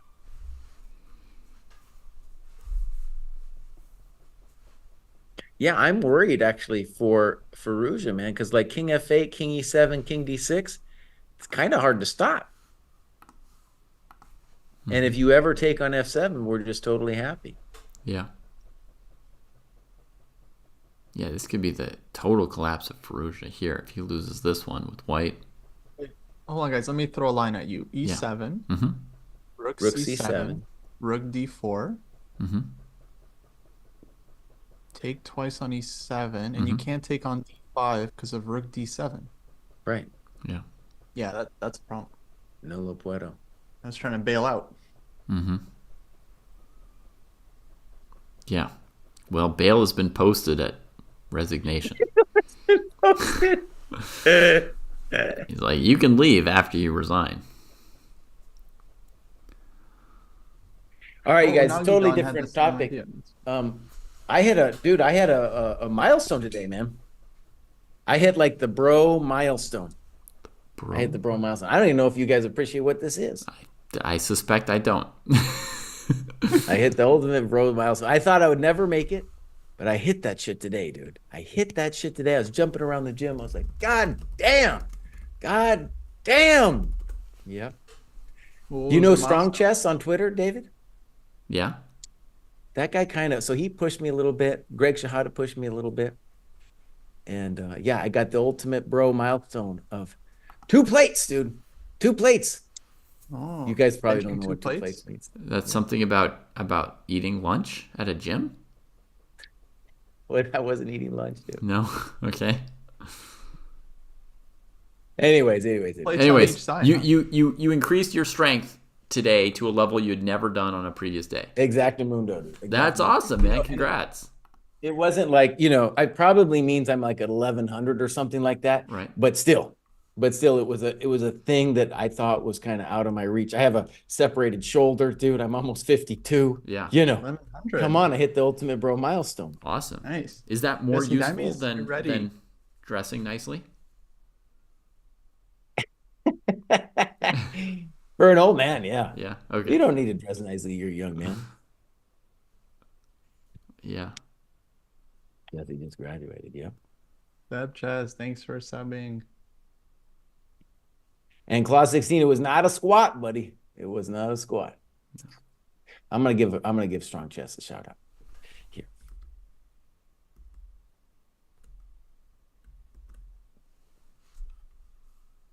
So, Jesse, if you put your mind to it, does that mean you can get to 3 plates, or how does it work? Oh, I doubt it, dude. Um,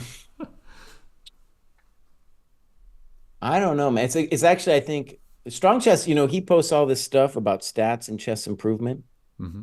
And then he posts similar stuff about like his weightlifting. And his weightlifting, he's doing like epically impressive stuff that he posts like on Twitter.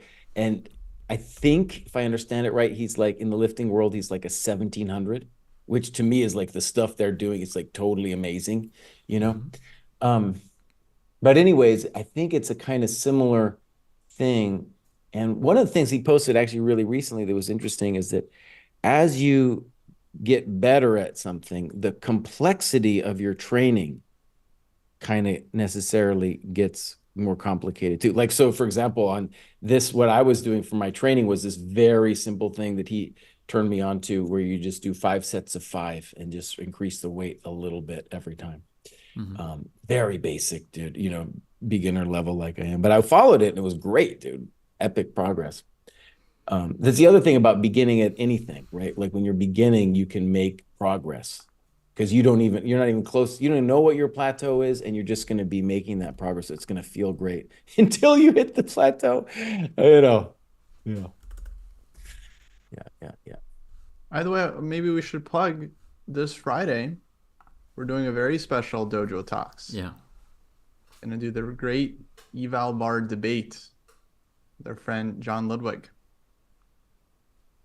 Yeah. So instead of your regular candidates coverage, it's gonna be on the rest day at the normal time. So just pretend you're tuning in for candidates coverage. You will instead see Dojo Talks, and we're gonna fight.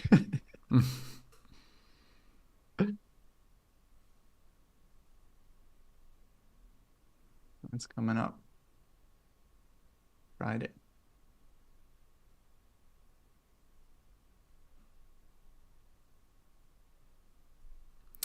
Yeah, unpleasant position for Firu. Has Gukesh made a move ever this game? Rook to e3. Ay, ay, ay, mi amigo. Ay, ay, ay.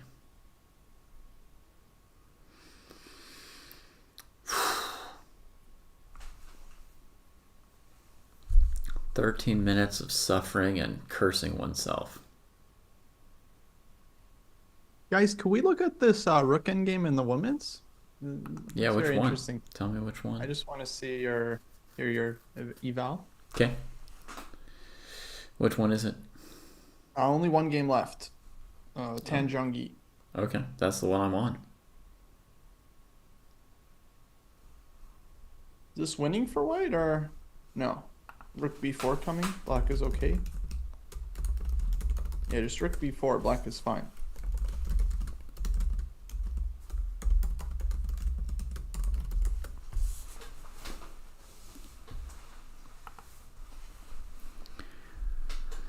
Here comes the H pawn. h4.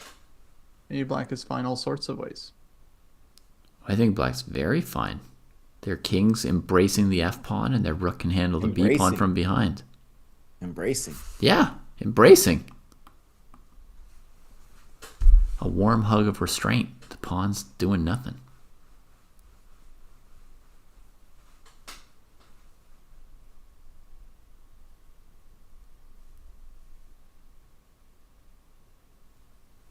Yeah, see, people giving you credit. 2 plates is 1800 for sure. This in 1800? 1800. Nice, dude. That was kind of the chat consensus. I think with when Strong Chess was breaking it down for me, it's like, you know, we talk a lot on program about like, you know, people on Chess.com, the average rating I think we said was like 780 on Chess.com, right? And that's, you know, it reflects this huge mass of people of like who have logged on one time and played a game or two, right? And then there's a different set of people, of course, who, let's say, have a FIDE rating or a USCF rating. Those people are obviously much stronger. And then I think when he's saying he's 1700 in the lifting world, that's like people who like go to competitions or something, you know? And I would never, dude, no. That's not who I am. I'm not going to go to some competition, right?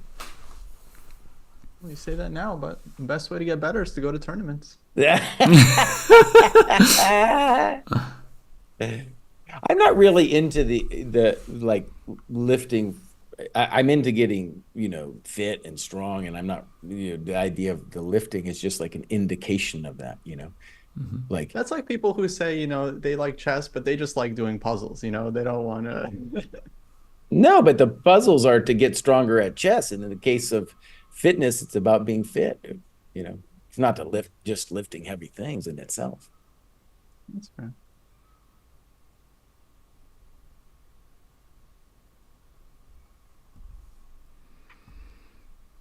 Okay, so here's a line. H3, rook b8, king takes f7, b7, h2, rook f8, right?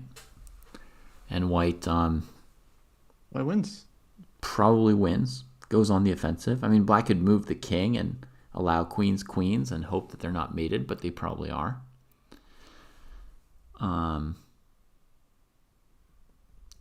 So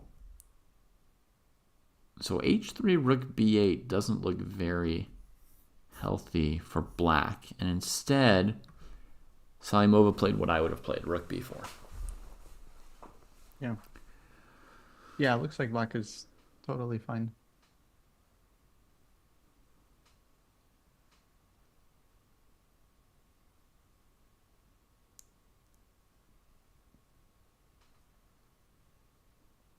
Yeah. Well, I'll give you guys the update. You know, that coconut was lost on c5, and Gukesh is praying for a draw now, dude. But, you know, honestly, his king is still safer. Let's just give it to him. Like, the king is still safer. Yeah. Black can still have an accident. Yeah, There's no doubt about that. there's still hope. Pawn on d3 isn't going to go anywhere anytime too soon. Right. So his idea is to play b4 and rook takes d3 here. Mm-hmm. It's not easy for black to cancel that out, but probably b5 is the move. If you want to play for something as black, b5. Yeah. Yeah, that worries me. And then queen c3. Let's just try queen c3 as a basic move. What do you want then?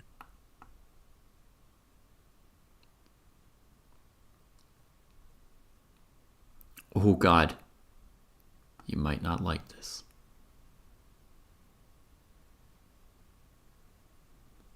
Boss, aren't you just hanging the pawn on c6? Yeah, I am. Okay, you can take it. I bring the knight forward. But I mean, worst case scenario, I can play queen e8 check. Mm-hmm. I don't think I'm crispy critters here, dude. Okay. Okay. b5, queen c3.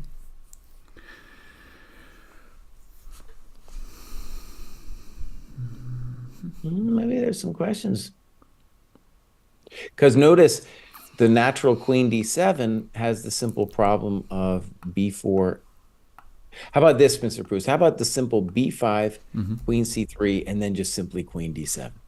Just queen d7. Okay, I was going to switch up for queen g7, but what do you play after b4? What were you going to say? I'm going to put my knight somewhere. Probably your square, e6. Okay, queen f6.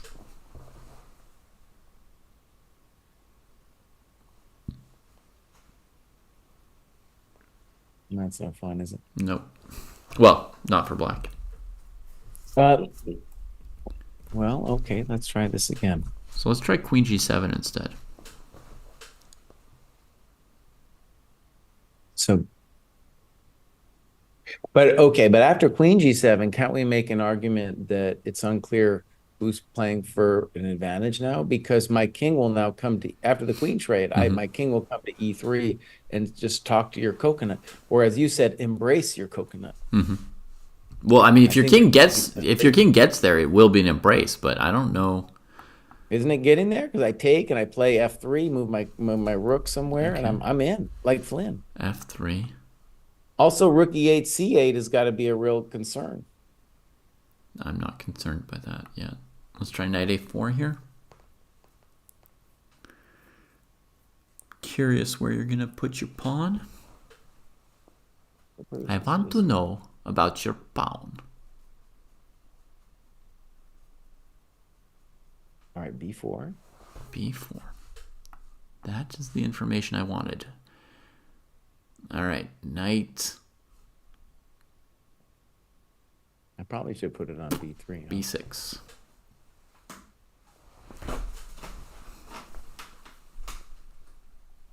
I guess. All right, Mr. I can do a take back. I can do a take back. So queen c3, queen g7. By the way, queen g7 maybe just to try to hold it together because I'm close to winning that coconut. I gotta go. I should go set up for the recap soon. Okay. Go for it. Cool. It's been fun.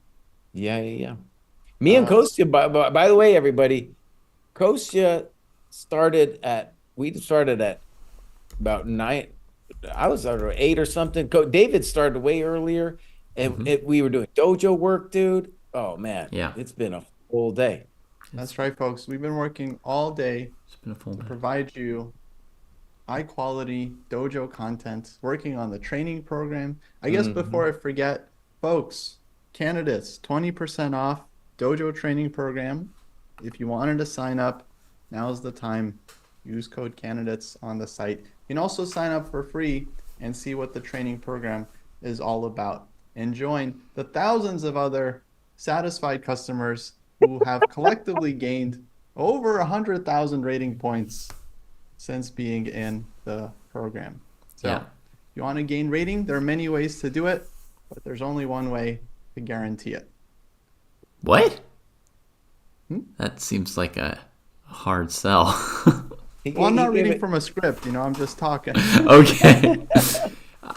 Is the answer sweat work?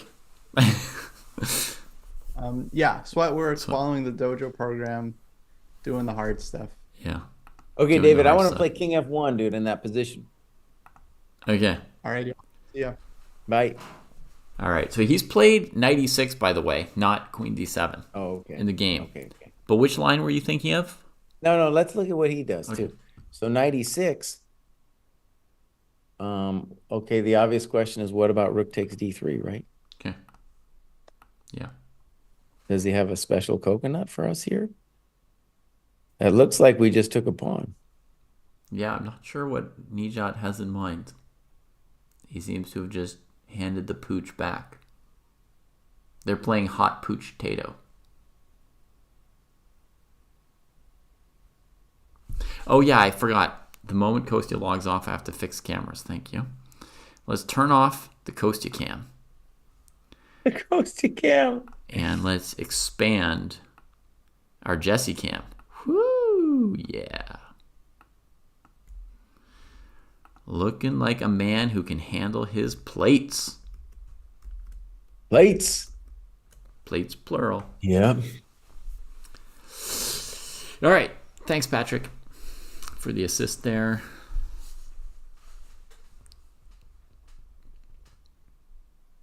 Wait, boss, I'm confused. To me, let me just tell you what it looks like to me. When I got here, you guys sold me on the idea that Abbasov was killing him. And then I believed you. And then now we're looking at this thing and I'm seeing white having an extra pawn. Mm-hmm. That's what I'm seeing. Yeah, me too. Gushas is hesitating a long time to take it, though.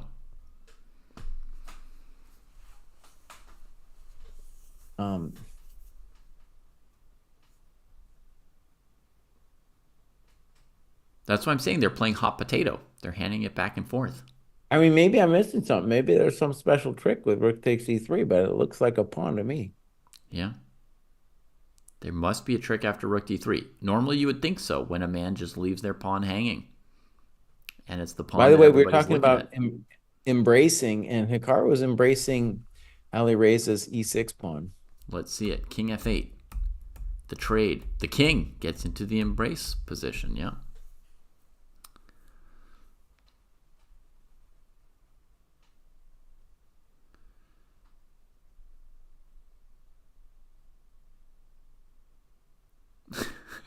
Anytime there's a pawn to be taken, Abdul pops up.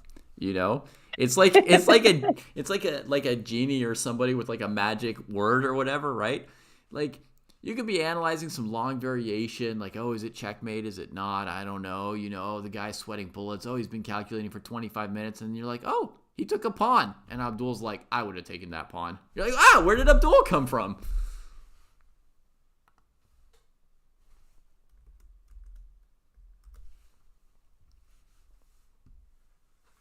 Yeah.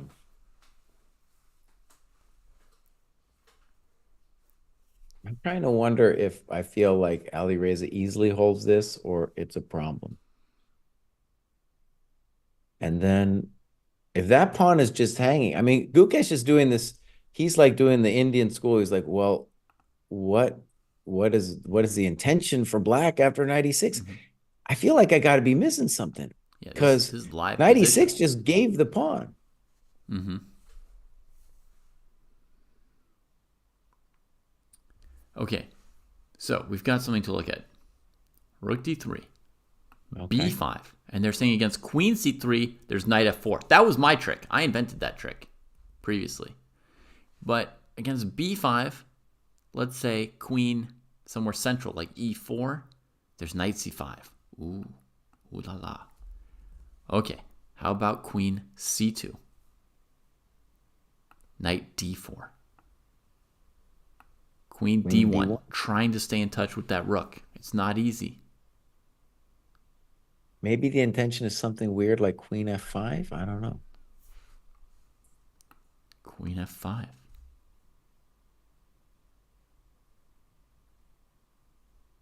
Maybe that's the coconut touch he's worried about, my friend. Holy. Okay, that's what he's worried about. Okay, this is good. Whoever discovered that, that's a hell of a drug. Now, let me just say I don't believe it for several reasons.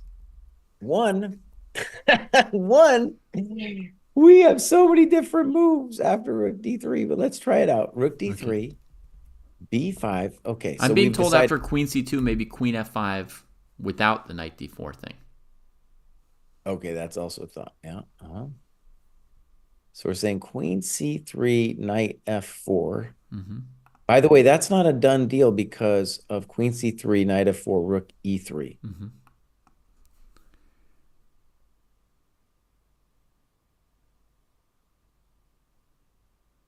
But actually, it's really hot, dude. So maybe in that position, black plays rook g5. Mm-hmm. Yeah. I still don't feel it's close to over, though. We have moves like g4. Yeah.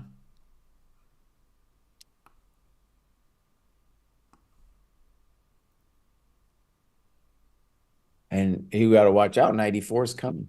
Yeah. Knight e4 or queen c6. I mean, the black king is always open, so if white ever has an active piece, Gukesh is still in the tank, though. Holy.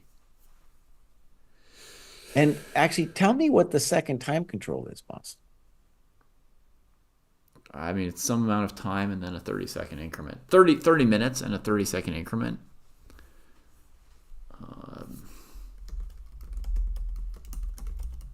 All right, so queen c3. Knight f4 is the only try, right? Info. Rook e3. I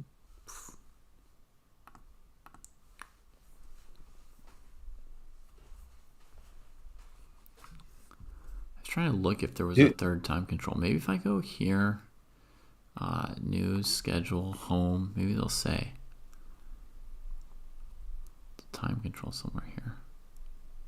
Time control 15 plus 10. Candidates explained? That doesn't explain anything to me.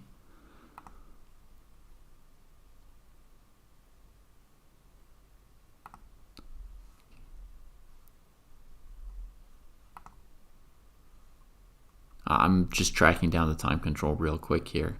Super easy to find. 15 plus 10. Format. It's just one more time control. So this is it. These 30 minutes and a 30-second increment. That's everything they got. No third time But I control. thought they even had another one after at move 60, someone said. No, they don't. That's what I was just verifying. But now they do get 30 seconds to move. They do have 30 seconds, yeah, from Right, here till the end. That's all they got. Did Lei win this game? She did not. Man, so many games that somehow nobody can win. Ay, ay, ay, that game was exciting too. Caramba. Ugh, and then it peters with the trade. Wow. Wow, wow, wow. He's still thinking on rook d3. I got to get myself something to drink. Yeah, yeah, do it. Gukesh down to 7 minutes. It's maybe working against him that he can calculate so well. He can try and look 100 moves into the future. You got to take this pawn, dog. I'm with Abdul on this. Like, you don't get that pawn. It's going bad. You actually didn't think I could do it, Kosi. I didn't realize you didn't think I could do it. It took me more than a day to realize you didn't think I could host a stream. But I got the real thing now. I got that high quality internet. Yeah. It took them 8 months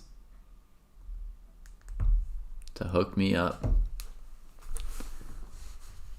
But now I'm getting over 9,000 gigs.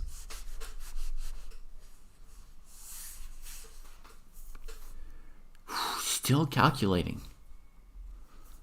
Oh man, I hope he can take that pawn. If Gukesh can't take that pawn, I'm in hell. I mean, if he can take the pawn, you got to feel kind of dumb about 96. Yeah.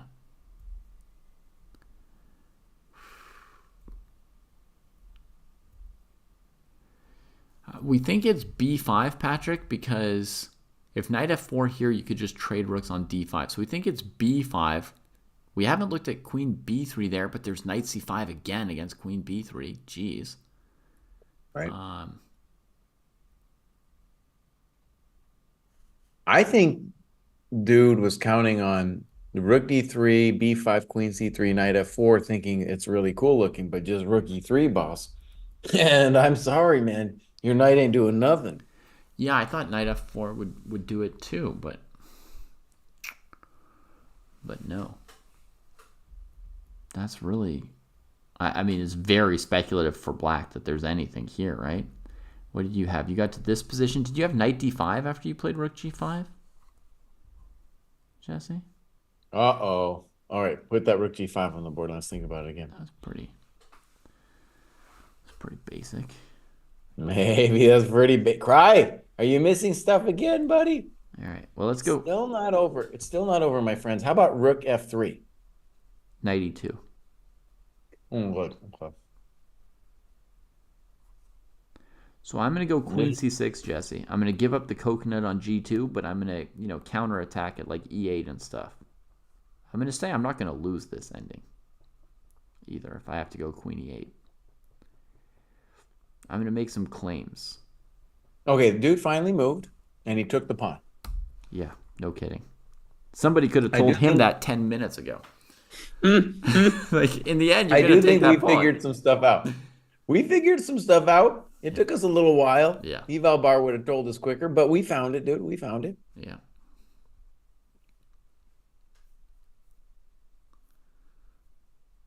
He needed to work it out. Dave, what time is it where you are, man? I don't know. I've lost track, man. 1:23. 1:23. Yeah.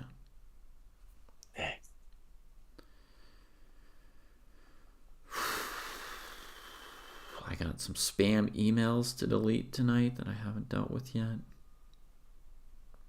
Fighting plastics, stopping mega mergers. Blah, blah, blah, blah, blah.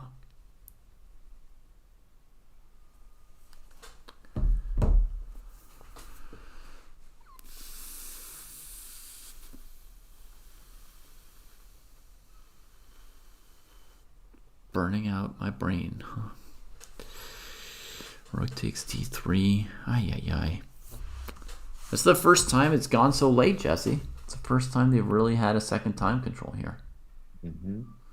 94. Cutting off the defense of the e6 pawn. Bishop d3.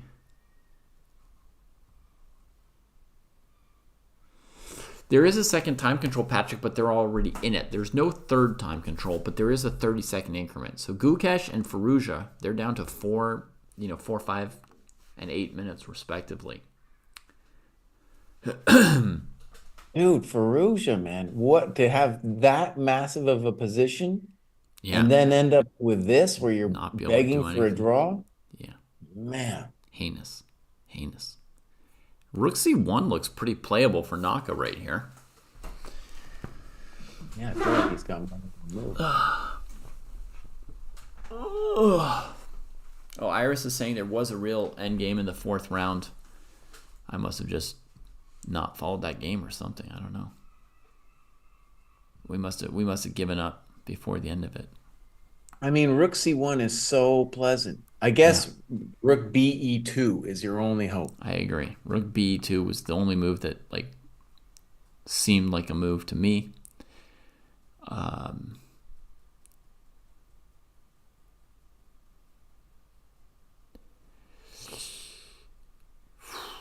Yeah, if we trade once and go knight c5, then rook c1 might be sufficient.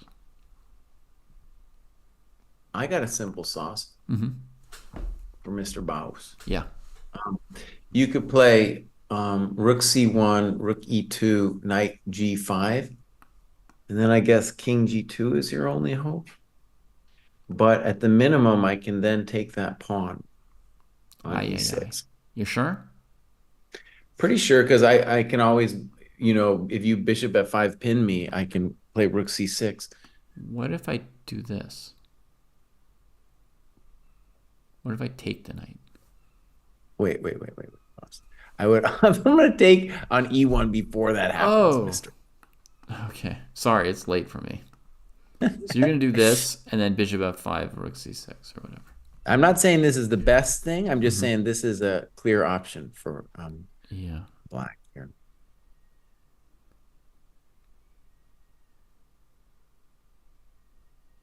Okay, I think white can hold there with bishop f5, rook c6, rook e5. Yeah. King f6. King f6, rook d4. Nothing. I didn't say anything. Okay. Uh-oh. Uh-oh. My ability to see the board is suddenly plummeting ever since you asked me what time it was. Well, you've Oh been my at it. God. Hell, dude. Maybe That we looks need some pretty lessons forcing from too. Hikaru on how to play when 7 tempi down. That's true. Instead of him having to learn how to develop, we should learn how to play when we're 7 tempi down. And we should understand it's important to just play, bond cloud openings for the content. Ay, ay, ay. I think Rook c1's very pleasant. Yeah. Okay, by the way, over on Gukesh's board, knight f4 has been played. Gukesh went for queen c3, not queen c2. Put the rook on e3. Rook g5 Dude, we're might be GMs coming. today, man. We're GMs today over here. We called that. I don't know.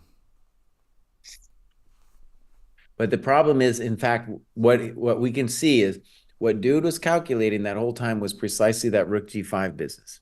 Mm-hmm. And it's pretty hectic, dude, because there's a lot of variations where black is gonna play rook takes g2, and the rook might get hosed down in there. Mm-hmm.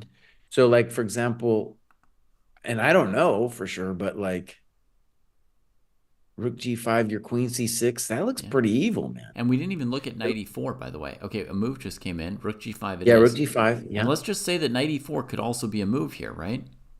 Knight e4 is a comfort move too, because then on rook g2, you don't have to worry about any tricks on f2.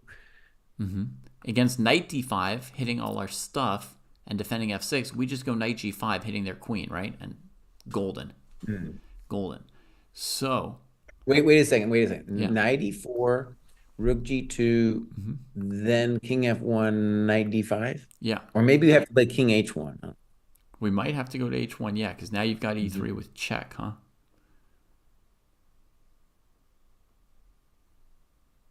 Oh, actually, I really admire Gukesh for taking forever on this, man, because it is hectic. Mm-hmm. Let's just hope he has an idea now. Okay, let's go king h1. Let's go king h1. I think that's a good one.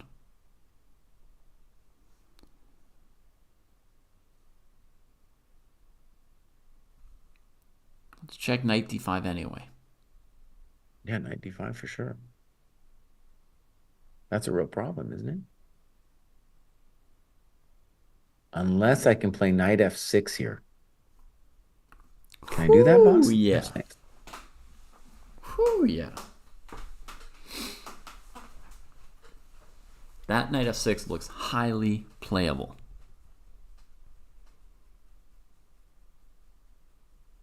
Coco fan is changing his mind about queen c6. Queen c6 might work too, by the way. Yeah. That's why this whole thing that Basov's doing is very speculative. Yeah. And he played, that 96 is going for it, man. Yeah, Gukesh didn't trust him. Dude, I really admire this. I know that when I'm in this situation, I can't take it, dude. Yeah. I can't, on the increment, I'm like, I can't take it. And so I just move. Yeah. Now, you told me already 1,000 times, but it's 30 seconds they get, right? Yeah, 30 seconds. That's all they've got. So our other branch is queen c6, check, king f1. Somebody's saying knight h3 looks scary, but we do have queen g2. She swoops in to just take care of everybody. It's just like slaughter, slaughter, slaughter. Also, our other escape valve is queen e8, right? Queen e8. And rook e8's going to... Yeah, gonna clean up. And rook e8 will be a hell of a drug if we can deliver rook e8. Yeah, if we get a real chance, we'll go for rook e8. And, we've got queen check on c3 if the king goes to g7. We've got strings to white's bow. Move came in. Knight e4, not queen c6. He goes for everything Gukesh does. Dude, I can imagine black getting to this point and being like, well, I'm threatening g2 and d5. Yeah. And unfortunately, that knight f6 trick is just hanging at the end there, saying, "Welcome to these nuts."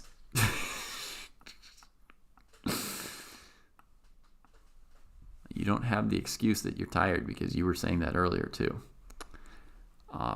So here's a knight f6 check line, folks, that I'll just throw out there. King f8 to get out of discovered checks, right? Knight takes knight. Queen takes knight. Rook f3! Boom! And that's it.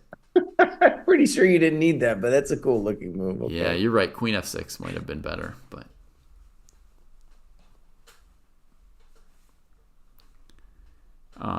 okay, so other options. Knight takes. We go like queen f2 as black. White has queen h8. I don't know. That looks like mate in 2. Knight f6 looks pretty solid.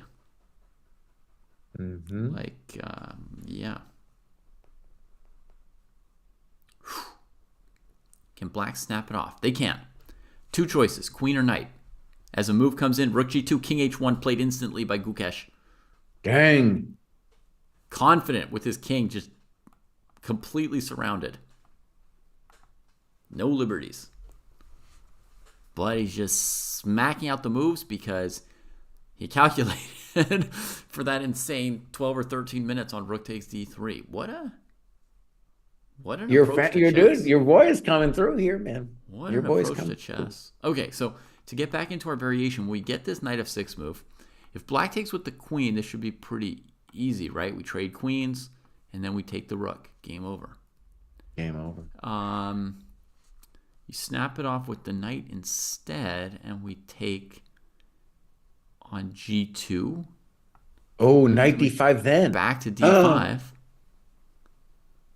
But queen c6 is an advantage for us. But that's still amazing that black has that. Yeah.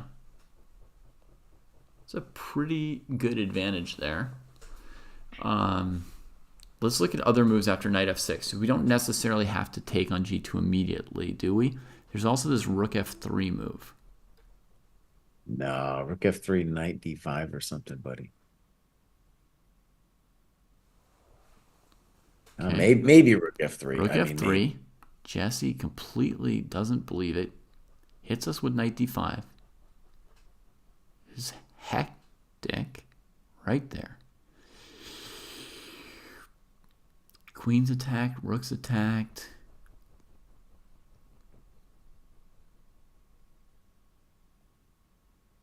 Ay, ay, ay. Ay, ay, ay.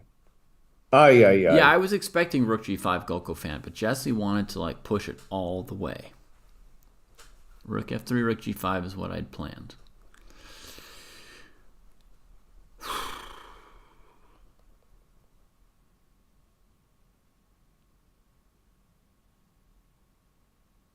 That's pretty hot, man. The king and pawn ending looks really good for black, so we can't do that. So queen d3, I guess, is all we got.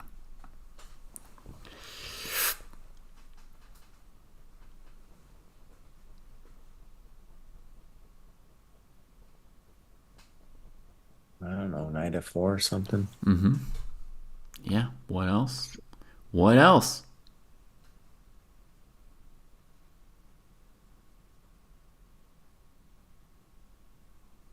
But now, like queen d8. Okay, king h7. Oh, no, queen, excuse me, I take it back. I did. Queen d8, king h7. I think we're okay. Let's just go queen e4. No, probably g5. Okay, rook takes f4. Queen takes.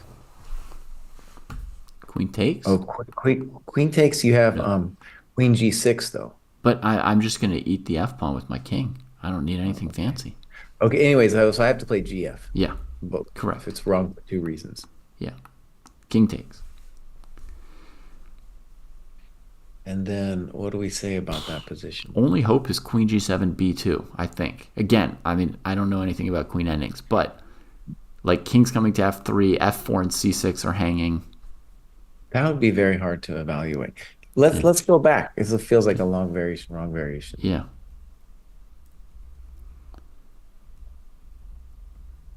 So knight f6. Oh, Mhm. that was because that was all your weird thing, though, dude. Yeah, That that was was all my your very weird weird thing with thing. rook f3. But I still put pressure with it. Okay, so how to go do it? Knight f6, Hmm. and then king Rook g2. f3 I played. Yeah, I'm just saying king g2, Queen knight g2 d5. instead, yeah. Knight d5. It's Queen just so c6. much simpler. And Yeah, there's really no question there. the other one was hard to value. This one is like I'm e4 will soon come, and then queen d5. Yeah, And I think you said you don't. I'm sure you're just talking smack about not knowing queen endgames, but I don't know. all I know is the only two principles you need to know are centralized queen Yeah, and passed pawns are more important than they are in any other endgame. okay. That's it. I know those two That's it. things. Okay, that's all you need to know. As far as I can tell, man. And Okay. here it seems like we're achieving e4, queen d5. Hmm. Yeah. Not to mention that if black does nothing, I mean, we could take on b5. There's no. We might take another coconut. Yeah. White's No, queen. this looks White's queen is horrendous. nice here. Okay. Somebody in chat says queen b3. White's got queen takes g6 check, so black's a little bit tied down. Like they don't have a lot of resources. In fact, the b pawn might just be gone because g6 is hanging. Jesse. No, it looks terrible. Queen f5 would be the move here.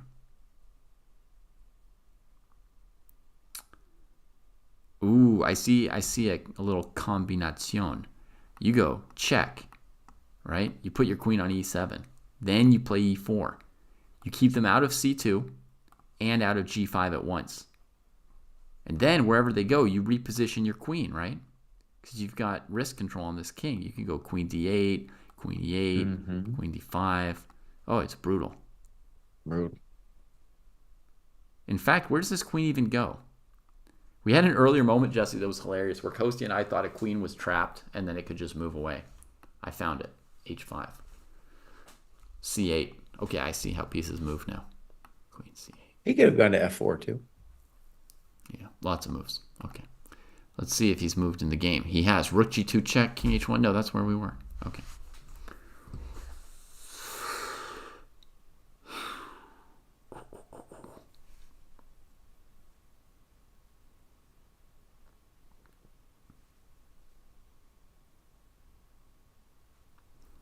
Who's wonders about rook e8 check, queen takes e8, knight takes e8. In which position, though?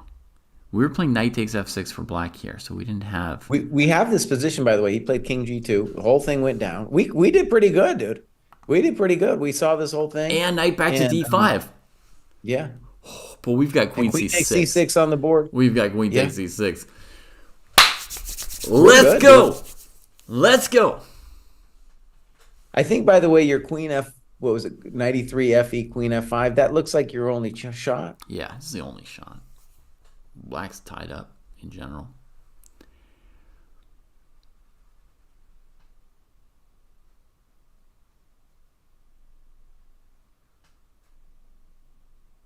And there's a lot of moves actually on queen f5. We have queen f3 and your fancy thing that you pulled as well. Yeah.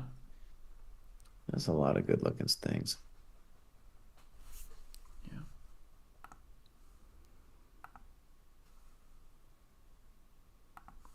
We should switch to the Naka game, somebody thinks. So let's see. Yeah, Naka played knight c3. Naka gambled with knight c3, dude. So, and now he thought for pretty much ever and played d4. So let's just say it. Naka went on a little journey with his knight, with knight c3. Probably because my variation, he was like, white holds. Maybe it's true. For me, as a chump GM, I'm just so happy I get up a pawn. I'm like, well, now we'll talk. But for these guys, it's slightly higher level. And he's like, I need more than that. Yeah. And so Ali Reza go ahead and plays f4. And so obviously if f4, f5 is achieved, white has a little bit more dynamic potential. I think there's something else to it, Jesse, right? Like, Yeah. So Naka's going after the a pawn, right? So why didn't he take the a pawn? I think the answer is rook g2. That's why f4 was played, to stop g5. Well, f4 has two ideas, but yeah. Okay. I think that's one of them, right? f4. Knight A4. But also, if I get my Rook pawn to G2. F5, dude, my pawn on E6 is not dead. You know? Right.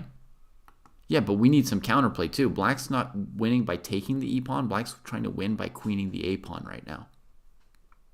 Yeah, but I think black kind of maybe screwed it up with knight C3, dude, because I have this F5 move is going to threaten rook G2, and then you're going to have to go passive. Right. So that's why he played D4, I think, is so he can answer rook G2 with G5. But okay, but let's say something Firouzja obvious. Could play H4 okay, that's what happened. And now if G5, let's assume F5, and that coconut's free. That coconut's free, man. You know. But what about do I know? What about activity, dog? I just want to go H4. I don't want F5. You could do that too. Okay, also a candidate move. I'm just saying, once white achieves F5, it's no longer the case that black is playing for the advantage. Naka blew it, dude. So right, H4 or F5. He does my move, boss. Oh God. He said, no, dude, he knows. Playing like a chump little coconut connected counter. pass pawns are what it's all about, buddy. Rook F2 is a threat, dude. Okay. Threat. Also, H4 is a nice threat too, because H4, King F6, HG, Rook H2, welcome to the dojo. Okay, I would still be playing a move like F6 next. I just want activity here. Boss, H4 is a hell of a drug. That's what I and knight A4, your knight is a chump. No one knows what it's doing. It's eating an exotic coconut that wasn't available in the center. Coconut. I'll give you your exotic coconut, baby. Yeah, it's on some far-flung Pacific island. Yeah, he's off sides over there. But Jesse, I mean, you should like activity. Pawns aren't people. Why are you so grubby about these pawns? I want to go F6 now. Rook what F2, do you mean? Rook F7, E7. What do you E8. mean? If I get H4 in and I penetrate with the rook, I got it all, baby. Okay, but F6? How do you stop that? I don't. My good friend. Okay, H4. Jesse's silly move. God, it'd be nice if my knight were not on the island. Okay, hang on. You're crispy critters here, bud. That's maybe brutal. you can try rook C3. I don't know what you're gonna do though. I honestly don't know. Yeah, we got to go after that bishop. So rook C3. And now white it has several moves here, but bishop B5 is the most obvious of them. And we're pretty close to saying welcome to the dojo here.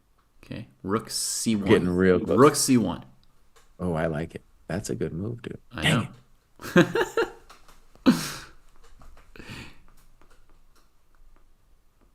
Oh, okay, I missed it. Let's go back. The knight's about to hop back. See, Gabriel learned how to use it immediately. Black's position looks funkly now. Yeah. All right, we looked at one line with H4. Now we get to look at one line with F6, Jesse. You care to defend for black? All right, well, I got to take it. All right. I don't think, by the way, I just want to stress, rook I don't F2. think knight A4 is sane. I don't think knight A4 is sane. Not everything is right in his head if he takes that coconut. Yeah. All right, I go rook F2. And Thomas gave me an X-glam for F6. So just so you know, Thomas is on board. Thomas the train, the steam engine? Yeah. All right, it's your move. Ultimate bro. Boss, can you put the knight back on C3? And poor Naka has really stunk up the dojo here. Okay. He doesn't know what to do. Maybe some nasty move like rook 8 E7 so that he can play king F6 next. Why can't he go king F6 now? If king F6 now, you got to really wonder about E7. Yeah, that's what I'd expect. Then rook to E8, rook to E6, right? King F7. Yeah, maybe you can survive that. It's a hell of a drug if you rook do it, H6, rook E7, rook G5. White's just got a basic like killer endgame here. Just your basic old killer whatever. Yeah. That's not very dude. good for He black. should have gone for my chump line with the knight G5. It was so simple. And now his like clock's ticking down. He's about to play blitz. Ooh la And it's la. a good thing that last candidate's Ali Reza practiced his bullet in the middle of the night, dude, to get ready for this situation. You want to try and guess the move Gukesh played against Queen F5? I don't think you would guess it. What did he do, boss? He played B3. Oh, let me look at that thing.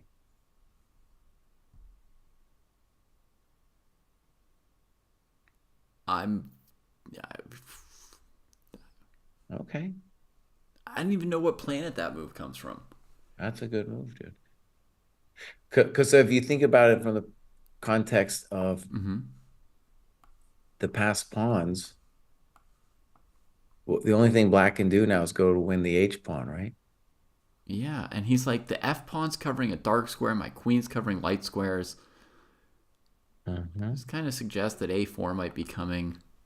Okay, H5 was played. H5, yeah. H5 is, at least in the spirit of things, a good move because Yeah. black needs to use his coconuts to create a perpetual possibility. Yeah. B3, I don't know if I'm sold on that move, dude. Yeah, no, I'm not move, saying it's good. It's just shocking. I mean, it was not in my top 6 candidates.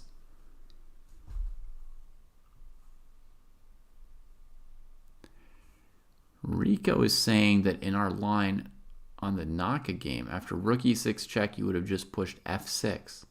Doesn't that allow king takes rook? yeah, king takes rook. Check here, Pushevich here.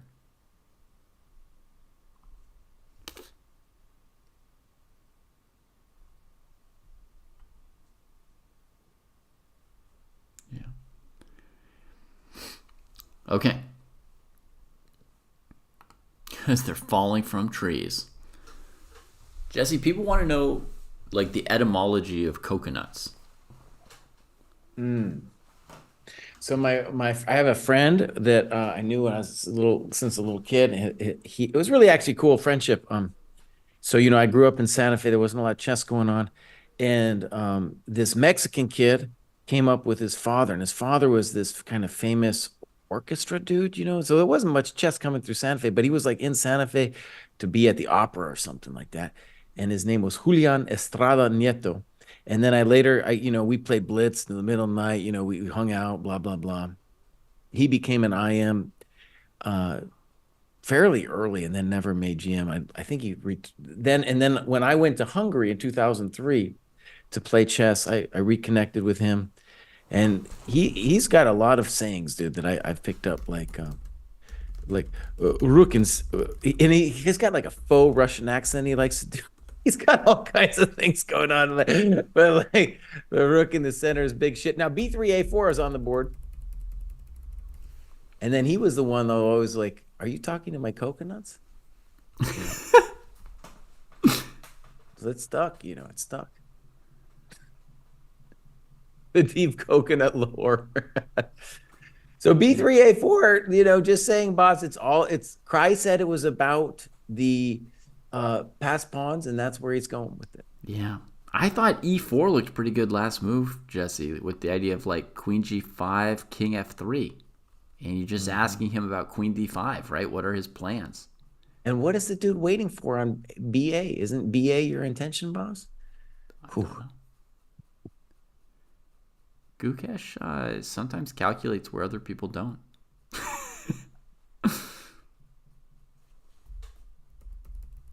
Oh, let's go to Naka game real quick, boss. Okay. We got rook e4, knight d5 was attempted, and now rook e4, and it looks like Naka's going to be down a coconut here. Well, he's got knight f4 and rook c1. No. Knight f4, no I think, is rook f4. I think knight f4, rook f4, you're toast. Okay. That's my assumption. That's what we call a working assumption. That's a theory. I mean, black will recapture, bring the king up to f6 and e5 or g5, put the other rook on e5. My coconuts are running, buddy. They are running. All right. But it's true. It's a little hectic. Yeah. But that's the intention with rook e4, because knight f4, what do you want to do besides rook takes knight? Come on. Yeah, I mean, you'd think after knight d5, he kind of took it into account somehow.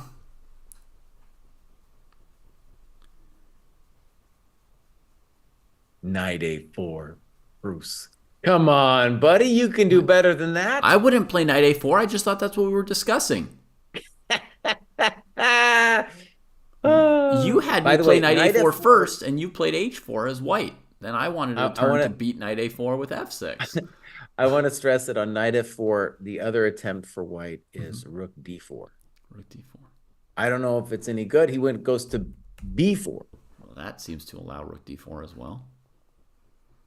Okay, but in No, that then you case, just take and take and take. Snip, snap. Snop. Snoop. Snup? yes, Snip. Snoop. Yeah. Wait, but this move allows potentially f6, rook f2, which knight f4 does not, right? Knight b4 just does not look right. I just want to say it does not look right. And f6 looks like a hell of a drug, dude. It's next to that island from before, but almost worse. I mean, white also has bishop b5, looks plenty killer. Idea f6, e7, e8. No, bishop b5, he's going to play rook takes f5, dude. Oh, so we'd have to throw it in now. Now. And maybe Naka is saying... Maybe Naka is saying f6, rook f2, rook f5. That is bold.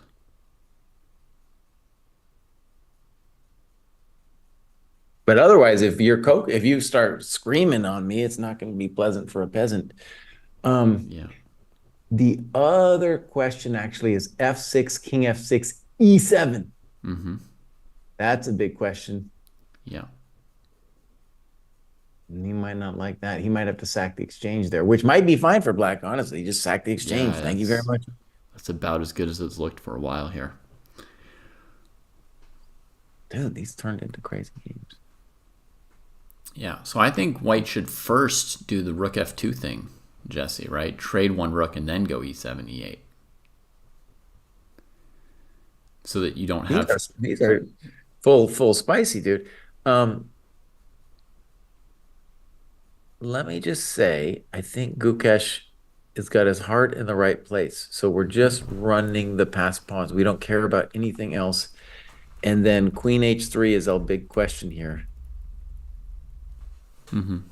Well, he takes on g6, pushes the a pawn. He's only one step ahead, though, right? So it's yeah, it's not clear. If you don't take on h3, though, aren't we just kind of dying? Yeah, it's not so, but perhaps. I mean, you can also play h4 as black. Knock a 1? okay. What? Doesn't seem likely. He didn't win, dude. What makes you say that? Somebody just said that in chat. You know, they say things. Well, you know, what is possible is we're 15 minutes behind. Yeah. Right? And so they could walk out. f6 was played. That's why I thought, you know, it is possible, but f6. And now it's a question of e7 or rook f2, I guess. And on the rook f2, I think you got to try maybe rook f5, dude, like a maniac.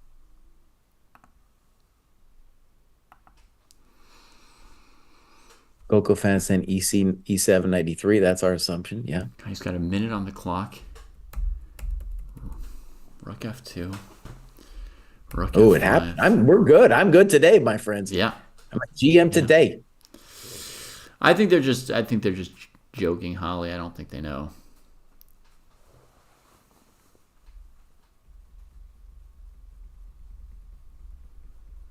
So I think, yeah, he trades once, then he's going to go e7, knight d3. This way it's rook against knight instead of two rooks against rook and knight. But, you know, black's king's pretty good there. The knight and the d pawn are playable. It's probably he should be fine. He probably should be survive. fine. Yeah.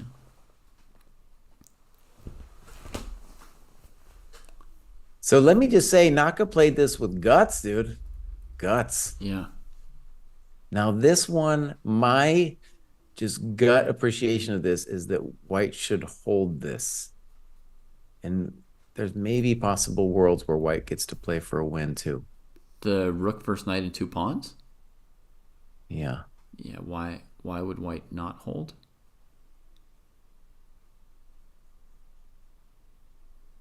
Well, the big questione for us, first of all, is can black hold on to the A5 coconut? They're probably better off going knight b2 and taking the a pawn from white so they can't Well, lose. and knight b2 also introduces d3, Exactly. so it's kind of nice. If you didn't have d3, knight b2, rook a8, and you'd be too late because of rook a5 check, But I think knight b2, rook a8, d3, and you're good. Knight b2 is kind of hell of a drug, dude. What are we going to do as white? King f2? King f2, yeah. And then if knight a4, you're going to play rook a8. Yep. I mean, black is the one talking. Black is the one talking. I think it's equal. Normally, DJ Connell, a rook is like slightly better than a knight and 2 pawns, but not by much. It's position by position. I once had a big game against this Russian GM, and I had a knight and pawns on e4, f4, and he had a rook, and I didn't know what the eval would be. It turns out it's a kind of a known draw, but he didn't know either, and he lost. So it was a kind of hectic situation there. That is obviously, at least optically, a better situation than this one. Knight and just 2 pawns against rook, but connected and kind of staring him down, Yeah, that's a little scary. By the way, Nijat did not take on h3. He just pushed the g pawn. And now Gukesh finally plays e4 instead of pushing the a pawn. So it took him a long time to get around to it. He's kind of maybe forcing queen takes. But his intention, right, h3. is queen h3, queen d5. Now that the pawn is on g5. Okay. That's clever. He could also go to g6. You think he's going to take the g5 pawn? Yeah, queen g6, Jesse, because if the king goes to f8, queen f5 is a winning king and pawn ending. Oh, there you go, buddy. So you force the king to h8, then you go queen h6, you take the g pawn with check, the king has to still stay on the h file, and then you push your a pawn.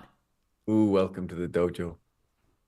All right, I'm going to show folks what that was fast. Queen g6, it's on the board, buddy. Queen g6. Crispy critters. King h8, queen h6. The king couldn't go here, folks, because queen f5. And this endgame is winning because the pawns are really separated. The king can't deal with both. So the king has to go to h8. He gets this check. He takes this. Gukesh is dangerous, boys. Still can't come to the f file, right? Because there's always queen f5. So he's going to go back to like h7 or h8. And then potentially a5 could be a fine Just move. a5, and then the queen can't move because h5 falls. Well, she can give a check. But she's on a limited... But it's just one check. Oh, yeah. Well, maybe. Yeah, I think it's just... Well, maybe we have to be a little careful. Against queen e5 here, the black king can go to g8. But that... Queen f6, also king g8. We can put our queen on g6 and then play a5 too. It might make some sense.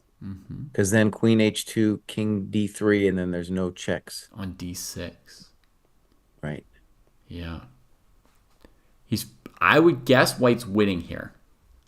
Oh, yeah. White's winning. But... who knows? And it's really painful too, because we go queen h6, king g8, queen g6, a5, and you only have one check, queen h2, king d3, no more checks. Right, and then when you move the queen away, I take your pawn with check. Thank you very much. There's queen h3 check. Did I miss that?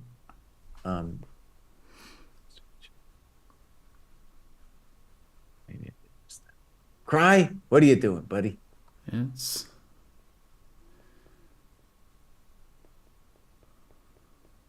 Ooh, I got this. It's hard for things to ever be clear, Here, check, over here. Queen b7.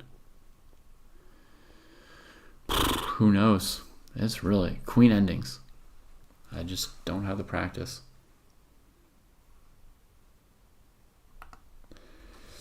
Golko fan suggests queen e5, king to g8, and then the move king f2, squeezing the black queen.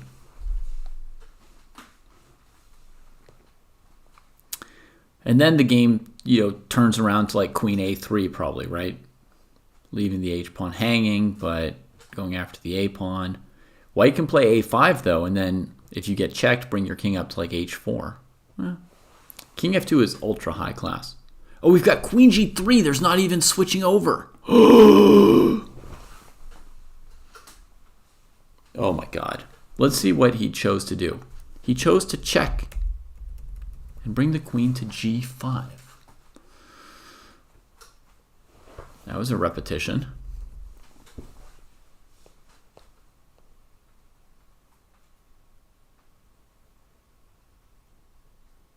Well, Gata would know, Murphy. Gata would know. Can black go for perpetual? They can certainly try, Thomas. And I mean, I think there's some way for Gukesh to avoid it here, but I have no confidence on that assessment, nor do I know how to prove that assessment. Yeah, he got 60 extra seconds with one repetition, but he still only got 60 seconds total. So I'm going to check over on the other board for a second. Naka didn't even go to b2. He just went after the h3 pawn. Good lord, he's got two connected passers.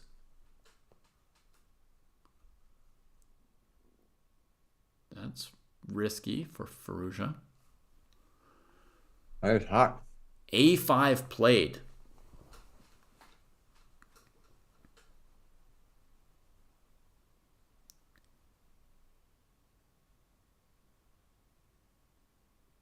I have some notions.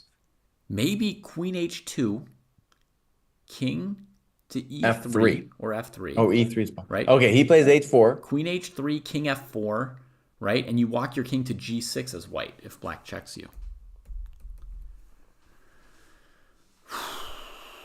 Ay, ay, ay. Yeah, h4 was a combative move. Yeah, I think he may still go a6, right? Yeah, Naka could win, perhaps, Murphy, seeing the current position. Yeah.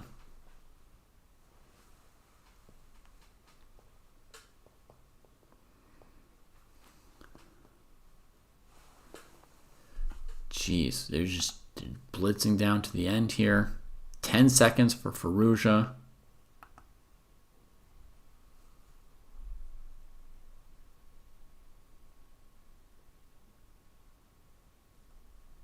He made some move with 1 second. 1 second, yeah. And let's say it, this initiative is starting for black, and that pawn on a5, we're able to somehow keep it. This looks this looks dangerous, dude. Yeah. Oh, damn. Rook g8, I'm assuming knight g5. And the coconuts are running. The coconuts are taking off. Rook g8, knight g5, king e2, h5, king... Oh, I think king e2, F1. king g4, and then just h5, h4. Okay, so he played rook f8. Doesn't make any sense to me because that just enables king g4. Mm-hmm. Yeah. Dude, I think Firouzja's going down, dude. Really? Rook f8 is not a happy-looking move. Your king is not embracing the pawn, my friend. No, I was thinking king e2 to f1. By the way, it's actually interesting. I talked earlier about how I had the endgame with the two pawns versus the rook and how that was difficult. Mm-hmm. And that's looking like what we're going to get here. Yeah. But also, in those endgames, the key drawing tactic is for black to give up the rook. But now he cannot give up the rook because there's a pieshka on the other side of the board. Jesse, whoa, black played king e6. That's impossible. King e6. He took a wrong turn at Albuquerque. What? Oh, what's going on here, man? Oh, wait. If rook g8, oh, he's he going just to play wants rook g8, g2. He's not even playing your knight g5. Welcome to the dojo. That's it. That's game. That's already over. His king's just walking away because it's already over. Like, in the movie when the cool guy walks away from the explosion. Ooh, before it explodes. Firouzja, buddy. You blundered. Oh, you won that game. Oh.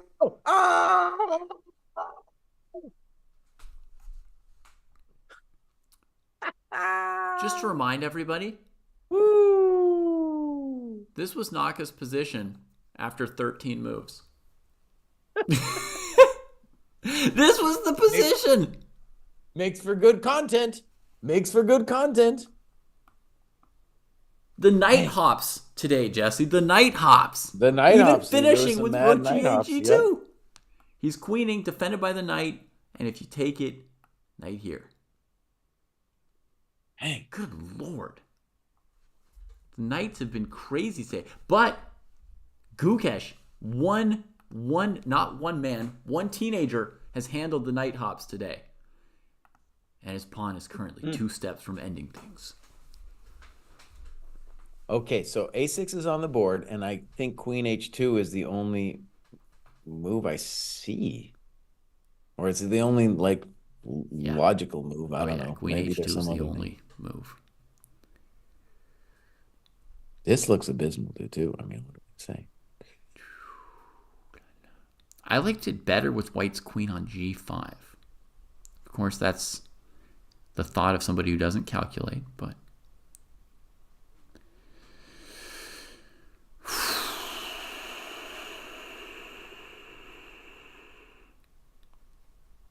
This looks crispy.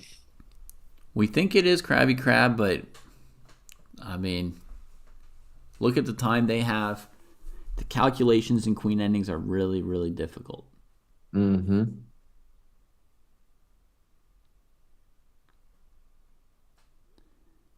Oh man. Oh man. I was surprised with that whole like Firouzja Naka ending. I mean, like who I Of thought was course, winning yeah. changed multiple times Uh-huh. watching the game. It's Yeah. it's like being a kid again and not having any idea what's going on. He's a tricky dude, man. A very tricky dude. Move. Queen h2. Also, let me just say, dude, that's kind of like that's the end, by the way. That's the end of Firouzja, pretty much in this tournament. That is not technically the end, but Right. it's looking like the end. Yeah. And just 4 years ago, I would be like, this kid is the next coming. Yeah. This kid is obviously going to be the challenger. But then he took up fashion. He had other dreams, Jesse. He had other dreams. He took up fashion. Yeah. I'm watching It's there's a a chess surprise. clip where he blundered it, man. Oh, and he's got his fancy glasses on and his Gucci clothes. Yeah. Sorry, kid. It's time to go back to studying endgames instead of getting your tailor all worked up. When the news came out that he was going into fashion, I think most people thought it was like an Onion article. I mean, it's not a common second passion for a chess player, right? Like you probably know chess players who are into 2 or 3 things. How many of them is that second or third thing fashion?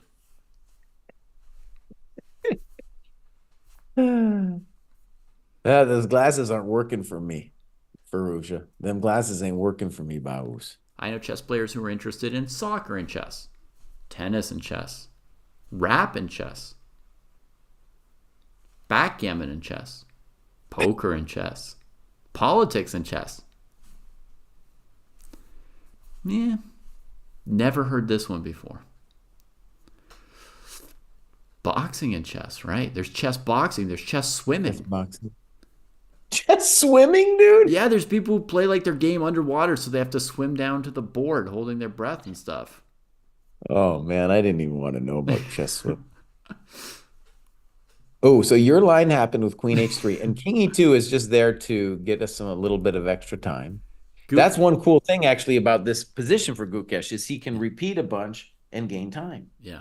He has repeated so many positions this game. Look, we even have somebody in chat who's done the underwater chess thing, and it was tougher than expected. See? There's like everything. I've never heard of this fashion thing. Wait, so you got like a board at the bottom of the pool or something like that? How does it work? Yeah, you could like have a weighted board at the bottom of the pool. You swim down and look at the board. How do you about your move? Play a move. Oh, and then the clock is up top. Then you swim back up and breathe.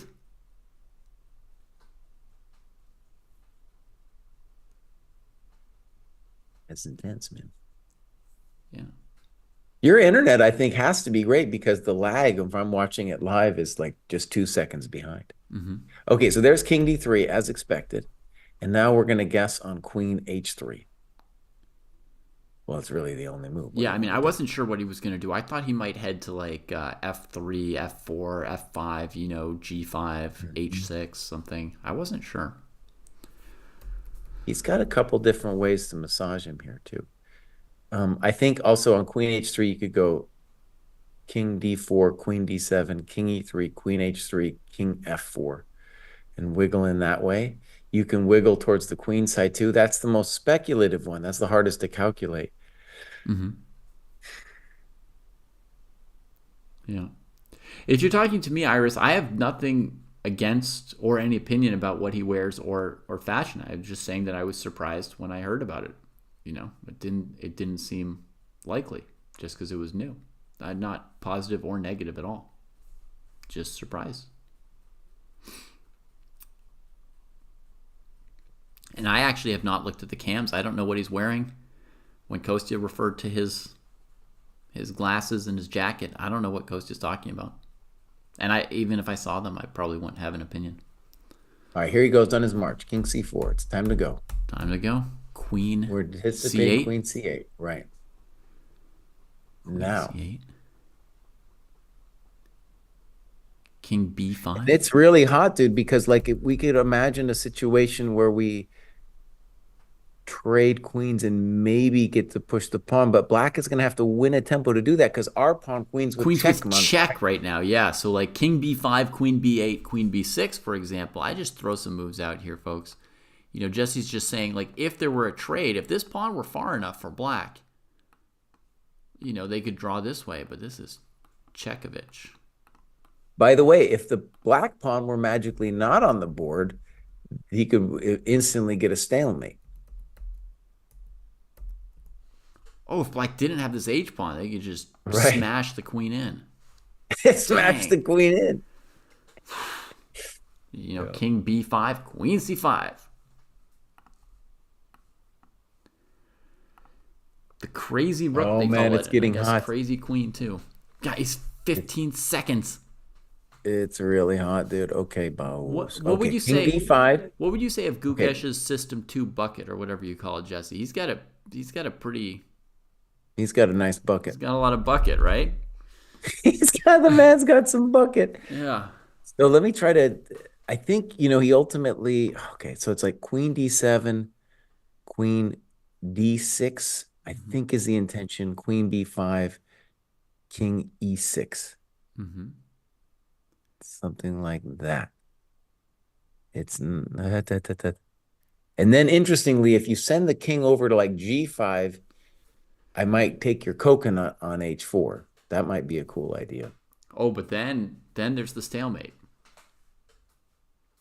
Right, but You at have to that have point, moved your queen at some my point. Yeah. queen is going to be on D6 or something. And in general, I want my queen on a central square like D6 or D5. Yeah. Yeah, I hear you. Black's thinking. He's got a choice between like Queen D8 and Queen D7, I guess, right? So, Queen D8 definitely doesn't feel right. no, it doesn't. But with all those white pawns covering light squares, you might have a couple more options on the dark squares. But Queen D8, Queen D6, Queen A5, King E6 looks like black really runs out of checking territory. Queen Right. So A2, that's King why I E6, think. just totally wrong. Totally wrong Okay, so direction. I just want to keep showing some variations, folks, just so you can, because these queen endings are so tough. But here's an example of the king that's run away. The king that got away. Um,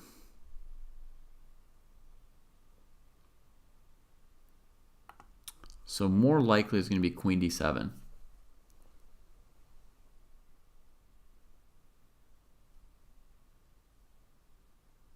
a chess foosball match. Oh my lord. Could black even just play H3 now? Somebody asks. Yeah, maybe. Maybe. Who knows?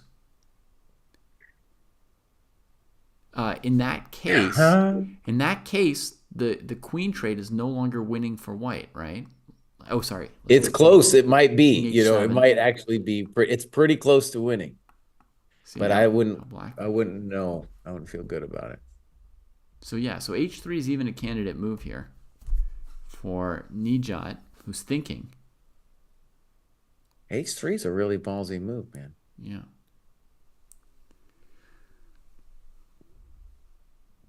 The nice thing is, right now, he's like covering this pawn, but white's not covering his pawn. I think H3 might be a great move, Jeremy. H3 is a pretty good move, man. Yep. Because Yeah. there's no A7. Heck of a move. And then if white wants to bail, he goes queen H6, king G8, queen E6, and then can torture black in that situation. And that's a torture situation. Oh, yeah, Let's just put it right quite there. a bit That's of torture. torture. Your king's not in good shape right there. Yeah. And he can go Queen after D8 you. played. He can try to go after you while your queen's on the H file, right? And your king doesn't have a lot of options there. Yeah, so Jesse, good point. Against H3, folks, a better approach for white would be check here and here. You force the queen trade there. And then, I'm not 100%, by the way, on that. Like, because, you know, for a super, like, my coach might be like, this is no draw. So I don't know. To me, I just know it's suffering. Yeah. You know.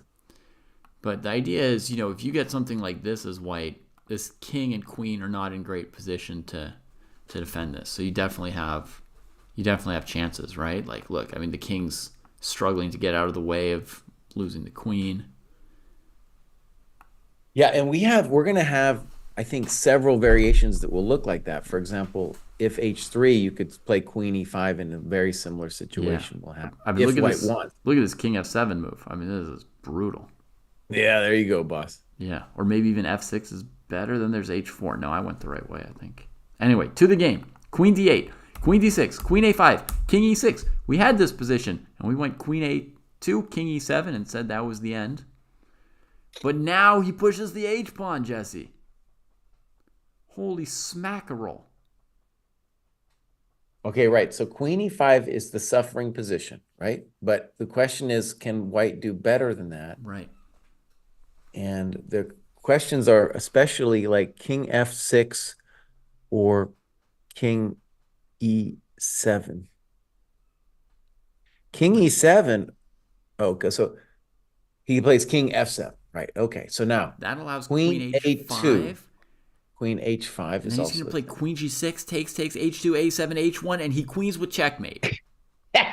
It's not over yet, boss. It goes queen H5, queen G6. Oh, queen F3, queen F6. Yeah. Is that going to lead to a mate? I think it will. It does. Yeah, it's mate. Lead to a mate. It's mate, dude. Yeah. King F7. Oh my God. Okay, but wait, time out. So queen A2, though. Oh, queen A2, we play. Oh, I was going to say queen. It might be queen D5. It might be queen D5, dude. Queen A2, queen D5. Queen F2, queen F5. Oh, but then he's still got queen. Oh, gosh. He's still got queen A2. Oh, okay. So queen A2 is the only one we haven't figured out yet. The solution with queen H5, queen G6 is really beautiful. Actually, Bruce, it's still not over. Queen H5, queen G6, queen F3, queen F. Oh, no, then queen F6. We did that. Excuse me. Yeah. So queen A2 is the only move. Yeah.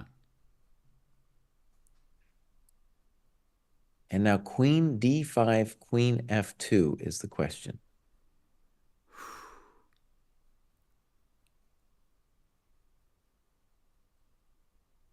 And then when white plays queen F5, black again has queen A2. 29 seconds.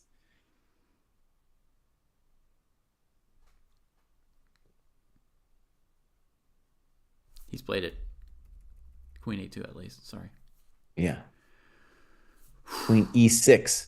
Okay, so this allows black to escape into the suffering position. Yeah, the suffering position. Okay, so this is going to go down. He goes for it. And I got big questions of what the degree of suffering is. Yeah, we're going to find out.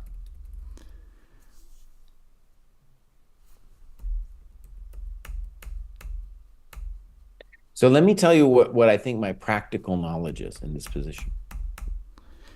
Black would love for the black king to be on either around B1 or A1. Yeah. Doesn't help that the black king is close because that allows us No. Only if with it's in mating. front. If it's in front of the pawn such that queen trades are draws, Right. then yes.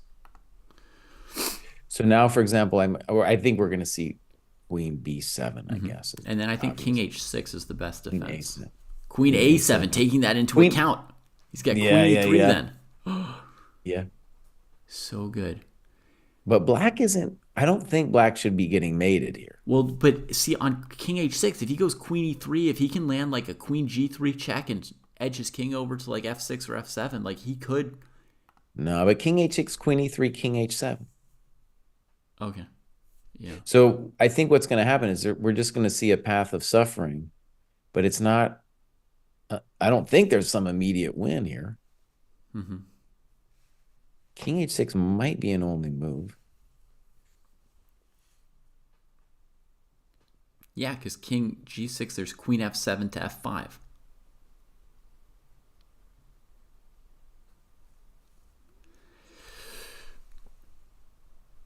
There it is, queen E3.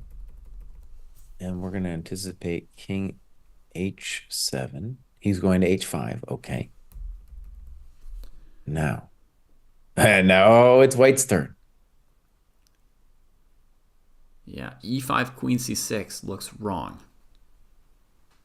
Did you know that like frequently queen and pawn endings end like this, Jesse? Like E5, queen C6 check, king F5, queen G6, king F4, queen G4. This happens a lot when people are trying to win. Oh, yeah. I've done some dumb stuff, dude. Yeah. One interesting position is queen F4, queen H3, king F6, and that's very close to stalemate. Sorry, queen. But I don't know if there's a way to actually complete the stalemate You're trick. saying queen F4, queen H3, Yeah. queen F5? But then queen F5, that's a totally done. So queen F4 then looks like a good move. Yeah.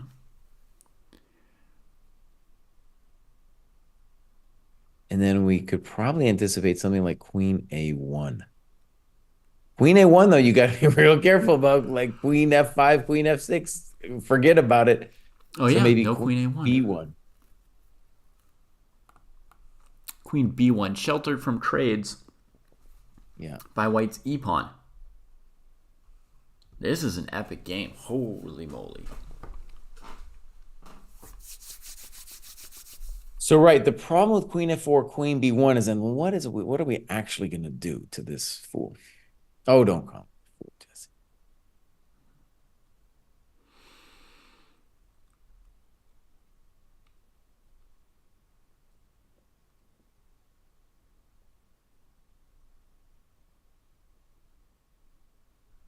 Okay, I think queen E2 is also interesting here. The minimum, it would be an annoying move to face. Because you're like, what are you doing to me? Are you just wasting time or are you massaging me? I'm trying to crush you with that move, honestly.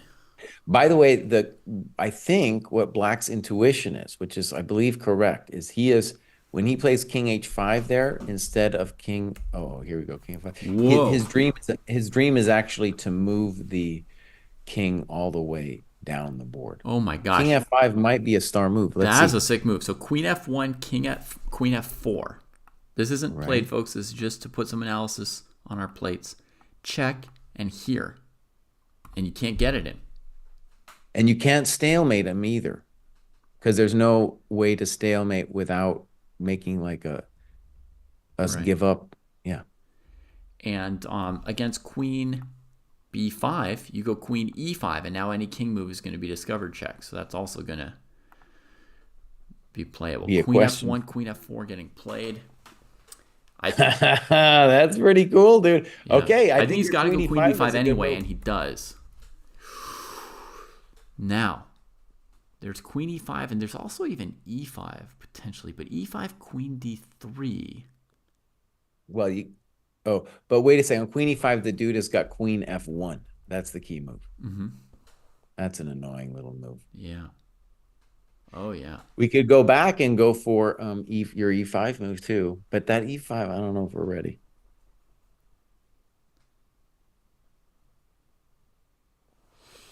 Again, let me just say what I was going to finish. My thought is Black's king. I think his intuition is he wants to go to H1. So like if he just like you're in time pressure and you're like, where do I go with the king? Do I go down the board or up the board? He wants to go up to H1, up from his perspective, right? Maybe. Josh says that he should have stayed in the corner he was closest to, like around H7, since he was there. Because by coming out like he has, he's given the white king an idea of hiding at, G7 or H7 with, queen blocks that would lead to trades. Okay. And his king threatens to come outside the box of the e-pawn so that if the queens trade, he could be losing. Like, for example, one line I was just looking at was e5, queen d3, queen e4, queen e4, king e4, king g6, king d5, king f7, king d6, right? So the king's just wandered a little too far. One of the nicest things about where the king started was that at least there are trades that lead to draws.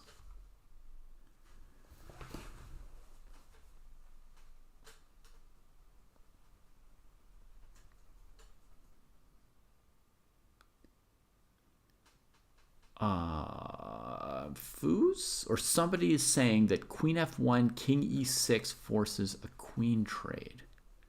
I have not calculated that yet, but okay. So he played queen d7 instead of queen f1, and that's surprising for this coconut. So now it's over after king f6, right? Isn't it over after king f6? It's over after king f6. That's it. He got him. He got him. But is it really though? Oh, it's over. It's over. It's over. Queen Wait a G5 second. to F5. Is his intention king h6? I don't No, know. king h6, queen h2. Yeah. What has this fool done? Queen f1 was the only move. Yeah. Queen g5, queen f5, game over. Yep. Yes! Yes, Gukesh! That's how you play chess.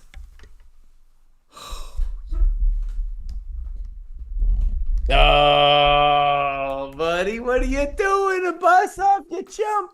Yes. Oh. Yes. Oh, that was so good.